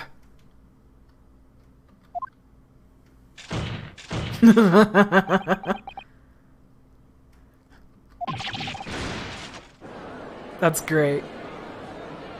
Objection! We do have a bunch of... Again. My learned friend has reached the end of his wild assertions. Fuck off! The prosecution would like to crush the defense's argument slowly, but surely. You can do that to me! Wow. Oh yeah, the assistant is there. What? Your argument fails to hold water. On 2 counts. 2? Firstly, before and after the experiment, the witness went nowhere near the kinesis machine. Every relevant member of staff of the exhibition has attested to that. And I believe members of Scotland Yard have also been on watch duty at every public experiment. In other words, Mr. Drebber had no opportunity to switch the alleged pair of bird cages. Objection! But I've already explained why he wouldn't have needed to.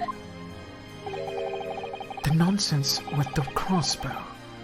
That doesn't bolster your case at all. The man who disappeared from the stage and the man who crashed in the tower are one and the same. The forensic investigation team's report is unequivocal on that point. Okay, this is where we have to talk about the double, which is just a mannequin. And the second flaw in your assertion, is the distinct lack of motive. Why would this man have wanted to take the victim's life? He had no reason to do so. I love it when the prosecution can prosecute no matter what the motive, but the defense needs motive in order to defend. The prosecution doesn't need it. Oh, you killed them? Motive? What's a motive? I don't know her. The moment the defense is like, but wait, it makes no sense. Then they go, you haven't told me motive. Where is the motivation? Where's the motivation? Was it love? Was it hate? Was it fury?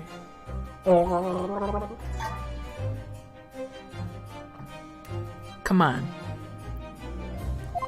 Come on. A motive? Do I have to think everything myself? Good point. Good point. You have this? What do you have?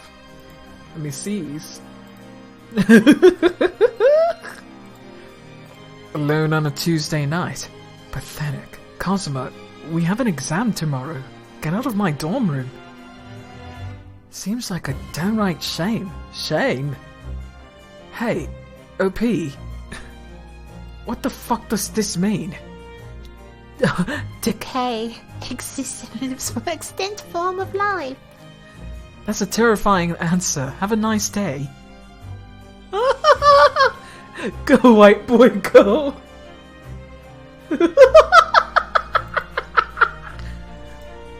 It works because they themselves are not white.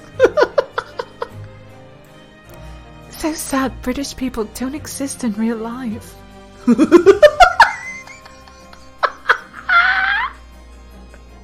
I wish, man. I wish. Oh my god. Okay, I'm going to need you to stop whatever you're doing right now.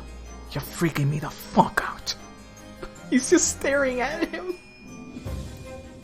Staring at Kazuma. It's you.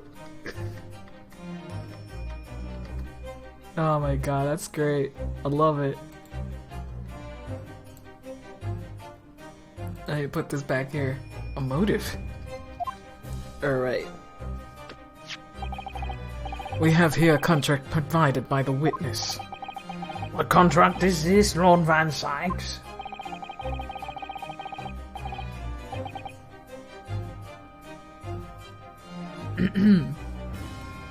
The contract into which Mr. Drebber entered with the victim, Mr. Assman. It reads, Mr. Drebber is to receive 30% of all remunerations from government grants or other income. 30%. Certainly a favorable contractual conditions. Or there was a very important provision bolted into that clause. What provision? Mr. Drebber may only uphold his right on the condition that both contracting parties are alive. Huh. Okay. In other words, if either of us were to die, the contract will become null and void. So you see, I had nothing to gain from Asaman's death. The diametric opposite, in fact.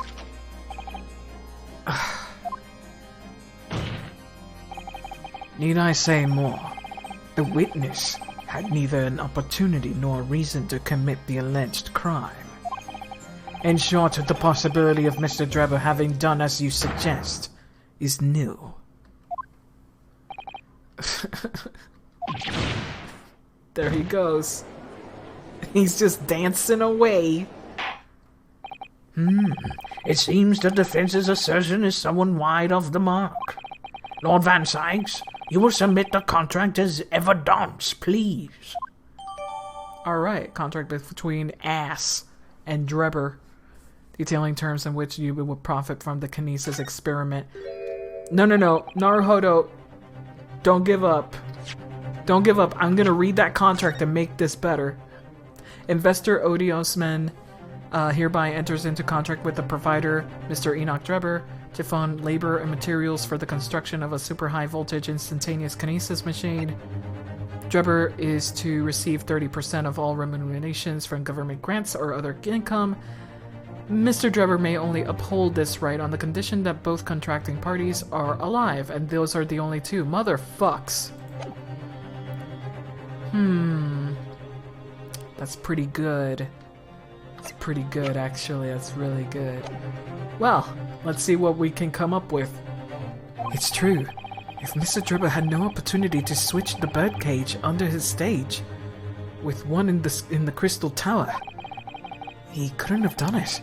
And in any case, I have no idea what his motive might have been. There is one aspect of your argument. It still holds true, however. There were 2 bird cages. The prosecution is unable to deny that. So I'm sure you're on the right lines, Mr. Naruhodo. I've no doubt that there are other aspects of your assertion. There are undeniable truths, too. Well, it would seem. And the defense has no rejoinder to offer. Fuck.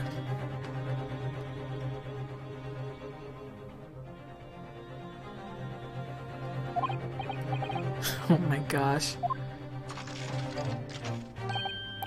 Well, I must say, I'm a little surprised. And I came here to testify about the machine I built, and instead, my reputation is defiled. But the prosecution's counter has set the record straight, I think. It's impossible that I'm the culprit. Objection! Here we go. Here we go, Naru. Shove your dick in it. Maybe not literally, though. At the beginning of this trial, we believed that there was only one birdcage. Yet we know that must have been 2. In other words, there was more to the demonstration than we realized at first. I think it's abundantly clear that the same applies to the culprit. Get to the point. The stage demonstration was constructed and set up entirely by you, Mr. Drebber. Therefore, it's inconceivable that you had no hand in the events that transpired. But he also has a body double. That's true. He has another body double. Or he is the only one that has one. So weird. So weird, this case. So if circumstances mean it's impossible that you could have carried out the crime yourself, It points to the fact that someone else was involved. Someone else? Counsel, are you suggesting? Yes, my lord.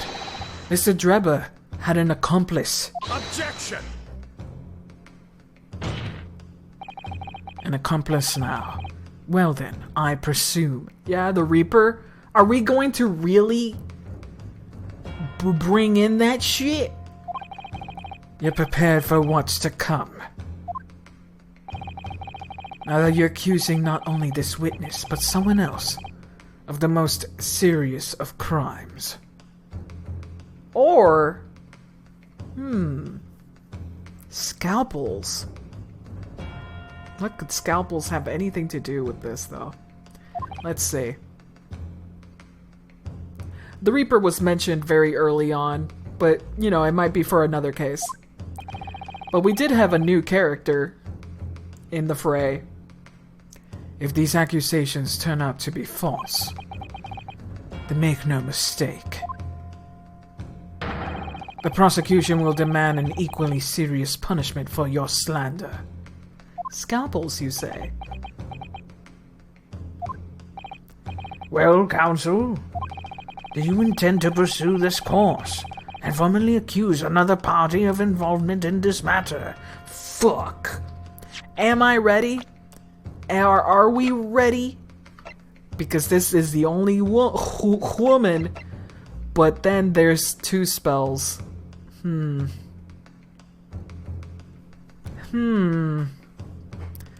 don't think she was involved with it.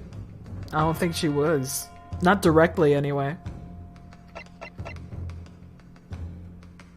Huh. But maybe we do need to summon her here to get something straight.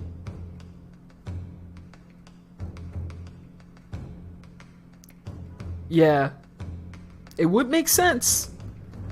She's able to take likenesses and make a new thing, maybe. She could have been commissioned for it. So let's see.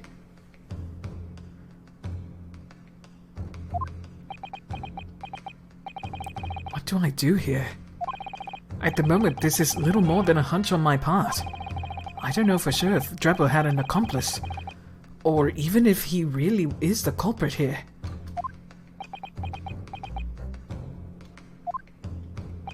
One way or another, though, I have to make my position clear, as a lawyer.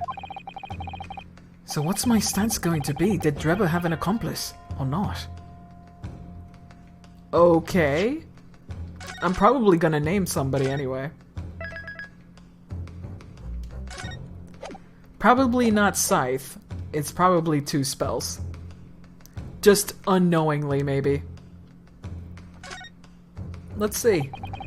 The defense is ready to name Mr. Drebber's accomplice. Somehow the two bird cages must have been switched. Everything points to that.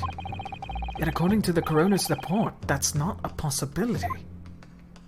Then again, the coroner's the one who did the report?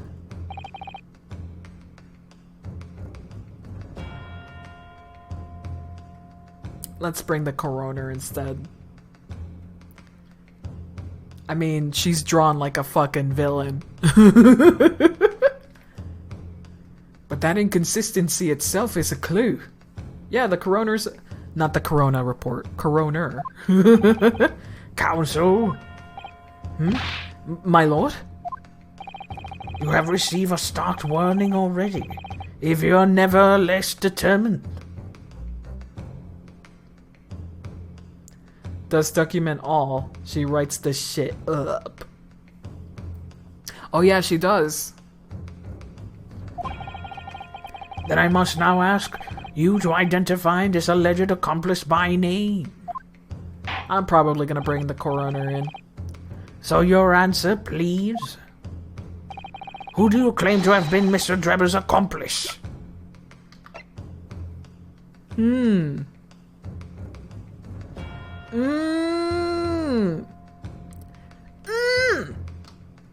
Take that! Fuck! The name of the person in question is... What's wrong, my Nipponese friend? It was 2 spells? Fuck! Surely fear doesn't bind your tongue now. It's a little late for that. Of course I'm afraid. After all, naming her in this capacity is definitely going to make waves. A lot of waves. Okay, I'm right, alright. It could very well turn every single person in this courtroom against me. I'm sure it will be alright, Mr. Naruhodo. Thank you, Mr. Sato. Okay. The enemy always appears larger than life, but you'll appear exactly the same to the enemy. Oh, that's actually really nice to say. Okay, cool. Alright then, here goes. You've kept us waiting long enough. Your answer, Counsel, now. The person who colluded with Mr. Drebber in order to carry out his wicked crime is Scotland Yard's coroner, Dr. Courtney Scythe. Yeah. She appears in all of the autopsy reports, so it's suspect. What the blazes are you talking about? Dr. Scythe? The head of the forensic investigation team, and the coroner who conducted the autopsy report on the victim. Also, I added a report there for some reason. We know there were 2 bird cages, so who could have carried out the switch to complete the illusion? The incident happened in front of the huge crowd of spectators, and the area was immediately sealed off. Then everyone, police officers included, were banished to make way for the forensic investigation team. When else would the switch have occurred? It can only have been that team's presence in that team's corona. What? Coroner? Or like, Are you trying to do... Isn't it pronounced core owner?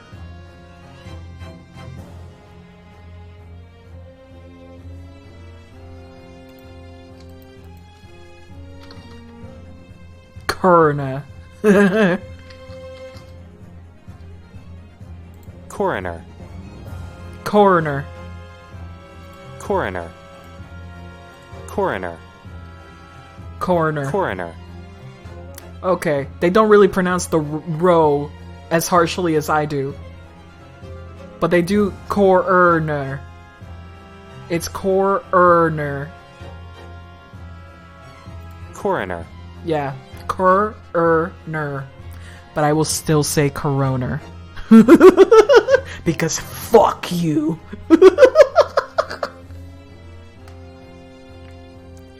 Yeah. Corona wins.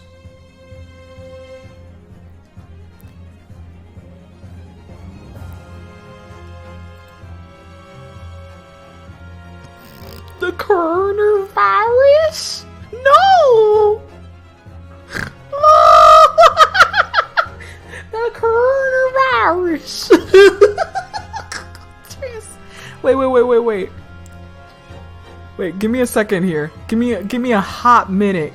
Give me a fucking inch of a second to test something out, please. Oh man. Fuck. No, it doesn't let you. Ah.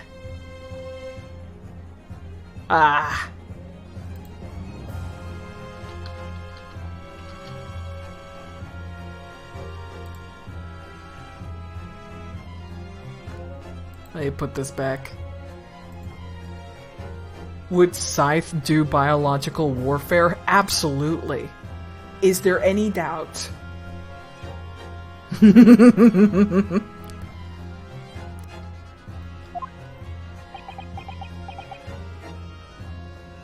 But I will still say coroner, because there's a row, and you bitches better pronounce every goddamn syllable of a word. You cowards.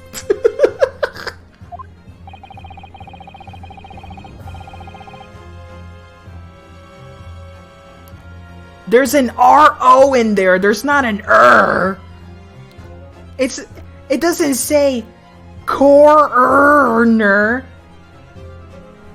It says coroner. Sounds like a Bostonian saying the word corona. The corona. You don't pronounce the ro though. Yes you do. Yes you do. Your English language is bafflingly stupid. Yes you do. English is a farce. It is made up language. It has no basis, no class, no history.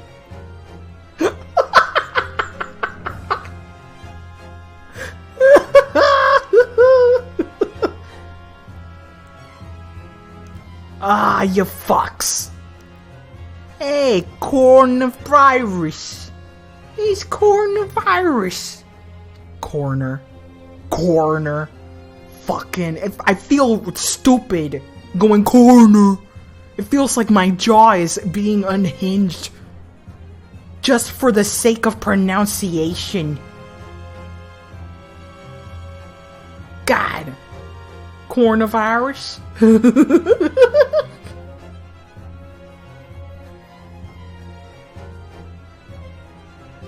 Do you pronounce the row in corner?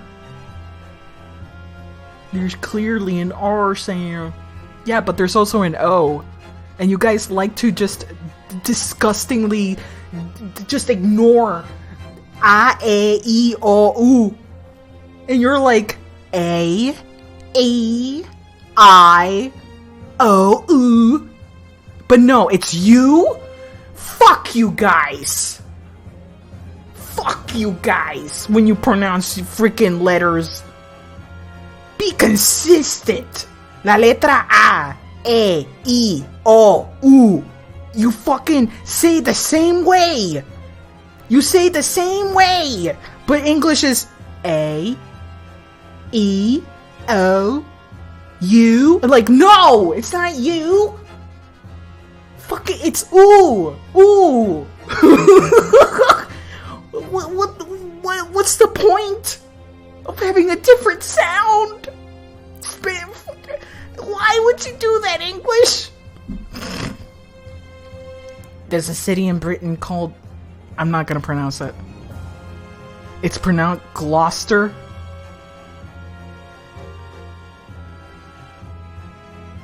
Gloucester. Gloucester. I'm gonna go to fucking Britain. And I'm gonna go, hey gov. I need to go to Gloucester. And I'm gonna pronounce it as disgustingly as possible. Gloucester.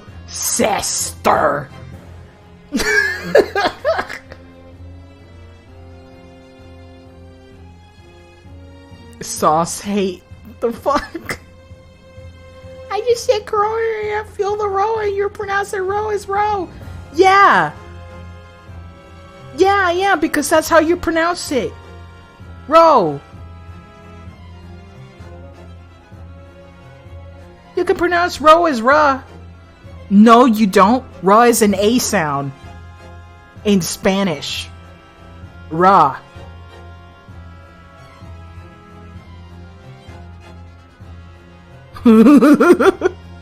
Fuss Roda. I don't say fuss Rada. I don't say fuss Rada. I says fuss Rhoda. You motherfucker. What? Fucking, like, everybody who says Ronald is wrong. They have to say Ronald. As if it's a fucking A. I hate this language. I hate this language. Okay, Naka. I'm gonna say Naka from right now on, because that's what you're telling me, bitch. You're telling me that I have to pronounce it with a fucking A sound. Naka. How do you like them nuts? You could like those Nakas?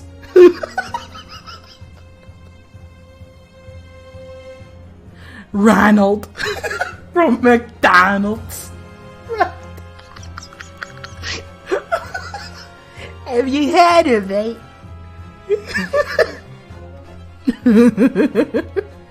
I hate this language. Just let me pronounce things the way I want to pronounce them, please. I'm too old and set in my ways. Okay? I don't need this. I'm too weak, and you cannot defeat me. I will just become primordial goo and rise again. Presumably, I'm a New Yorker. Sometimes I can't help but be New Yorkish. I don't know if it's a Puerto Rican thing, because apparently every time a Puerto Rican goes to the United States, they always go, oh shit, am I from New York now? Am I from In the Heights? Correction, Cena, I am 31. That is vastly older than 30. Last time I checked. It's a whole year's worth. That makes me ancient. 165 days. Surprise, you're actually just a cast member from In the Heights. Not a person, fuck. That's for you, Noka. That's especially bound, twisted and turned and packaged for you. It's hitting in Wales, cold. Yeah, I know. There is one person on the YouTubes who pronounced it like an OG. I'll just call it Landfair.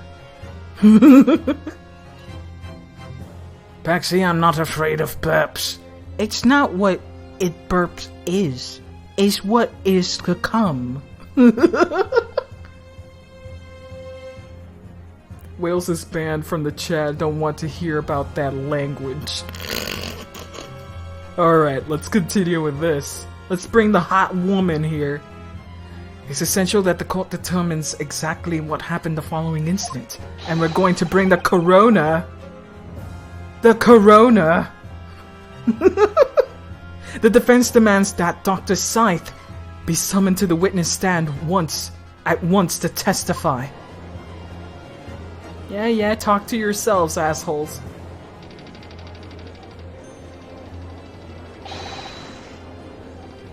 You've got nerve, lad. Standing up there, dragging the yard's name through the mud. I didn't mean to. I know the woman very well. There's no other dead room worker out there. No better. Fucking, I can't read. How dare you call her a criminal? My learned friend's imagination appears to be wilder than the East End at night.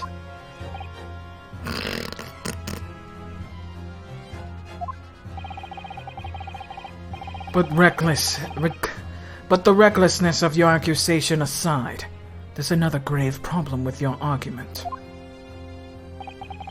One which the prosecution demands you address at once. A grave problem? Are you making a pun? Oh my word. Who do you claim acted as the victim's doppelganger? What? Certainly. If the birdcage containing the body of the victim was exchanged for another, the cage must also have contained a body. And yet, no missing persons or accidental deaths of anyone even remotely resembling the victim have been reported. Which means there was no one dead or alive who could have fulfilled the role of a body double for Mr. Assman. Assman! That's true.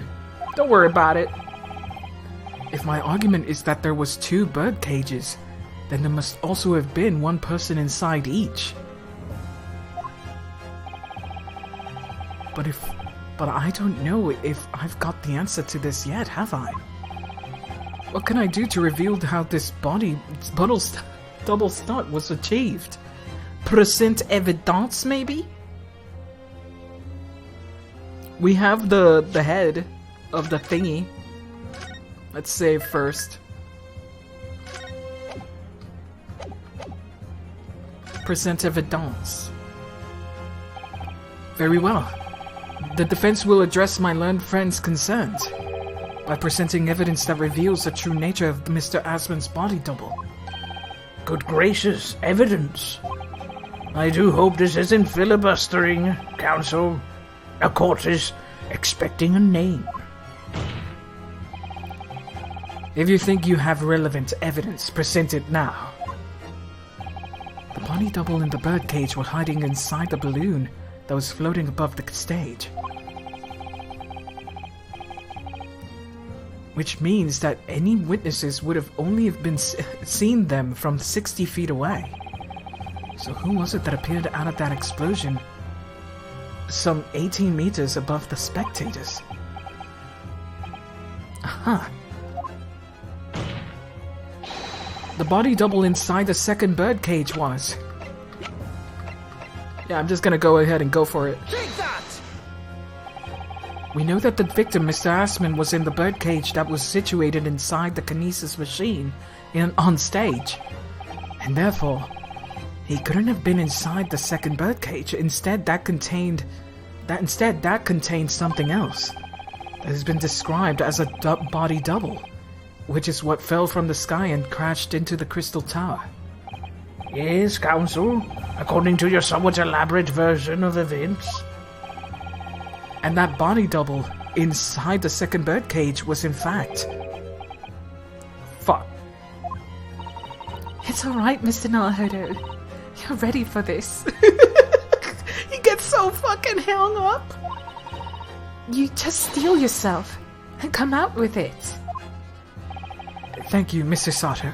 I needed that. As I was saying, the body double inside the second birdcage was... as unbelievable as it may seem, that thing right there. That thing there, oh my god. When did they bring this thing? When did they bring this here?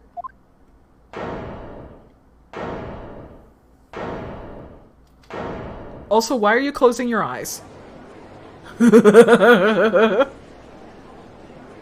Objection!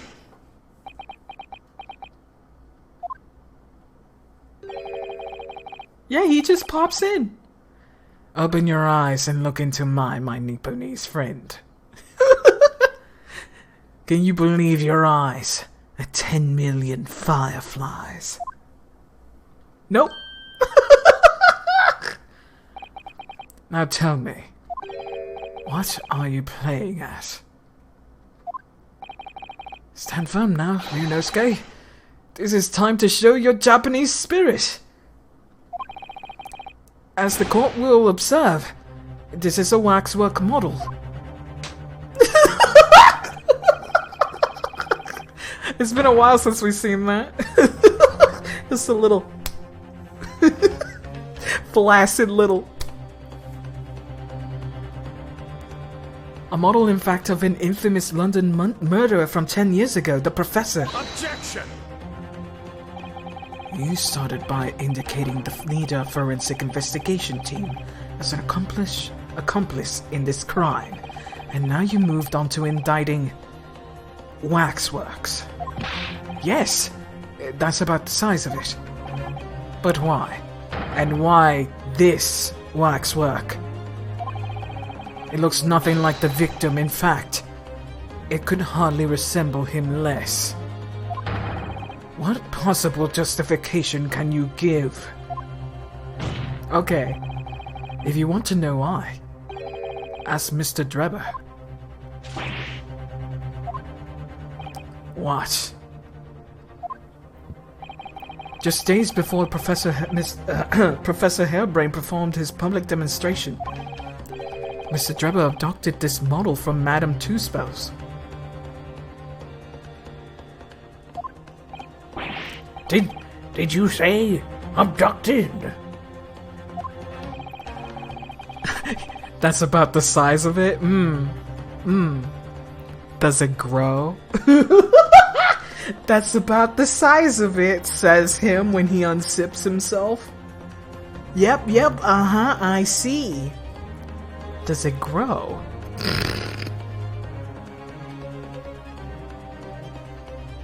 Oh my god. And 2 days after the incident at the Great Exhibition. Not what I meant, but okay.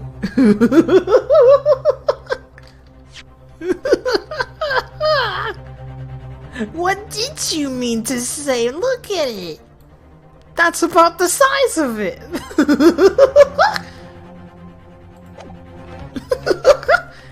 Listen. It's okay. It's a double entendre. I barely have water. Also, I have to go to sleep. 2 days after the incident at the Great Exhibition. Sorry. He returned it to the museum.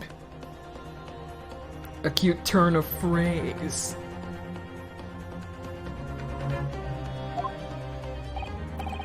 Then the timing. Is this true, Mr. Drebber?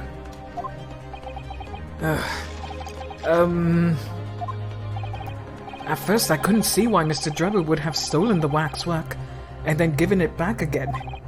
But now the reason is clear.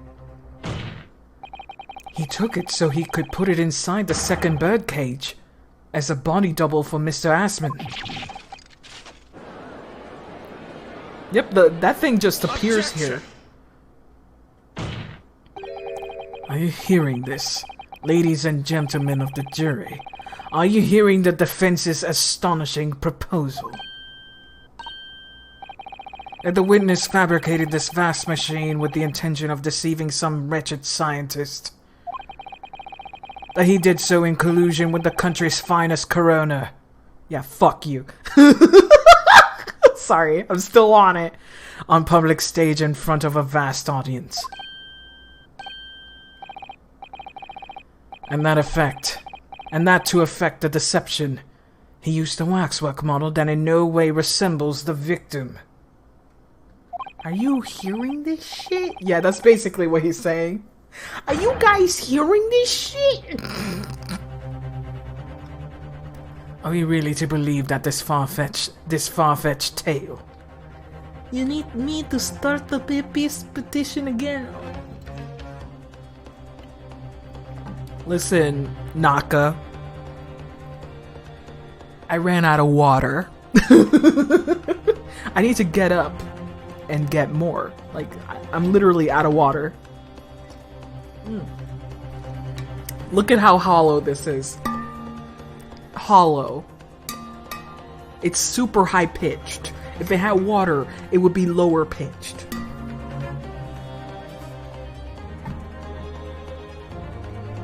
Oh man. I paid my 350 liters of blood. So go sup on water upon water.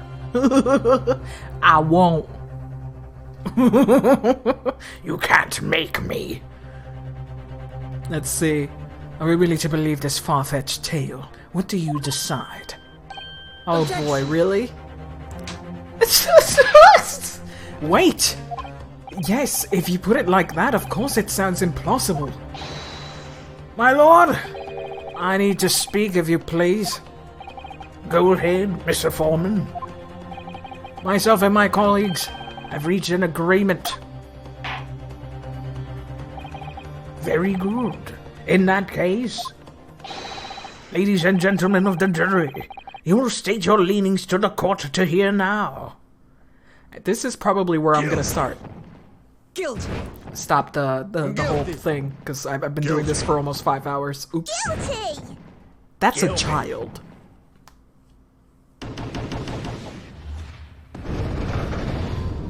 Yeah, I've been streaming for a long time. And I need to work tomorrow. Oops. So as indicated by the foreman, the jury has reached consensus. Slams are fucking corn, alright. I knew that was going to happen. We shall get through this, Mr. Nahodo, as we always do. And uncover some new truths along the way, I'm quite sure. Yes, I agree. I'm going to have to appeal to the jurors as usual and see if I can persuade them to change their minds. The defense will now embark on the summation examination. I just know this, you don't have to ask. Are you and your fellows ready to proceed, Mr. Foreman? We are, my lord. Very well. In that case, I ask you to state clearly for all present to hear the grounds on which each of you have decided that the defendant is guilty of the crime of which he is charged. Alright. Cool. Judicial findings. And this is where we're gonna stop. That's a perfect place to stop. Okie dokie. Oh, why did I hit that again? Alright, we're done. Do not save, please. I already saved. Alright. We'll continue tomorrow. Yeah. Yeah. I will continue mispronouncing words tomorrow. Listen, I mispronounced them. Not because I'm incapable of pronouncing them right, but also for your entertainment. Mostly because I can't pronounce it. Alright. Thank you so much. I'm gonna go be knockers. Hey, good evening, Pi. I'ma go be knockers. Good night, everybody. Bye-bye, everyone.